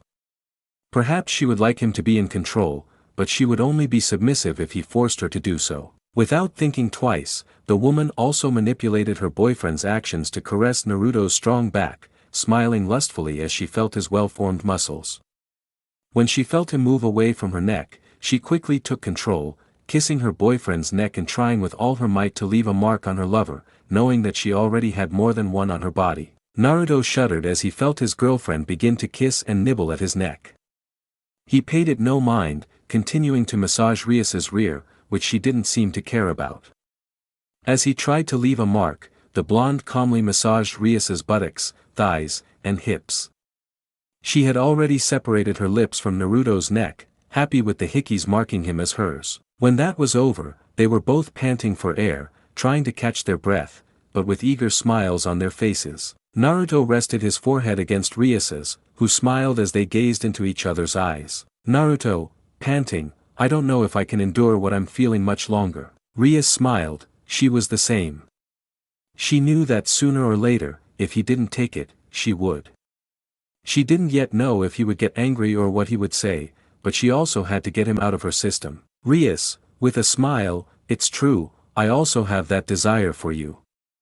I've held it back because I didn't know what you would say about me. She started confidently but then lowered her tone to a soft, somewhat embarrassed one. Naruto chuckled, capturing RIAS's lips in a softer kiss. Naruto, cheerfully, I would never have thought that, besides, smiling, don't think I'll let you win. He kisses her neck, you will be mine. RIAS shuddered at that, but she was proud, despite having legs like jelly, she wouldn't let herself be taken advantage of, and she smiled at her partner, giving him a kiss on the mouth. RIAS, sensually, good, because I wouldn't make it easy for you. The couple smiled and decided to continue with a more traditional and quiet shower, but that didn't stop them from giving certain touches and glances to their partner's body. Before leaving, Naruto pouted, much to RIAS's amusement. Naruto, sighs, you know, I don't know if it's a good thing, but I was left wanting more. The redhead nodded as she clung to her boyfriend. RIAS, sighs, it's true, I also wanted to go further, but we have homework too. She whispered to him, I'd prefer our first time to be uninterrupted, you know. Naruto laughed while still holding her by the waist, but he knew it was true. If they didn't reach the Hokage Tower in 3 minutes, she would send ANBU to look for them, and it wouldn't be fun to be caught in the act. After that, they both got out of the shower, dried their bodies, and got dressed for the day. The couple then went out to do their chores. RIAS walked calmly towards the Hokage Tower a few minutes ago. She separated from her partner, who had been summoned by Kakashi and Yamato to refine the basics of the technique and discuss his mission regarding Danzo. RIAS, on the other hand, was called by Tsunade, who wanted her to receive personal lessons. This intrigued RIAS quite a bit, as she didn't know much about the woman, but according to Naruto, she was a prodigious medical ninja and possessed immense strength. RIAS, thinking, I'm not that interested in being a healer since I can heal Naruto if I need to. The redhead giggled at the thought of healing her partner. She hadn't had to do it until now, but she knew she wouldn't let this opportunity pass her by. After finishing those thoughts, he entered the Hokage Tower. Upon reaching the door and touching it, he received the pass. Tsunade smiled at the sound of the door. She had a few stacks of papers on her desk. She had found unimaginable satisfaction in burning all those useless sheets. After a quick read and dismissing them as worthless, she had put them in a separate place and set them alight. In the afternoon, she had never felt so relaxed, sitting in her courtyard, sipping sake while watching all those damned papers be reduced to nothing more than useless ashes. It's worth mentioning that never in her life since becoming Hokage had she slept as well as she did that night. Shizune, sighs, you know, don't you think it's dishonorable to do that with important documents? Senju dismissed her.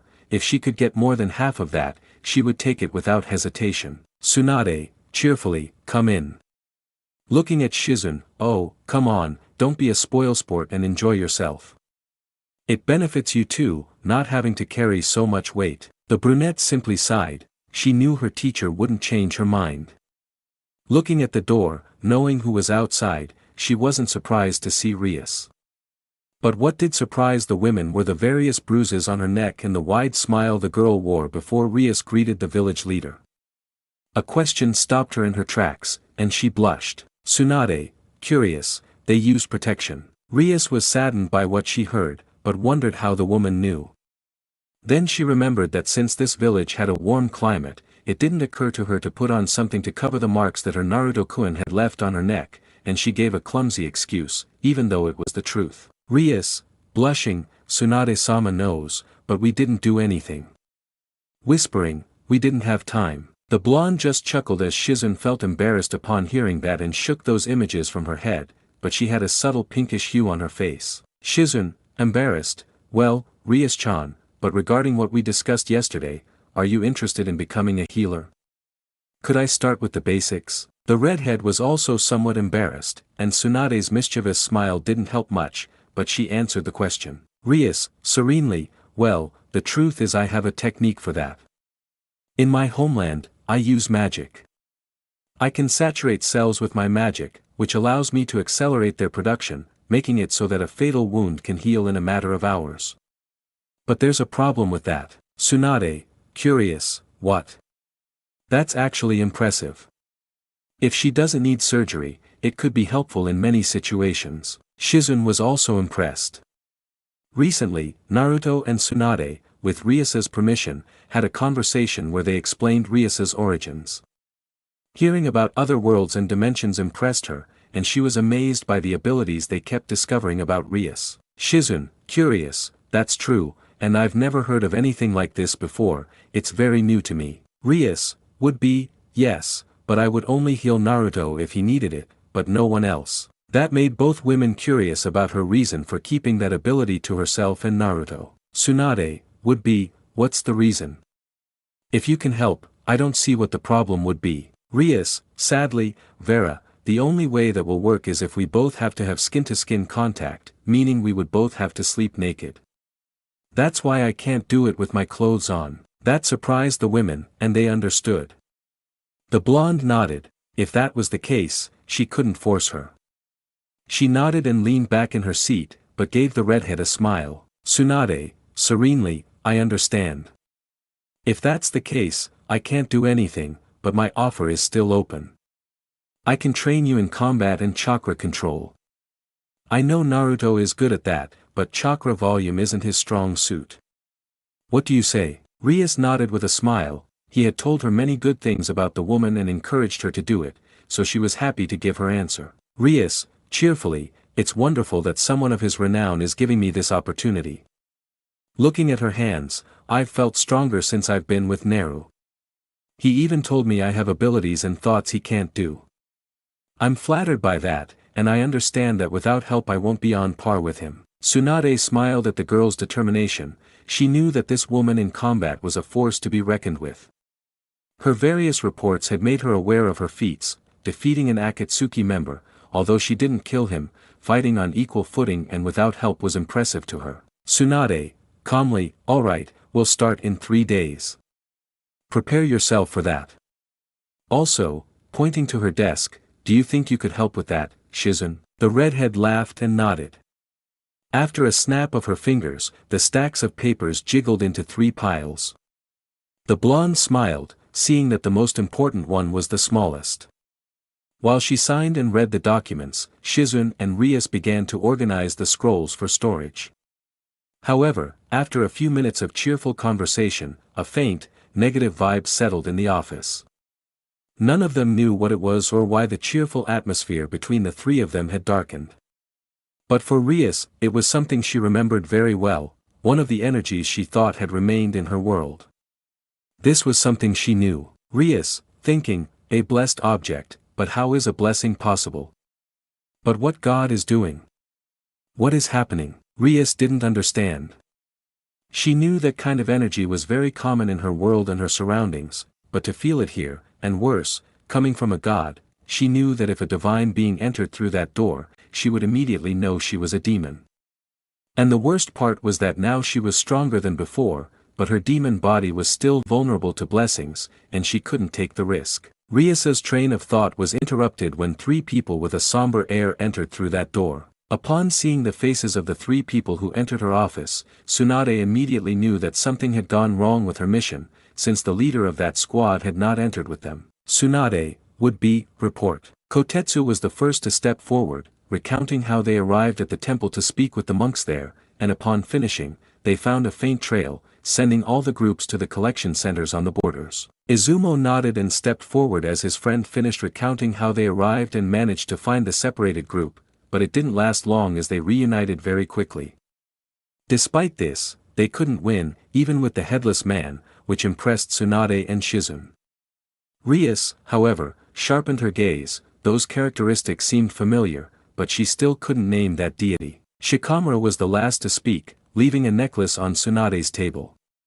The women didn't seem to care much, but RIAS felt quite the opposite. RIAS, thinking, Hashin, but how was that being supposed to have been exterminated so long ago? Shika, serious, that's what happened. Hokage-sama Asuma-sensei was killed by the Akatsuki. Tsunade rested her head on her fist, looking at the team calmly, but inwardly she cursed those beings for that action. Tsuanda, would be, I understand, you can post the announcements for the funeral services. I'll let Kurenai know. Tsunade was interrupted by Shikamaru as she finished. Shika, serious, Tsunade-sama, I would like to be the one to give you the news. I have one last message from Captain Asuma. Tsunade nodded, but before saying goodbye, a red light made them look at RIAS, who was seriously looking at a book. When she found what she was looking for, she looked at the pineapple-haired boy and asked seriously. RIAS, it would be, Shikamaru-san, the symbol that, the drawing with blood, resembled this. Upon seeing the book, Shikamaru's eyes widened. It was the symbol, and the necklace was also depicted in that book. Shika, serious, if that's it, even the necklace, what is that? Tsunade raised an eyebrow, curious about what RIAS was reading. Tsuanda, Serena, you know something about that, right? The redhead nodded as she closed the book. RIAS, would be, Hashin, the god who reaped the shared soul, seeing how they paid attention to him. In ancient times, he was a being rejected by supernatural factions and pantheons because he forced his parishioners to give living offerings in exchange for pleasure and ecstasy, the same that a man or woman experiences with the carnal act. But when you are baptized by that entity, there is a ritual where you maintain a bond with the deity in contract, allowing yourself to experience pleasure. Looking at the group, let me guess, you pierced his lungs, kidneys, heart, you even cut off his head, but he didn't die, right? Tsunade raised an eyebrow, as did Shizune. That was impossible with her medical background. Shikamaru, Izumo, and Kotetsu stared in shock at the redhead. They had handed over the scroll with the most extensive report, knowing that if they told her, they would probably be taken for fools. Shika, serious, actually, yes, after Asuma cut his throat, he continued talking. The other one just attached him to his body with strange threads that came out of his body and stood up as if nothing had happened. RIAS nodded. That man was a follower of a very dangerous and bloodthirsty god. She opened the book, reading the important part, and nodded with determination. Then she looked at Tsunade. RIAS, would be, Tsunade-sama, give me permission to go. There are only two ways to dispel the contract. I am the only one who can do it. Shikamaru was angry, he wouldn't allow that. Shika, serious, with all due respect, it's me who should be doing it, as Asuma's student. Extending his hand, lend me the book. I'm sure with the information I could devise a plan to stop him. RIAS just shook her head as she opened the book to the page with the pictures. RIAS, sighs, this book was written more than 700 years ago in the place where I was born.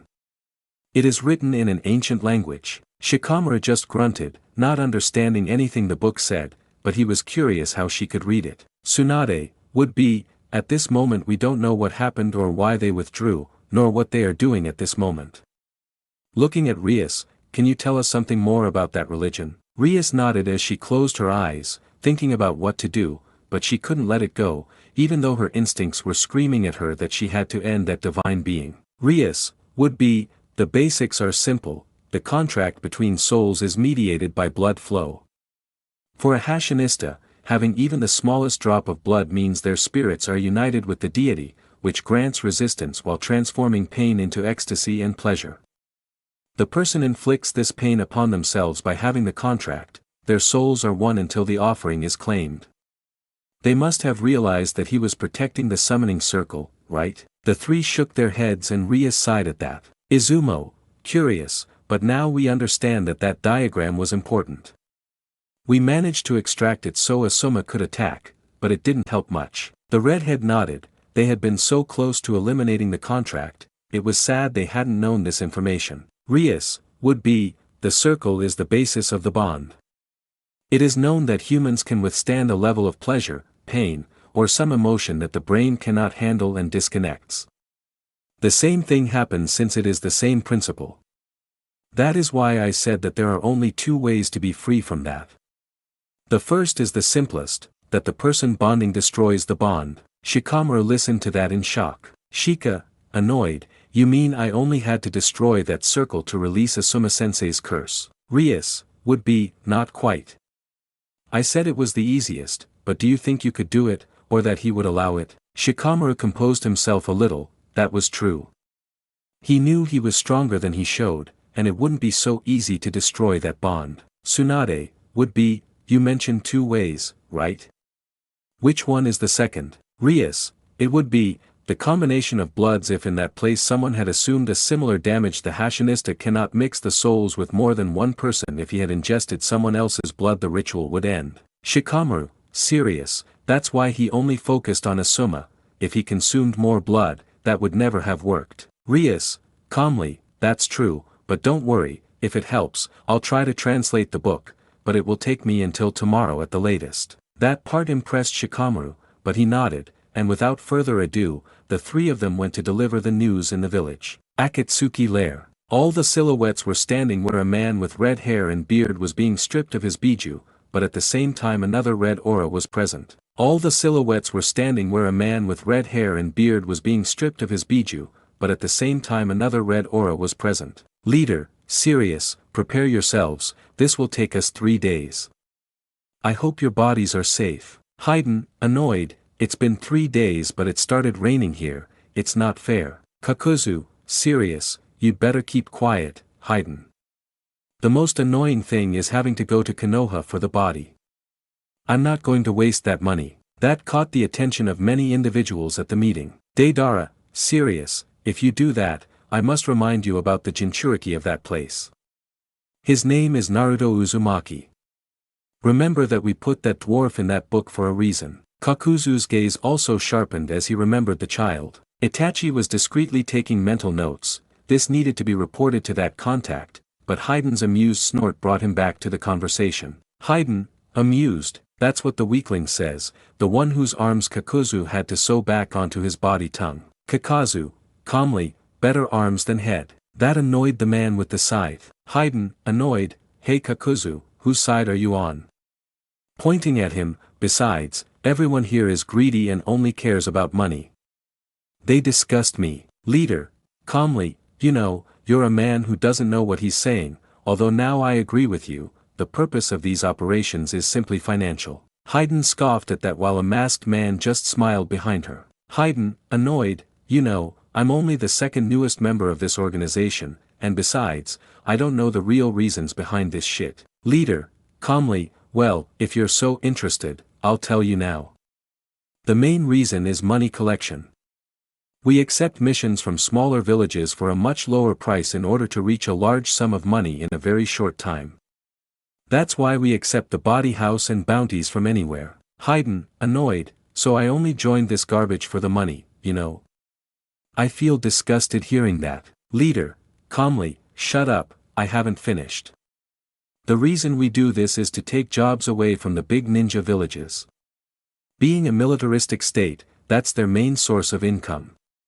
Do you know what that means? Haydn, blank, no, and to be honest, if it's about money, I don't give a shit. Leader, calmly, you know, if that were to happen, the great nations, which maintain neutrality because of these agreements, would have no choice but to increase raids. Deaths would increase, and chaos would come from within, fueling the cycle of hatred among the people. Haydn was going to retaliate with another insult, but he got confused in the end. Kakazu, calmly, so we're just resorting to things that previous villages did to dominate? Don't tell me what you want to finance is a shinobi village. Leader, chuckles, you don't understand. What I mean is that as long as these standards exist, hatred in the world will spread. Now that Akatsuki has control, with the Biju on our side, we can force everyone to unite under a single purpose in the fight. Haydn, annoyed, you know, this sounds like a war to me. It would be a really messed up situation to have that. Leader, calmly, well, here no one questions anyone's methods. In ancient times, wars started for far less, whether it was love, hate, resentment, or even lust. Any reason is good enough to start a war. That's where we come in. As the strongest alliance in this place, they will have no choice but to agree with what we are doing. There will be peace through fear. By obtaining this weapon and fighting force, we will reach the pinnacle, and the world will no longer depend on the ninja villages. If that ends, peace will be possible, and conflicts will cease. That left everyone in the room thinking, even Haydn just huffed in annoyance.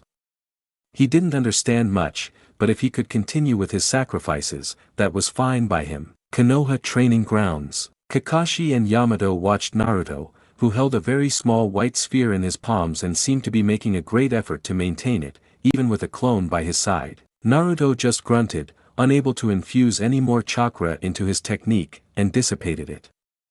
The original fell to the ground, staring at the sky, while the clone dissipated due to lack of energy. Kakashi, calmly, well, your stability has improved, but I notice you're still having a hard time maintaining it, right? Naruto, tired, if the chakra is too dense, I have to stay focused on two things at once.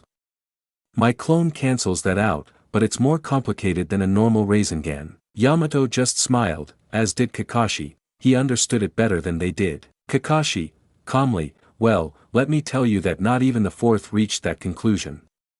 With a smile, in this village, you're the only one with the potential to surpass the fourth. Naruto just smiled, jumping from his lying position to his feet, smiling and preparing to continue. Naruto, cheerfully, okay then, let's continue with this. The sensei smiled at that attitude, but before they could begin, RIAS arrived with a serious face. Upon seeing her, they became serious at the news. Kakashi, serious, something happened, what do we have to do? RIAS nodded after a sigh and, after organizing her thoughts, spoke. RIAS, would be, you must stop training. Naruto raised an eyebrow but let his girlfriend continue. Asuma Sarutobi fell in battle, he was killed. Kakashi opened his eyes slightly as Yamato opened hers and clenched her fists. The redhead looked at her boyfriend, who also seemed surprised by this. Naruto, shock, but who did he face? I know Asuma-sensei, he's one of the strongest men here. That's impossible. Kakashi simply placed a hand on his shoulder. Kakashi, serious, you know there are always people stronger than you, and your life in this job isn't guaranteed. You'd better go home, the funeral is tomorrow. It's best if you're calmer. Get some rest for today. Naruto nodded.